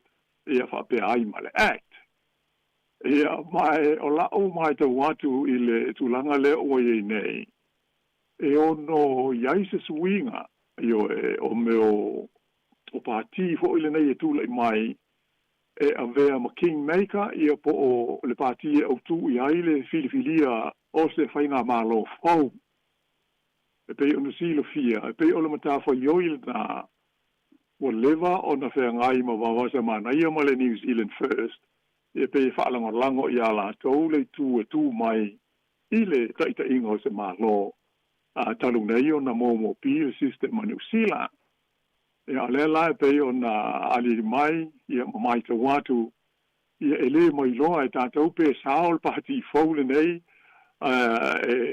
ta uele tātou por kalame il nei tai au o le opportunity party i le asofitu o November pele ai a whai tātou te anu foi no mela ia le pe o na ali mai nei vai aso ono ma le afa pasene le ua iai sa wha tesi ma le ono pasene le vai aso te ruai ara tātou i loa la i le anga ia tu luma ia ma le tau la tātou i le taimi o le pālota ia po le ale tu langa iai awa a whai o le alunga lea e pe o na whai atu o le mea mautinoa lava sao le pātile nei tonu o le maota ia mai ono tu le mai e le langolongina o se whai ngā mālo fau ia maono sui hai ia le tu langa sa iai mo tele tau sanga o tu lai mo i pea, ma sao i whainga mālo, ma pūlenga o whainga mālo, ia le pātia le New Zealand first, ia ona te o lātou ia, e mā tele ina tū i le vā i le tūlanga, e ave i le lātou langolango, o le tū le nā e mau mālo i le taita inga o le whainga mālo le tunu. Ia mai, it's very interesting i le mai tau iai, ia whainu mela nei, e le i tele ia ni a fo ni polisi po oni whainga whawai ua fola mai e le opportunity party. Ia te o le mele e mai tau wina. I masau salonga fo ia mamanatu whaalia o le au mai tau lauru o nei tupulanga mamata au whape nei. Ia pe ua folinga ua tau hiu fo i le tunu ua sanga whaalangolango pe ia wawa samana. Ia mo le New Zealand first. I le tūlanga o lātou, whaia le tonu po ofea, ia le whainga mālo e te tau, na tūlai mai i le taimi, ma le taimi.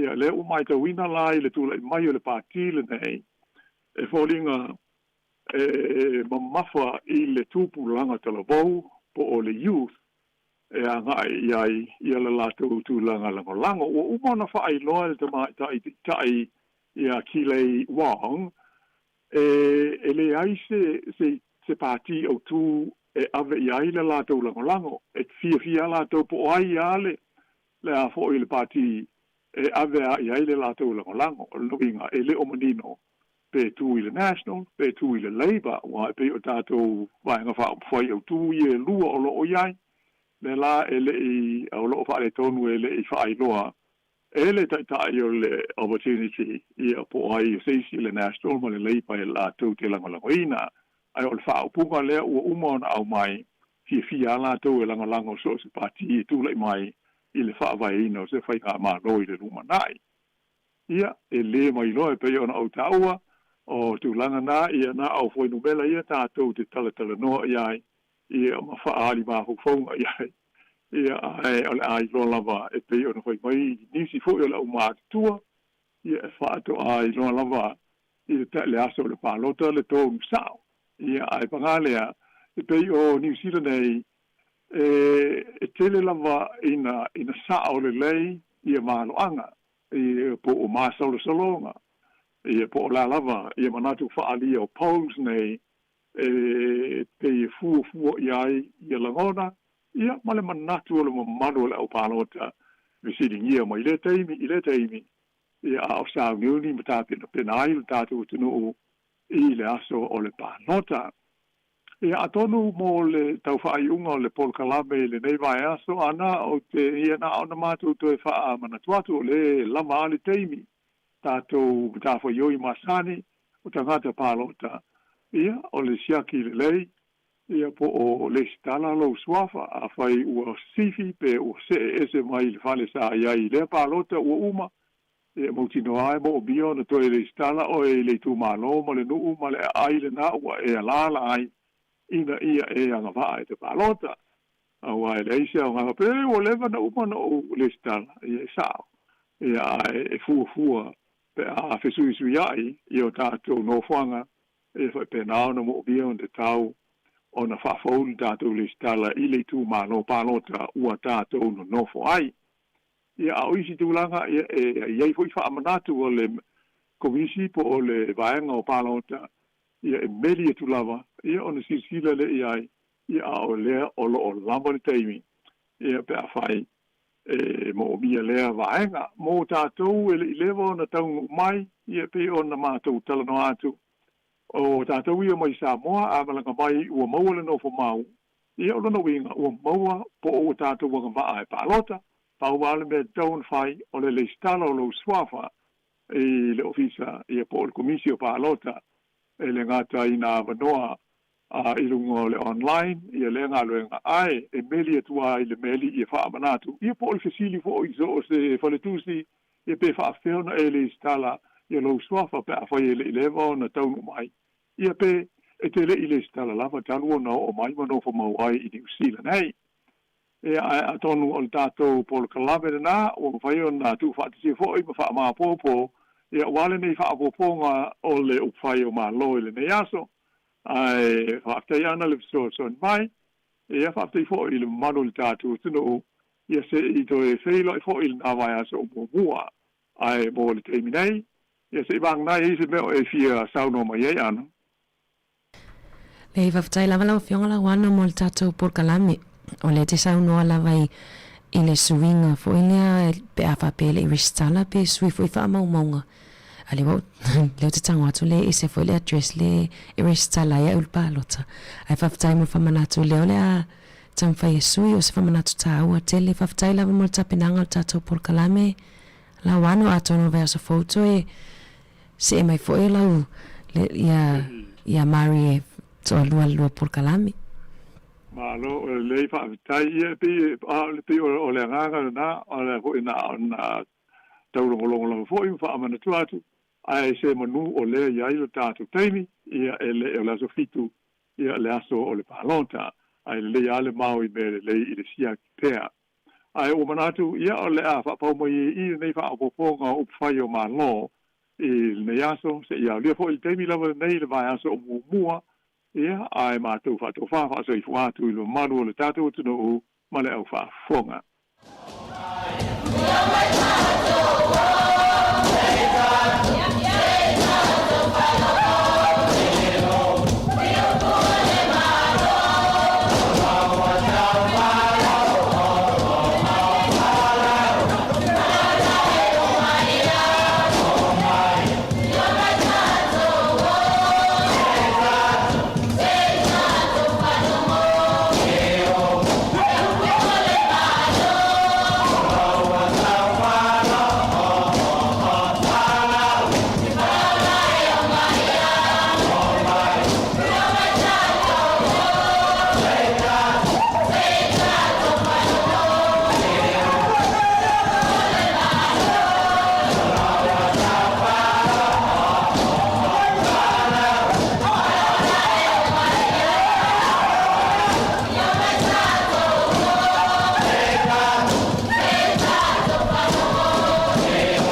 le whaafofonga ai se io utala o toina leo langa o le tama Sāmoa iso o se aina ua te leo laua mama ona o lele amana ia ina zio na si uleo taule langona ufitia i whaao sosonga fofola nelo fala tala tala o ngā whauwhaunga e mala mala mai ala uma mole savalina o ala mani whainga tape taia po i o ele matangi maua alo whaatua tua alu e male whaamaoni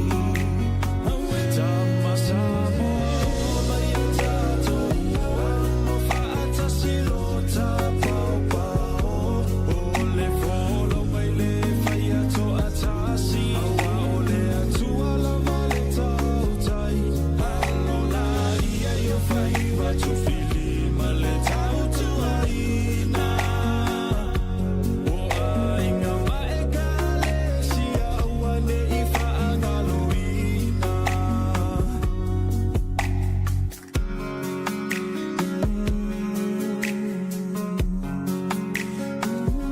So le no fo i lunga sauni mai tau le taua taua fa ale ma fau fau le tino ma le fa ale anganga o e o se usomoni mana tua o e i taimi uma e ui ina va i vasa e feilo a i italo sana ia e mana tua lau tu savali male tau tala e faali ai o inga tau sa afia mata atata sulu lo titi pale lo ulu ma esa asa o e ole Sāmoa e te tiu ai le Pasifika awe Tama Sāmoa mai e tātou o amo whaatasi lo tā pau pau o le wholonga i le whai ato atasi awa o le atua lava le tau tai alo la ia i o whai wato whili ma le tau tuaina o ainga mai ka le si aua ne i whaangalo usai ala Tama Sāmoa o mai e tātou o whaatasi lo tā pau pau o le wholaunga e to atasi o le atua lava le tau tai alo la ia i o whai wato whili ma le tau tuaina o ainga mai ka le si aua ne i whaangaloina Whawhiwhianga mai le tofi o tamatani na mai ale polkalame o le upwhai o malo to e 5 minute o na tālu sifululua o le whapopanga o a tātou telefon. Annie Grace me le pese le whale na ia moa.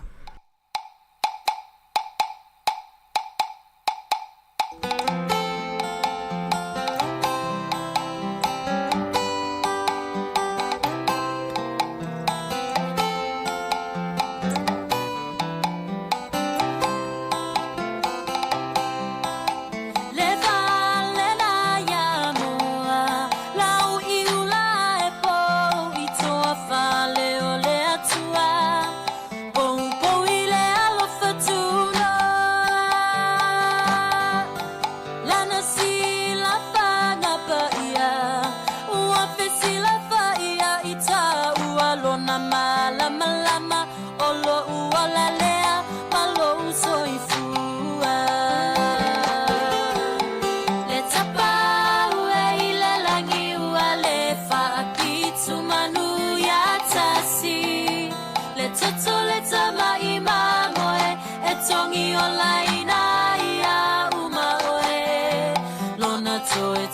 manu malo o se talafa solo pito tula imaya tato muaya mafasa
Trai whaatalo whaatolo whaapoponga o talafong ma le si o whanga le langua mo le nei vaenga o le aso.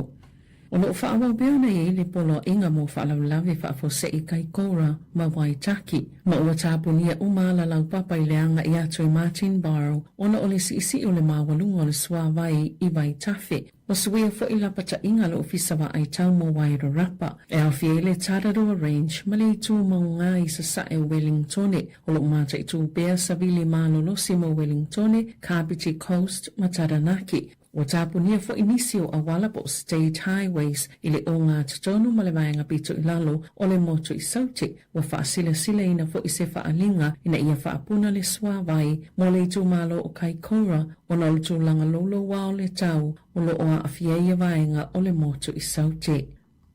O a whaalia le matua le fifi o le minista o whale Chris Bishop o na oni whale mautatongi le malo e tolu se fulu leo whainga o loo i neibia lea ua a tole tausanga e le ono foia ma ua ia whaatonuina sui o le matanga luenga ina ia whaia ia i se whaatatau. Ai o le taimi nei e siria ma le whaase lau 5 se fulu ainga i neibia.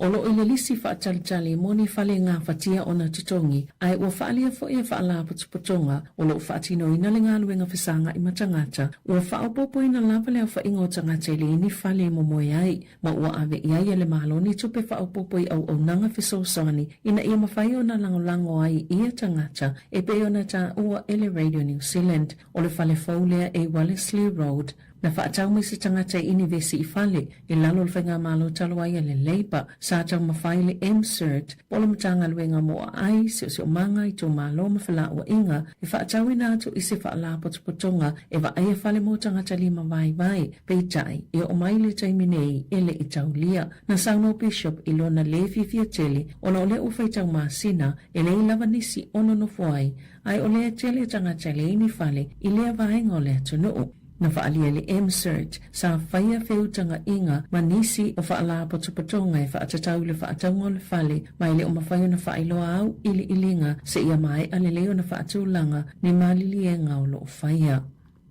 E lunga la i titi ato le 2% o tangata umalawai ono 5 tausanga nga ilunga o la tau tupe maua e lunga ato le taiselau walu se fulu afe taala le tausanga mo ufaalia le au faito whai longa o le tamao a inga e alanga tatau lava le fisili pe o tala whianga i pe ona la tau mawaina le supa New Zealand e tūlanga SFI New Zealand le vā maisi atu no ona o le tele lava o tangata e au sia tuunga ele no fomau malunga ato le taiono 5 tausanga le mawhai o na maua le supa New Zealand e le whaititi e tu sai maisi tupe ma a seta ngata. O whai numero wha maumawina mai le ofisa o tupe maua le tausanga tanwai na whaalia ai o le tausanga i lua whelua wha o le 1% o tangata umalawa ta iono 5 tausanga malunga atu sa silia malta i se lau wafeta la tau tupe maua taulu tesi maleono pasene na silia atu malta i se lau 5 se fulu wafeta la tau tupe maua male lua tesi maltasi pasene na ilunga atu o le taiselau walu se fulu wafe ta la tau tupe maua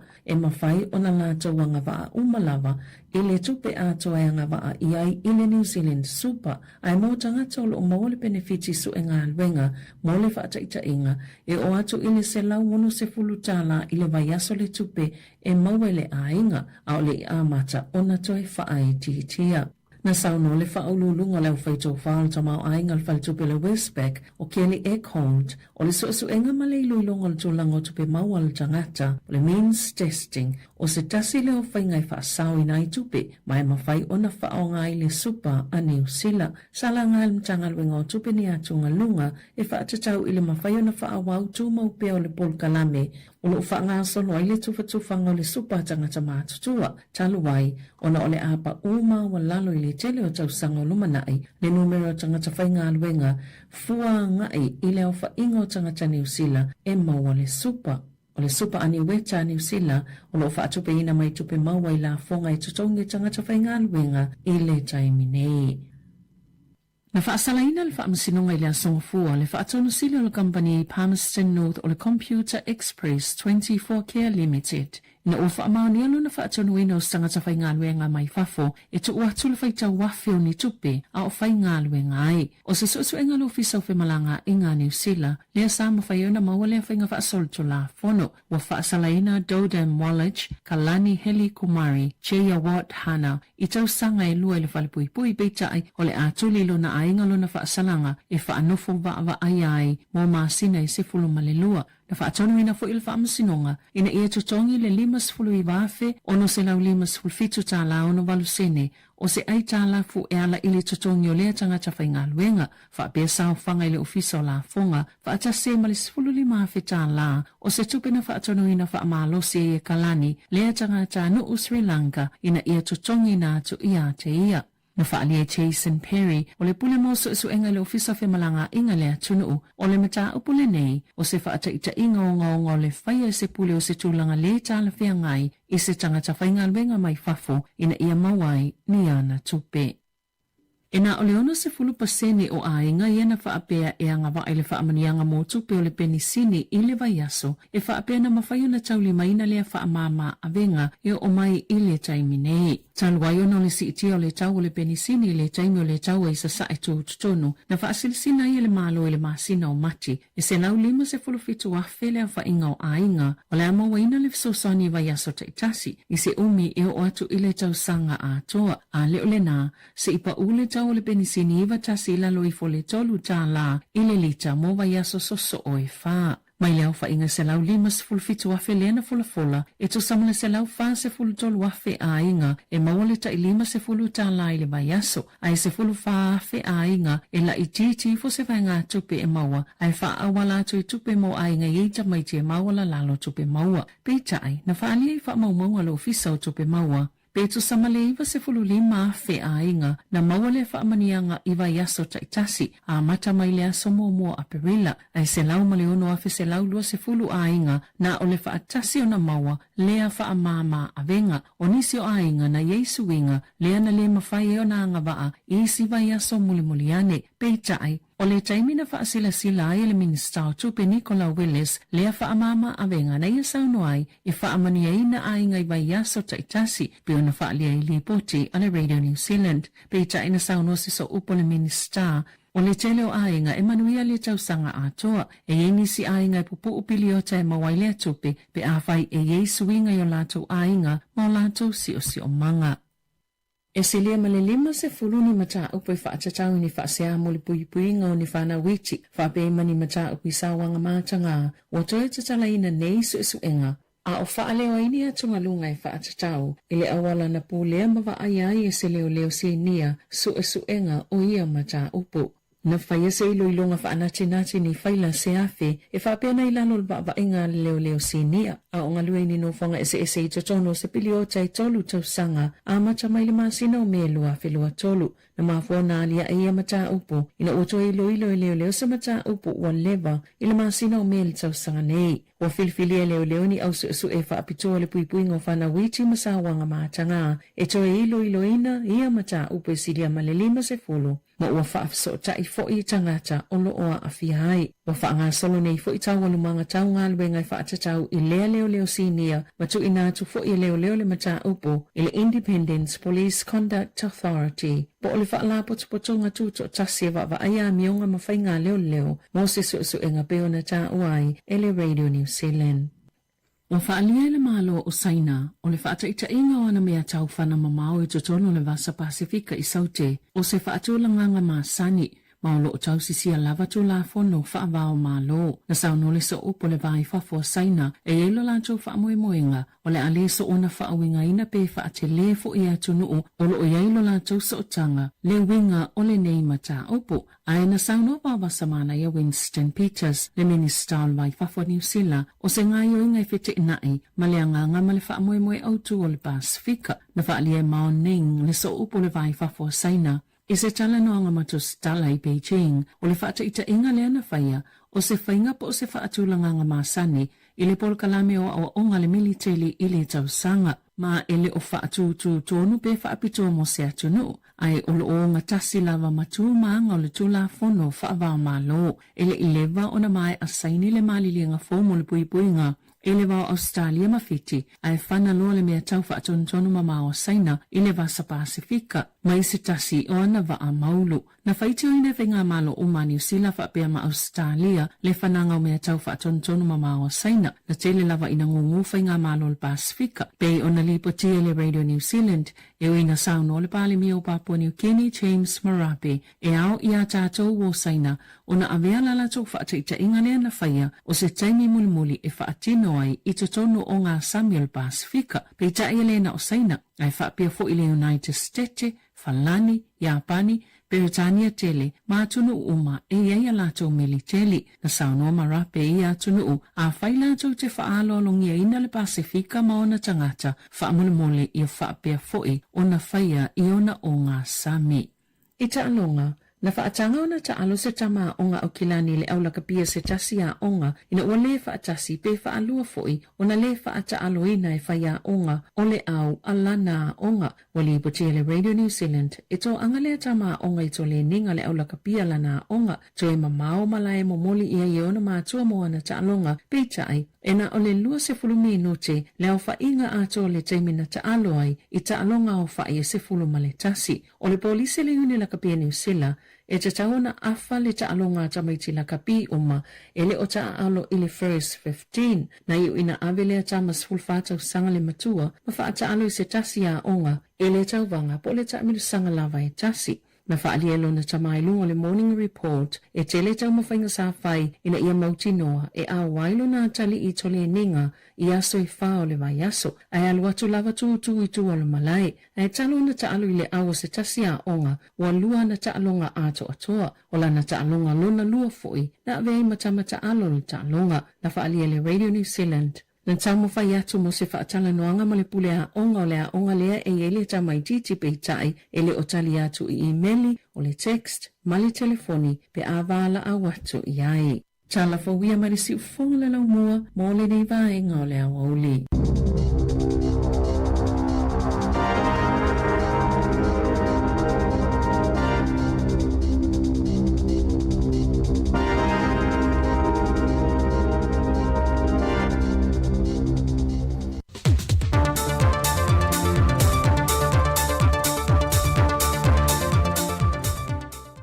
fia te toi whaatalo whātua i whaafonga mai mōlo tātou te nau.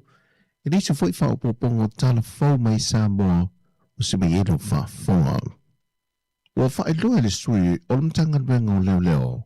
Le iai o le tāua nisi o porkalame whaaleanganga o lo o whaatau tai e niso e ka le si te tono le tu ese.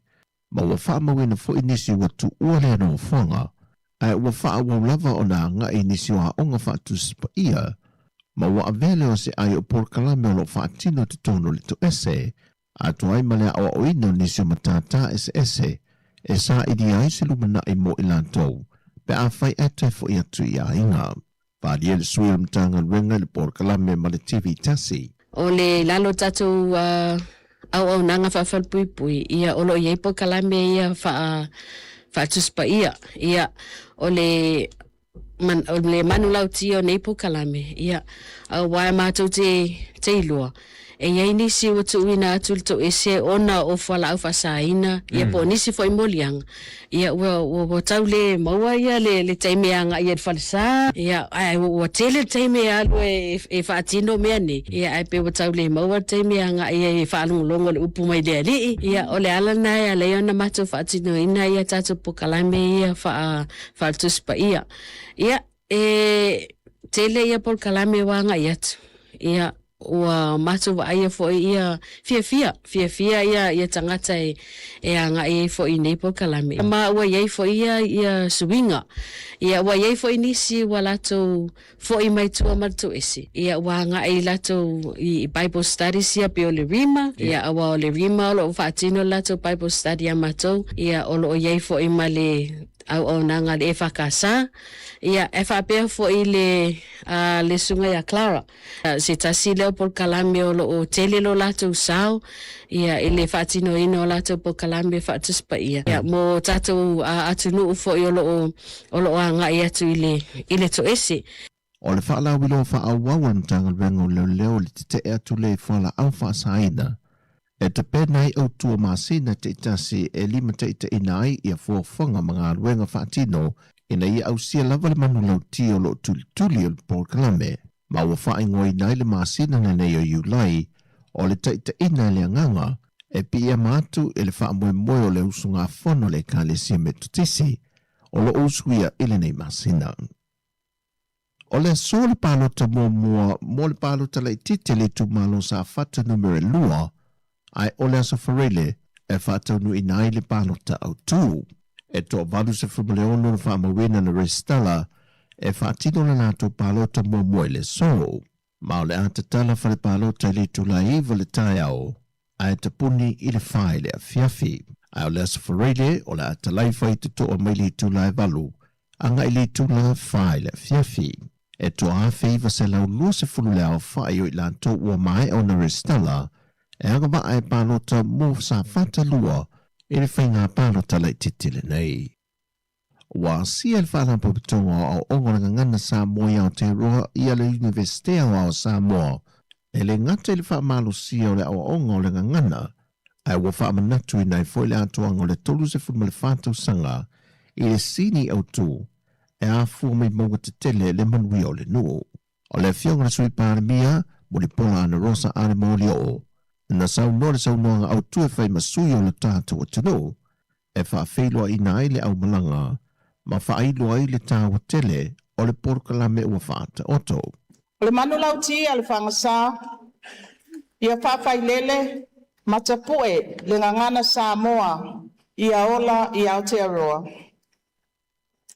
E peso ta i le leile nei manu lau ti al whangasa, ma le tūla whono le komisi o ngangana Sāmoa, al tātou malo Sāmoa. Ia whatu mau, ma ia ola pea le tātou ngangana. E whapea fo i la tātou, wa ainga tau la. O le tai ala o le ngangana Sāmoa, o lo o lima tai nā ia tātou ngā luenga. Ua manino le nei fontanga tai ala le whangasa, lo lātou tau sisia o whiangainga Waitangi, Treaty of Waitangi. Ma le whiangainga o whainga o le Treaty of Friendship. O lo lātou tau mawhai fo i wha mausali le ngangana Sāmoa. O se ngangana New Zealand, Ai mai se le whātāua, ma le whāaloalongia, o matawhai oi mai a te tau, ai e whaonga ina le ngangana. E le tupu fua le whātou whala inga, a ai ono Dr. Whanaafi le tanga loa e whapea. A le ai se ngangana, ua le ai se anganu. A le ai se anganu, ua pō le nu. O le utele nā whanaunga le nei whala putonga. E lata le toa lima se fulu le au malanga mai ni usila, le ua whātou teia nei le lātou whōntanga, masui o le ngangana Sāmoa, i le Universitea Wawa Sāmoa le pampai ngala.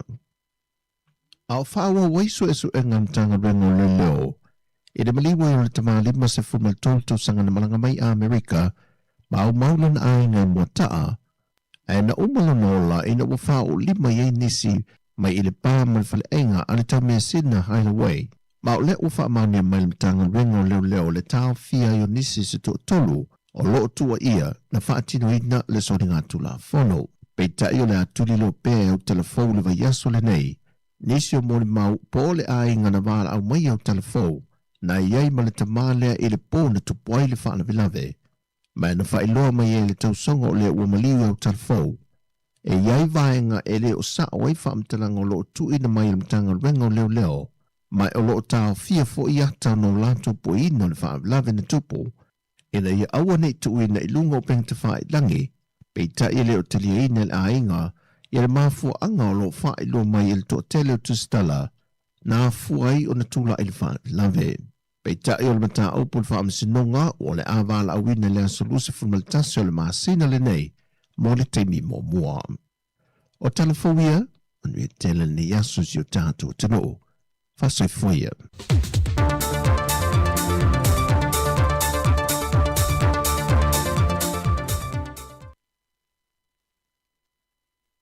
Aweli lo maia, vaeli lo maia. Ua mai ala au ina atu al whapoponga o tātou talafou, mai ni usila neifa pena fo i talafou mai Sāmoa.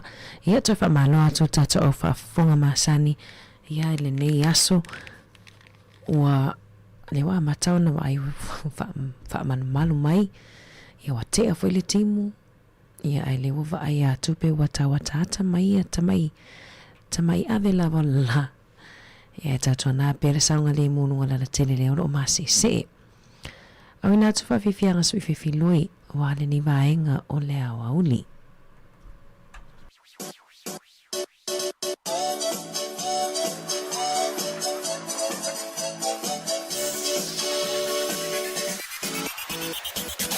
Ia, e whātutu atu so o manatu.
Ia toi whaamalo atu tata o whaafonga nei au auli.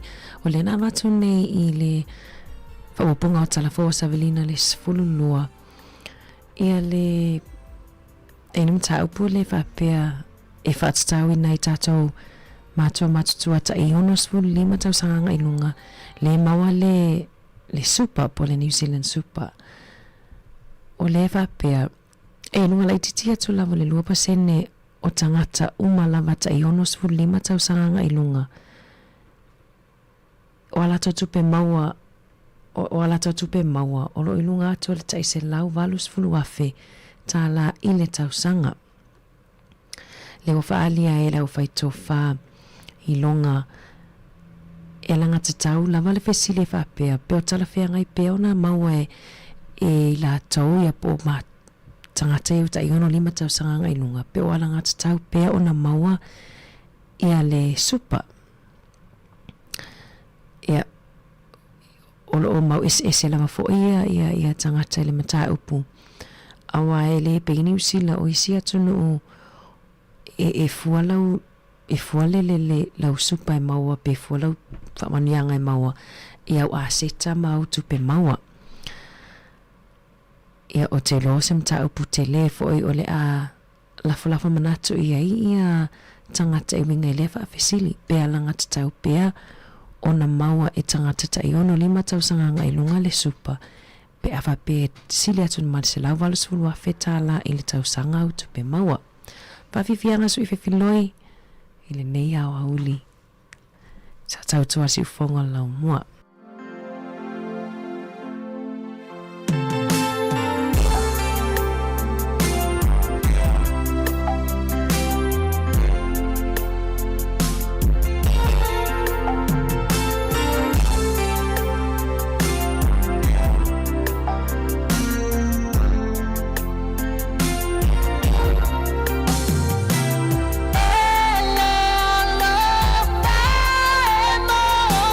La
Te ufi maluia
Tanga I fo I ele tu sapito oi no reta no ino su e ale still fua das na e tu na mai tama tu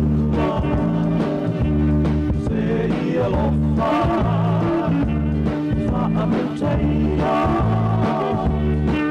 tu sili mai mai so tamaria po oselotto e ali vai fa amalasi e ali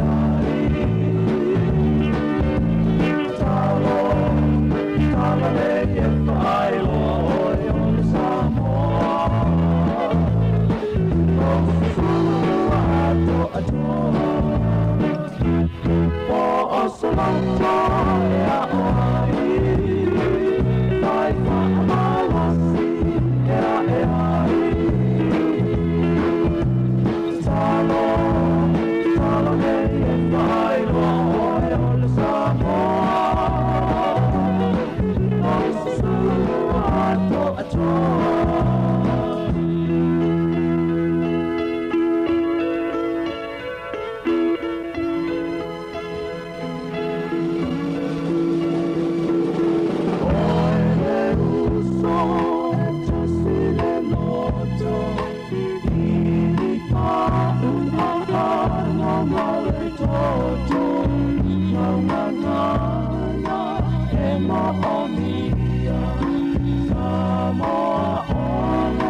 le whawhiwhianga na mai le maatulua. O le whawhiwhianga na momo atu e mai le 5 stars ma le pese Sosefina.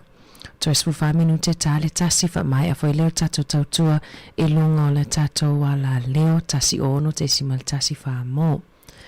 O nisi o tala leo lo au mai e lunga o le One News i le awauli. Mo i la tau lo mo nai tato wumpa anga lo i Australia.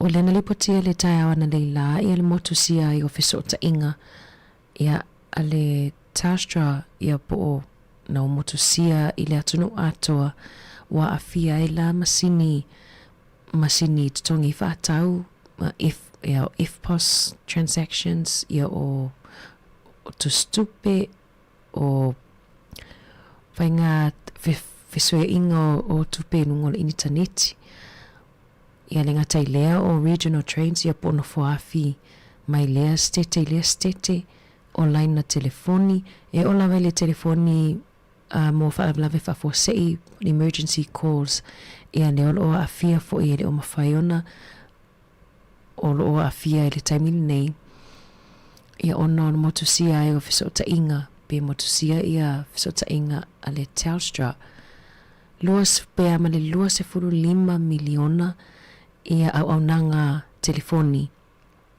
i tono Australia ia le o motusia ia le fisota inga mai lava le tai awana leila whapena fo i fisota inga tau internet o le o lipotia i le TV i le One News e fo i le mata o pufa pea le ana tula i mai le luafe lua lima ia se tema le ana lipotia i ni tangata sto alua na mali liwai ona le vai ona o le sfulfai tu la le na motusia i fisota inga kompanila le Optus na motusia i le faitau fia se lau o fisota inga i telefoni i totonu o se tete whapena fo i territory ia ua le mwhai lau na vili ia ni fisosoani emergencies fisosoani i tawa le fisosoani po au nanga fo i fisosoani I vai taimi o le mo mi o le fisosoani whaatopitope pe whaavavavi I whalavelave whaafosei le ana malili o I tangata e to alua. Ia, o nisina o tala umwhaifu ona whaasoa atu le nei vaenga o le aso ia wā le maitau atu e lava nei tato wompa anga o lo mafuta mai I le tele o vaenga I au se tālia. Awina atu pe whawhiwhianga so I whewhiloi Felice Mikaele ma le pese no moa o mukuka. Toi tali mai on tato whaamawaile nei tato wompa anga nunga le tasi ono te sima le tasi whaamo.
Ole que mai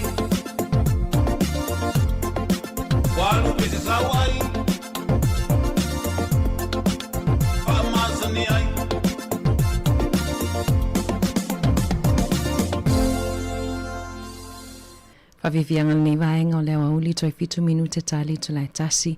Whawhiwhianga o lea so o ai. Tawanunga toi fo i mali tātou tautua. Ia mo nai o woia na vili mai tua. E o whalofa tua ia le sunga lea o ia tasi. Tala ia malifalitua ia pua nangatai lea. Ia o le tamai ia pule ma o whera. Mafuta ma mai lava i wainui o mata. Ia vaenga lea e atununga o le maunga telele wainui. Alofa tele ma o tau ia molta tau whafonga o lo mafuta mai. Nunga le tasi ono te siman tasi Sāmoa wha mangalo mali nei le mato tautua nei aso. Ia peo e se upua sala foi i le mato tautua. Alofa tele lava ma o tau wha manuia le atua. Whelua i fwile tai au a tai au. Toi te tala toi le tato tautua. Tato runga Facebook ma le YouTube. Mafuta mai pea. Fato afa mai al tato tautua le itu la in lua. Tau runga atu whawhiwhianga mai a aniseto whale moe ma le pese. Misi le vaa. Mo ila tau umale anga isa vai. Ia, tau si awana i misi le vaa tau te o ai.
Trai whaatalo whaatolo whaapoponga o talafong malisi o whanga le langua mo le nei vaenga o le aso. O lo whaawau beo nei le polo inga mo whaalawlawe whaafose i kai kora ma Waitaki. Ma ua tāpunia umala lau papa i le anga i atu e Martin Barrow ona o le si o le mawalunga o le swa vai i Waitafe. O suia fo i lapata inga le ofisa wa ai tau mo wairo rapa. E au fiele Tararoa Range ma le itu maunga i sa sae Wellingtone. O lo umata i tu bea savili manolosi mo Wellingtone, Kapiti Coast ma Taranaki. O tāpunia fo inisi o awala po State Highways i le o ngā tatonu ma le vaenga pito i lalo o le moto i saute wa whaasila ina fo i se whaalinga ina ia whaapuna le swawai mo le itu malo o Kaikoura o na utu langa lolo wa o le tau o lo o a awhiaia vaenga o le moto i saute. O a whaalia le matua le fifi o le minista o whale Chris Bishop o na oni whale mautatongi le malo e tolu se fulu leo whainga o loo i neipia lea ua a tole tausanga e le ono foia ma ua ia whaatonuina sui o le matanga luenga ina ia whaia ia i se whaatatau. Ai o le taimi nei e siria ma le whaase lau 5 se fulu ainga i neipia. O lo ile lisi whaatalitali moni whale ngā whatia o na tutongi, ai ua whaalia fo ia whaala putupotonga, o lo whaatino ina le ngā luenga whisanga i matangata, ua whaopopo ina lava leo whainga o tangata ili ini whale momoe ai, ma ua ave ia le malo ni tupe whaopopo i au nanga whisosani, ina ia mawhai o na langolango ai ia tangata, e pe o na ta ua ele Radio New Zealand, o le whale faulea e Wellesley Road, na whaatau mai se tangata i inivesi i whale, i lalo le whainga malo taloai le Labour, sa tau mawhai le MCERT, polo matanga luenga mo ai, se o manga i tō malo mawhala o inga, i whaatau i nātu i se whaala potopotonga, e wa aia whale mo tangata 5 vai, peitai, e o mai le taiminei, e le i tau lia, na Sāmoa Bishop i lona le fifia tele, ona o le ufai tau maasina, e le i lava nisi ono no fuai, ai o le tele tangata le ini whale, i lea vaenga o le atunuu. Na whaalia le MCERT sa whaia whiutanga inga manisi o whaala potopotonga e whaatatau le whaataunga o le whale mai le o mawhaio na whaailoa au ili ilinga se ia mai ale leo na whaatulanga ni malili e ngau o whaia. E lunga la i titi ato le 2% o tangata umalawa i ono 5 tausanga nga i lunga o ala tau tupe maua e lunga ato le taise lau walu se fulu wafe tala le tausanga mo o whaalia le au whaito whai lunga o le tamao a inga e ala ngā tatau lava le fisili pe o tala whianga i pe ona la tau mawaina le supa New Zealand e tūlanga e se whai New Zealand le wā mai si atu no ona o le tele lava o tangata e au si atu utuunga i le nofo mau ma lunga ato le tai ono 5 tausanga le mawhai ona maua le supa New Zealand e le whai titi e tu sai maisi tupe ma a seta ngata. O whai numero wha mawina mai le ofisa o tupe maua le tausanga taluai na whaalia ai o le tausanga i lua whelua wha o le 1% o tangata umalawa ta i ono 5 tausanga malunga atu sa silia malta i se lau wafe ta la tau tupe maua taulu tesi ma le 1% na silia atu malta i se lau 5 se fulu wafe ta la tau tupe maua ma le lua tesi malta si pasene na ilunga atu o le taise lau walu se fulu wafe ta la a la tau tupe maua e mawhai o na la tau anga waa umalawa i le tupe ato e anga waa i ai i le New Zealand super ai mo tangata o lo maua le benefiti su e ngā alwenga mo le whaata ita inga e o atu i le se lau wano se fulu ta la i le vaiaso le tupe e maua le a inga a o le i amata o na toi whaai titia. Na sauno le whaululunga lau whaito whaal tamau ainga le whaitupe le Westpac o Kelly Eckholt o le suenga malei longa le tūlanga tupe maua le tangata o le means testing o se tasi leo whaingai whaasau i nai tupe mai mawhai o na whaonga i le supa a New Zealand sala ngai le mtanga luenga o tupe ni atunga lunga e whaatatau i le mawhai o na whaawau tūmau pia o le polkalame o lo whaanga solo ai le tufanga o le supa tangata mātutua taluai o na o le apa uma wa lalo i le tele o tausanga o lumanai le numero tangata whainga luenga fua ngai i leo whainga o tangata New Zealand e maua le supa. O le supa ani weta New Zealand o lo whaatupe ina mai tupe maua i la fonga i tutongi tangata whainga luenga i le taimine. Na whaasalaina le whaamasinonga i le asongafua le whaatono sili o le company Palmerston North o le Computer Express 24 Care Limited ina ua whaamaoni alo na whaatonu o sangata whai ngā luenga mai whafo e tu ua tula whai tau wafi o ni tupe a o whai ngā luenga ai. O se so enga lo fisa o whemalanga i ngā New Zealand, lea Sāmoa whai ona maua lea whainga whaasol tu la whono, wa whaasalaina Dodam Wallach, Kalani Heli Kumari, Cheia Wat Hana, i tau sanga e lua i le whalepui pui beitai o le atuli lo na ainga lo na whaasalanga e whaanofo wa ai mo maasina i se fulu malelua. Na whaatonu ina fo il whaamasinonga, ina ia tutongi le 5 i wafe, ono se lau 5 tāla ono walusene, o se ai tāla fu e ala ili tutongi o lea tangata whai ngā luenga, whaapea sao whanga i le ofisa o la fonga, whaatase ma le 15 tāla, o se tupena whaatonu ina whaamalosi e Kalani, lea tangata nu Sri Lanka, ina ia tutongi nā tu ia te ia. Na whaalia Jason Perry, o le pule moso su enga le ofisa whemalanga inga lea tunu o le mata upule nei, o se whaata ita inga o ngā le whaia se pule o se tūlanga le tāla whia ngai, i se tangata whainga luenga mai whafo, ina ia mawai ni ana tupe. E nā o le ono se 10% o ainga ia na whaapea e anga wa ele whaamanianga mō tupe o le penisini i le vaiaso, e whaapea na mawhaia na tauli maina lea whaamama avenga e o mai i le taimi nei. Taluai ona le siitia o le tau o le penisini i le taimi o le tau e sa sae tūtutonu, na whaasilisina i le malo e le masina o mati, e se lau 5 afe lea whainga o ainga, o le ama waina le fisosani i vaiaso taitasi, i se umi e o atu i le tau sanga a toa, a le o le nā, se ipa ule tau o le penisini iwa tasi ila lo i fo le tolu tā la i le lita mo vaiaso soso o e wha. Mai leo whainga se lau 5 afe lena fula e to samale se lau wha se fulu tolu afe a inga e mawale ta i 5 tā la i le vaiaso ai se fulu wha afe a inga e la i titi fo se whainga tupe e maua ai wha awala atu i tupe mo a inga i ta maiti e mawala lalo tupe maua. Peita ai na wha alia i wha mau maua lo fisa o tupe maua. Petu samale iwa se 5 afe a inga na mawale whaamanianga iwa yaso taitasi a mata mai lea somo mua a perila ai se lau male ono afe se lau 20 a inga na ole whaatasi o na maua lea whaamama a venga o nisi o a inga na Yesu inga lea na lea mawhai o na anga waa isi wa yaso mulimuliane. Peita ai o le taimi na whaasila ai le minista o tupe Nicola Willis lea whaamama a venga na ia sauno ai i whaamania ina a inga iwa yaso taitasi pe ona whaalia i lipoti a le Radio New Zealand. Peita ina sauno si so upo le minista o le tele o ainga e manuia le tausanga atoa e inisi ainga e pupu upili o tae mawai le tupe pe awhai e Yesu inga i o lato ainga ma o lato si o manga. E se lea male 5 ni mata upo e whaatatau ni whaasea mo le puipuinga o ni whana witi whape mani mata upo i sawanga matanga o toe tatala ina nei su enga. A o whaaleo ini atu ngalunga e whaatatau ile awala na pūlea mawa ai e se leo sinia su enga o ia mata upo.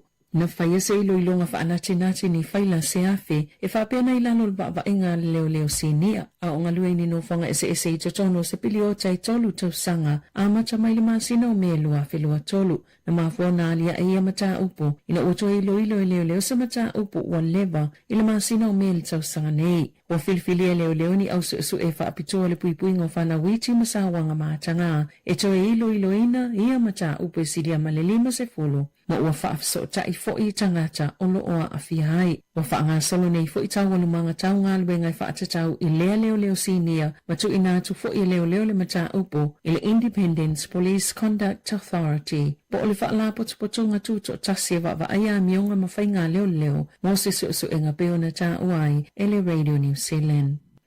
Wa whaalia le malo o saina o le whaata ita inga o ana mea tau whana mamao i totono le vasa Pasifika i saute o se whaatulanganga maa sani ma o loo tau sisia lava tu la fono whaavao malo. Na sauno le so upo le vai whafo saina e elo lancho whaamoemoenga o le ale so ona whaawinga ina pe whaate le fo ia tunuu o loo elo lancho so tanga le winga o le nei mata upo. Ai na sauno wawa samana ia Winston Peters le minista o vai whafo New Zealand o se ngai o ingai fete inai ma le anganga ma le whaamoemoe autu o le Pasifika na whaalia mao ning le so upo le vai whafo saina. I se tala noanga matus tala i Beijing o le whaata ita inga lea na whaia o se whainga po o se whaatulanga nga masani i le polkalame o onga le militeli i le tausanga ma ele o whaatu tonu pe whaapitoa mo se atunu ai o le o ngatasi lava matu maanga o le tula fono whaavao malo ele i lewa o na mai asaini le malili nga fomo le puipuinga e le wao Australia ma Fiji ai whana loa le mea tau whaatonu ma mao saina i le vasa Pasifika mai se tasi o ana wa a maulu.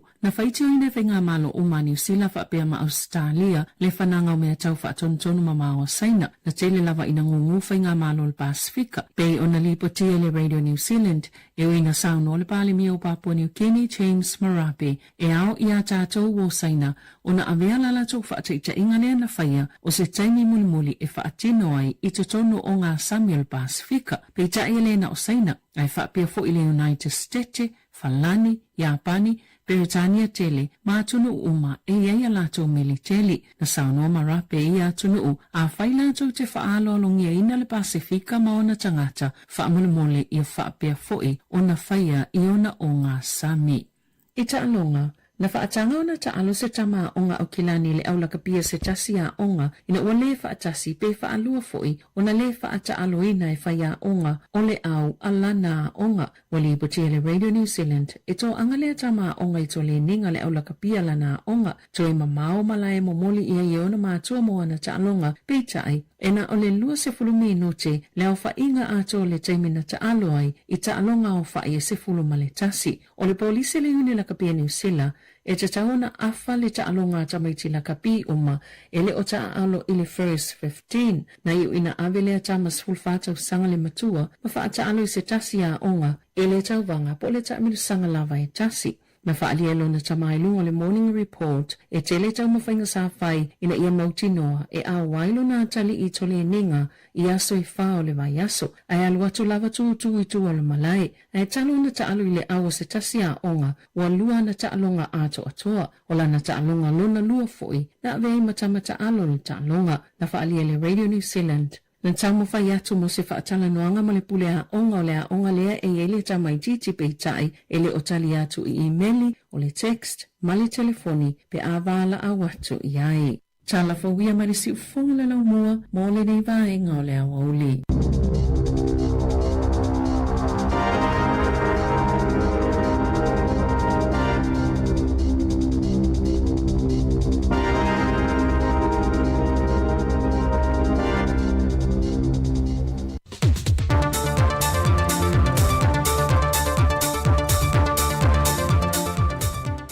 Nganga fia te toi whaatalo whātua il whaafonga mai mōlo tātou te rau. E risa fwoi whaopopongo tala whau mai Sāmoa o se mai ero whaafonga. Ua whaeloa le sui o mtanga renga o leo leo. Le iai o le tāua nisi o porkala me whaalea nganga. O lo o whaatau teie nisi o e kāle si te tono le tu ese. Ma ua whaamawina fwoi nisi ua tu ua lea no whanga. Ai ua whaawau lava o na ngai nisi o haonga whaatu sipa ia. Ma ua avele o se ai o porkalame o lo whaatino te tono le to ese, a tu ai malea awa o ino nisi o matata ese, e sa idi ai se lumana i mo ilantou, pe a whai etai fo i atu i a inga.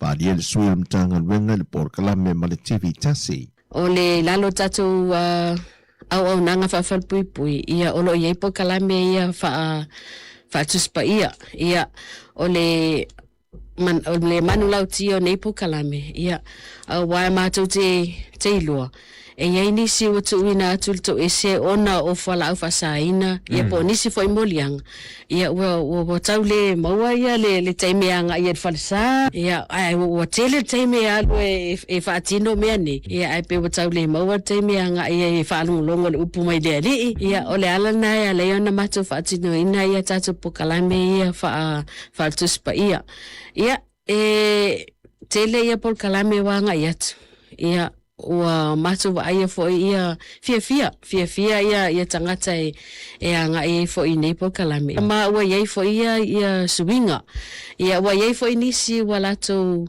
fo i mai tua matu esi ia ua anga e lato i Bible studies ia pe o le rima ia ua o le rima o lo whaatino lato Bible study a matou ia o lo ia fo i male au nanga le whakasa ia e whapea fo i le sunga ia Clara se tasi leo por kalame o tele lo lato sao ia i le whaatino ino lato por kalame whaatuspa ia mo tato atunu fo i o lo anga i atu i le to ese o le whaalawilo whaawawantanga rengo leo le te atu le whala au whaasaina E te penai au tua masina te itasi e lima te ita inai ia fuafonga mga luenga whaatino ina ia au sia lava le manu lau tio lo tuli o Paul Kalame. Ma ua wha ingoi nai le masina na nei o Iulai o le te ita ina le anganga e pi ia matu e le wha moe o le usunga fono le ka le sia me tutisi o lo usuia ile nei masina. O le so le palota mo le palota le tite le tu malo sa fata numere lua ai o le asafarele e whātau nui nai le palota au tū. E tō valu se whamaleono na whamawena na restala e whaatino na nātou palota moe le so. Ma o le atatala whale palota le tu la iwa le tai au ai te puni i le whae le a fiafi. Ai o le asafarele o le atalai whai te toa mai le tu la valu anga i le tu la whae le a fiafi. E tō awhi iwa se lau lua se funu le au whae o i lanto ua mai o na restala e anga wa ai palota mo sa fata lua e le whainga palota lai titile nei. Wa sia le whaana popitonga au ongoranga ngana Sāmoa i Aotearoa i ale Universitea o Sāmoa e le ngata i le wha malo sia o le au onga o le ngana ai wa wha manatu i nei fo le atoanga o le tolu se funma le whātau sanga i le sini au tū e a fua mai maunga te tele le manui o le nuu. O le fionga na sui pāramia mo li pola ana rosa ane mo li o. Na sau noanga au tue whai masui o le tātou atino, e wha whailoa ina ai le au malanga, ma wha ailoa ai le tāua tele o le porkalame ua whaata oto. O le manu lau ti al whangasā, ia whawhai lele, matapoe le ngangana Sāmoa, ia ola i Aotearoa. E pesota i le leile nei manu lau ti al whangasā, ma le tūla whono o komisi o ngangana Sāmoa, al tātou malo Sāmoa. Ia whatu mau, ma ia ola pēa le tātou ngangana. E whapea fo i la tātou, wa ainga tau la. O le tai ala o le ngangana Sāmoa, o lo o lima tai nā ia tātou ngā luenga. Ua manino le nei fontanga tai ala al whangasā, lo lātou tau sisia o whengainga Waitangi, Treaty of Waitangi. Ma le whengainga o whainga o o le Treaty of Friendship. O lo lātou tau mawhai fo i e whamausali le ngangana Sāmoa. O se ngangana New Zealand, ai mai se le whātāua, ma le whaaloalongia. O matawhai oi mai a te tau, ai e whaongaina le ngangana. E le tupu fua le whātou whala inga, ai ono Dr. Whanawhi le tanga loa e whapea. A le ai se ngangana, ua le ai se anganu. A le ai se anganu, ua pō le nu. O le ute le nā o whanau naunga le nei whala putonga. E lata le to lima se fulu le au malanga mai New Zealand, le ua whātou teia nei le lātou fōntanga, masui o le ngangana Sāmoa, i le Universitea wa Sāmoa le papaingana ngala. Au whaua waiso esu e ngantanga rengo le leo, i le maliwa o le tamalima se fumal tolto sanga na malanga mai a Amerika, ma au maulan ai ngai muataa, e na umalanola ina ua whao lima iei nisi mai i le pāma le whale a le tau mea Sydney Highway, ma o le ufa amania mai le mtanga rengo leo le tau fia i o nisi se tolu, o loo tua ia na whaatino ina le sori ngā tula whono. Pei tai o le atuli lo pēe au telefou le vai aso le nei, nisi o mori mau po le ainga na wala au mai au telefou, na iei ma le tamalea i le pō na tupuai le whaana vilave. Mai na whailoa mai e le tausonga o le ua maliu au telefou. E iei vaenga e le o sa o ei whaamtalanga o loo tu ina mai le mtanga rengo leo, mai o loo tau fia fo i ata no lato po ino le whaana vilave na tupu, ina ia aua nei tu ina i lunga o pengta whae langi, pei ta i leo te lia ina le ainga, i le mafua anga o lo whae lo mai il to tele o tustala, na fuai o na tula il whae lave. Pei ta i o le mata aupo le whae msinonga o le avala a wina le asoluse fulmaltasi o le maasina le nei, mo le teimi mo mua. O talafowia, anu e tele ni asos i o tātou tano, fasoi foia.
fau mate mate nei Wha mea tai tai le ato Malau tatalo Ia toe ta whaso fina ngalo Pe o le tau tai Fo lau E tau mai tau ta whenga le au Ina ne i o mao I le malu o le tai tai au E uini manatu whaau li uli tō A o le alo whau a whau malo E tau whono E le mapui le ao male pō Nai au me ta whoa whai wha a tauto Mate ngatai si o nei loto Au e le alo wha O asua mali e ai mea o ona Au e le alo wha O asua mali e ai mea o ona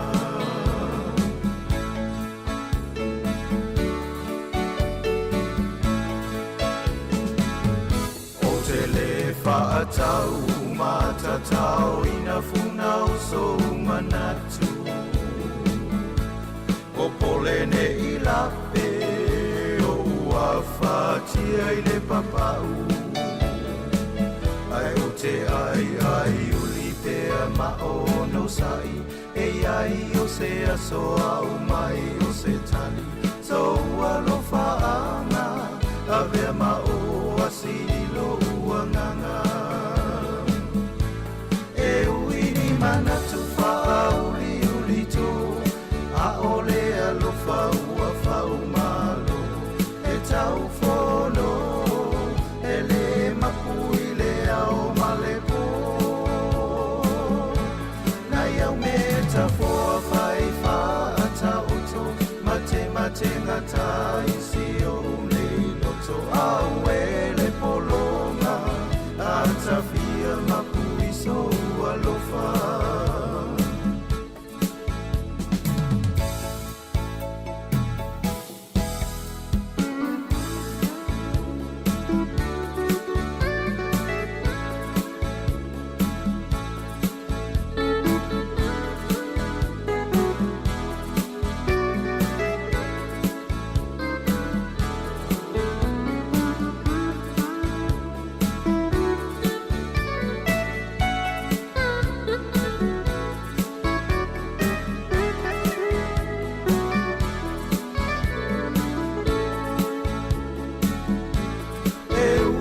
Manatu whaau li uli tō A ole alo whau a whau malo E tau whono E le mapui le ao male pō Nai au me ta whoa whai wha a tauto Mate ngatai si o nei loto Au e le alo wha Ua sua mali e ai mea o Au e le polonga a tawhia mapui so alofa Au e le polonga a tawhia mapui so alofa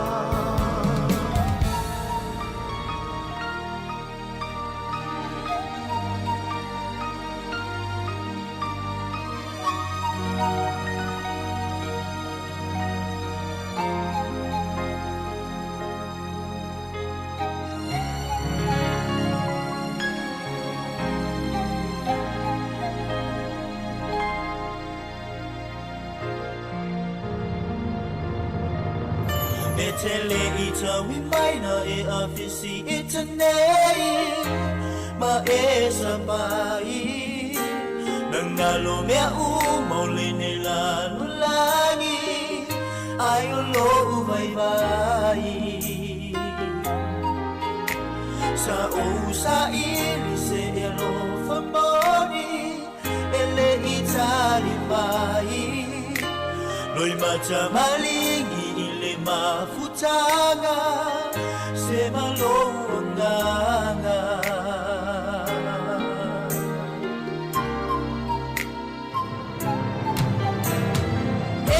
le ila uai ma o muli muli atu lo matai Yesu o te tau tino o te mawhai Taimi o te vai vai ai e musu musu mai lo te tau mawhai Yesu o ia o te malosi ai Tulai mai o si o uola vai vai e saunga lehu i a o lo matai o te malu ai i whaingata e o mai So mai le sami o fita le ai maso fefe yona tinga o lana tausima o te mauti no te olai o lana tausima o te mauti no te olai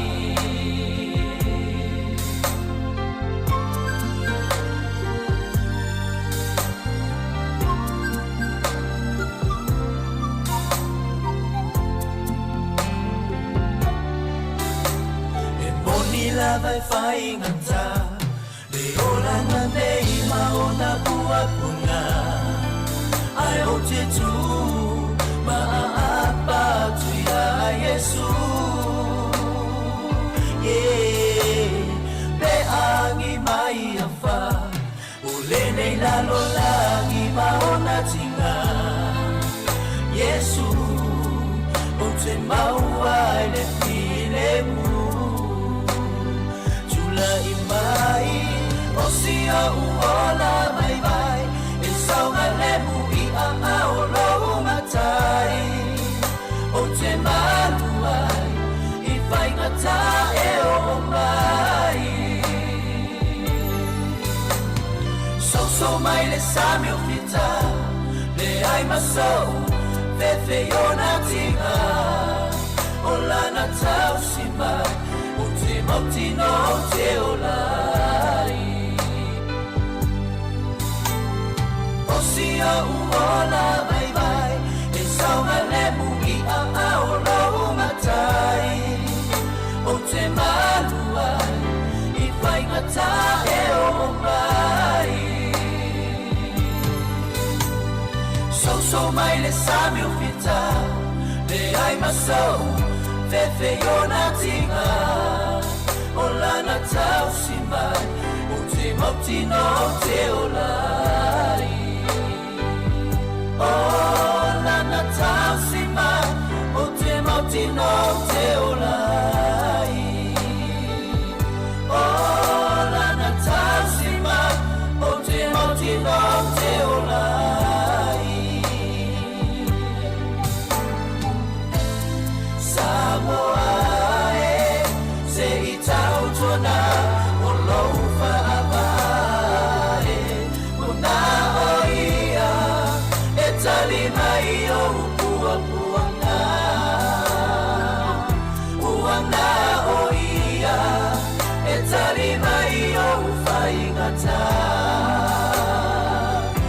uanga oia e tali mai o puapuanga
si mai le panona o oe o le maamora e ila mana ia pei o le penina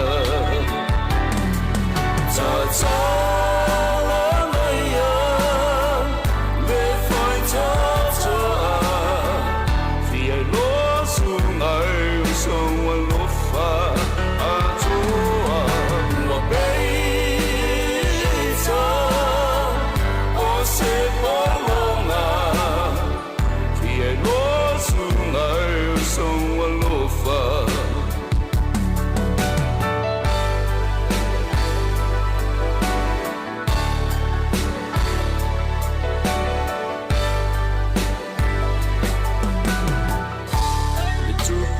solo mona la valea ile lo fasi e kama tupuna ya fa polonga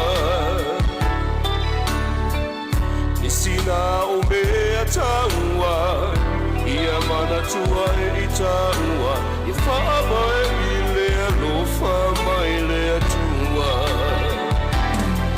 ta ta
Whawhiwhianga nei vaenga o leo li tu ispufitu minuta na tā leo li tu la e lua Watalo whatu nei tatou wompa anga lo mafuta mai lungo upenga fisota inga Watalo whatu Filipo Numia Watalo whatu Whatamanu Initeria Lupa Manu Watalo whatu fo i Christian Maloso i fua la wina si umangili Tinaya whawawina tanielu kele au vali Tamaya seu Malo lava le tawatai malo fuelon sai Tiu te mawhaiva o le nei aso Pa malo atu e nei tato whanawa onga Le olo o lo whea ngai fo i malewai aso mo mua malo longa po tu wanga I le nei kuata wha malo fo i nei whaia onga Ia le o malo lo toe tāpenai fo i le toe Hae fo i o le ha onga I le kuata lona tolu Vavete le nei tausanga le o tato i le aso valu o iu lai Ia iu lai au kuso se tema ia on tato amata fo o tero amata fo iona vava ia onga mea mole o lotu tamaiti. Au ni ngaro le fiafia na nei le te au se fulu ia le taalonga po le taalonga muni fo i State of Origin le va New South Wales makuini se lani.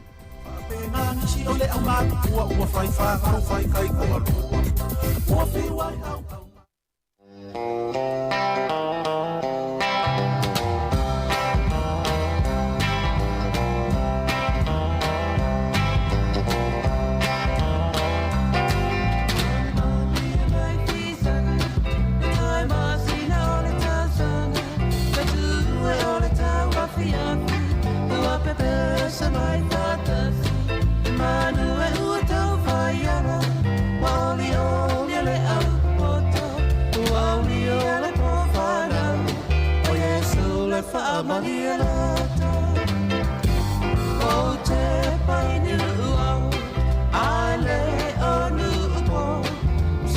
ana ua whaaulito le awhia samale te yo. O tanu le whasalanga a o e tata marau le ana. O whausia le whaalatanga o le ala ua tuputanga.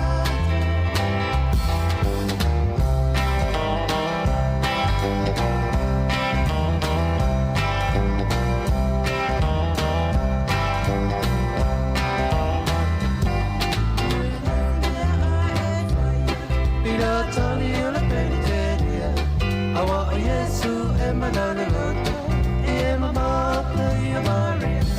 Tani lo mali imala fia fia, wasilio e moe aria. O Yesu le tama beme, o le pele e moni na vale. Yesu e la pele, o le alofa ua ese, o e fia mai te leva oe, e lava oe se tangata ese. Watena oi tua ai, ele nu sai aloa fai ai. Uai ai fo inisi uarata, ule fia fia i loa fia mai.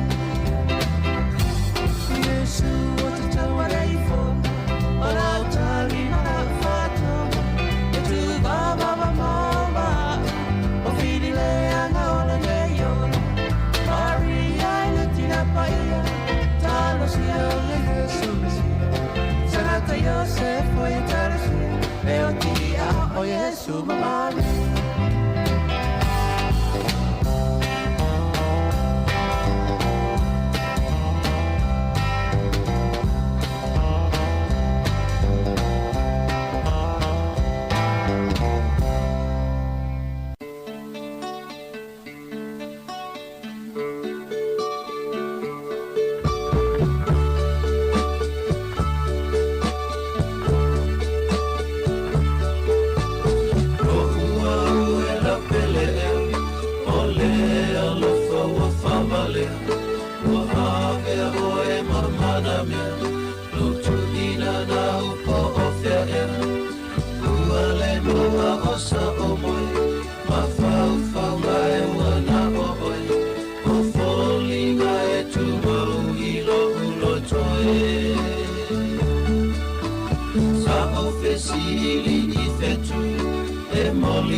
Sami sei tali mai, mai loku au e pofea oie. Mo o ma o lo waka, ie liwa o e mafua matala. Le auro le ala pele oe la uta sala. Manu le ea, sei whaali mai. La ukele moni e tawhia whaalongo iai. E se mea a whaingata, le nei alofa pe auma. La wahata ualo alofa e le liwa.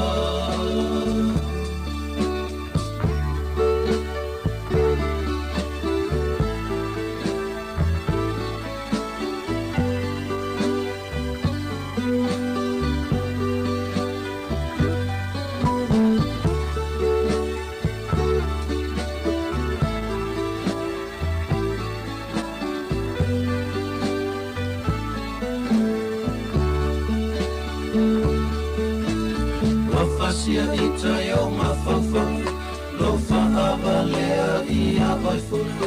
E mana tuai I lo ulotu, o upu a solo mona le poto le alofa o se metinga.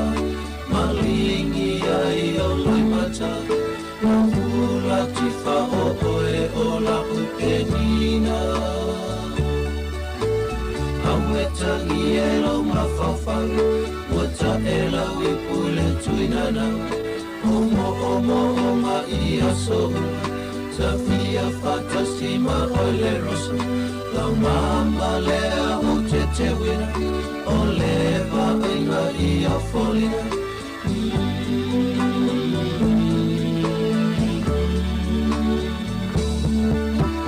Manurele ea, sei fa'ali mai. La upe ele moni e tafia whakalongo i ai. E se mea a whaingata, le nei alofa pe auma, lau maha taua, lau alofa ele liua.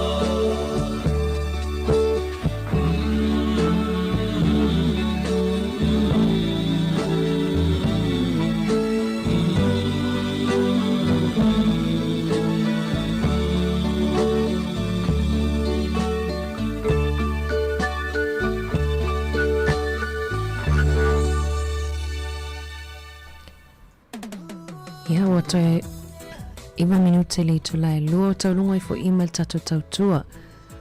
Whamangalo tautua nei aso pia ua i se vaenga ua le longa maa le lau whafonga. Toi amatalia tautua si ufonga lau moe le tula e fitu i le tae au a tae au. Ai mo le taimi nei mato te whatofa whasoifu ato mo le nei taimi.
Tropical sand, A-Town, shedding my heart for you, it's on the real. gotta make this right, baby. Up, yeah, that's the deal.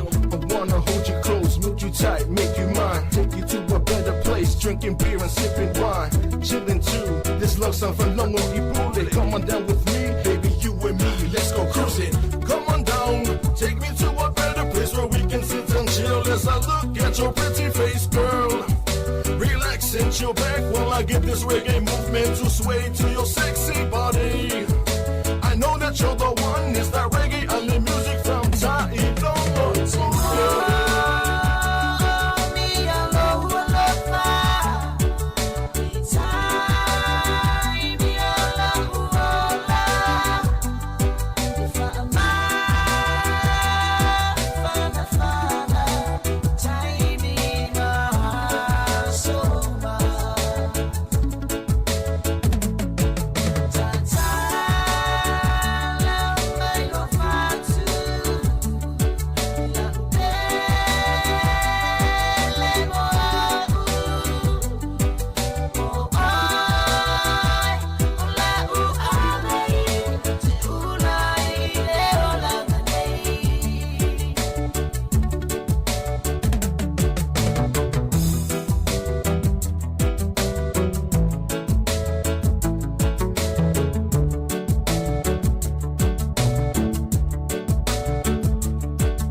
So for no, I was out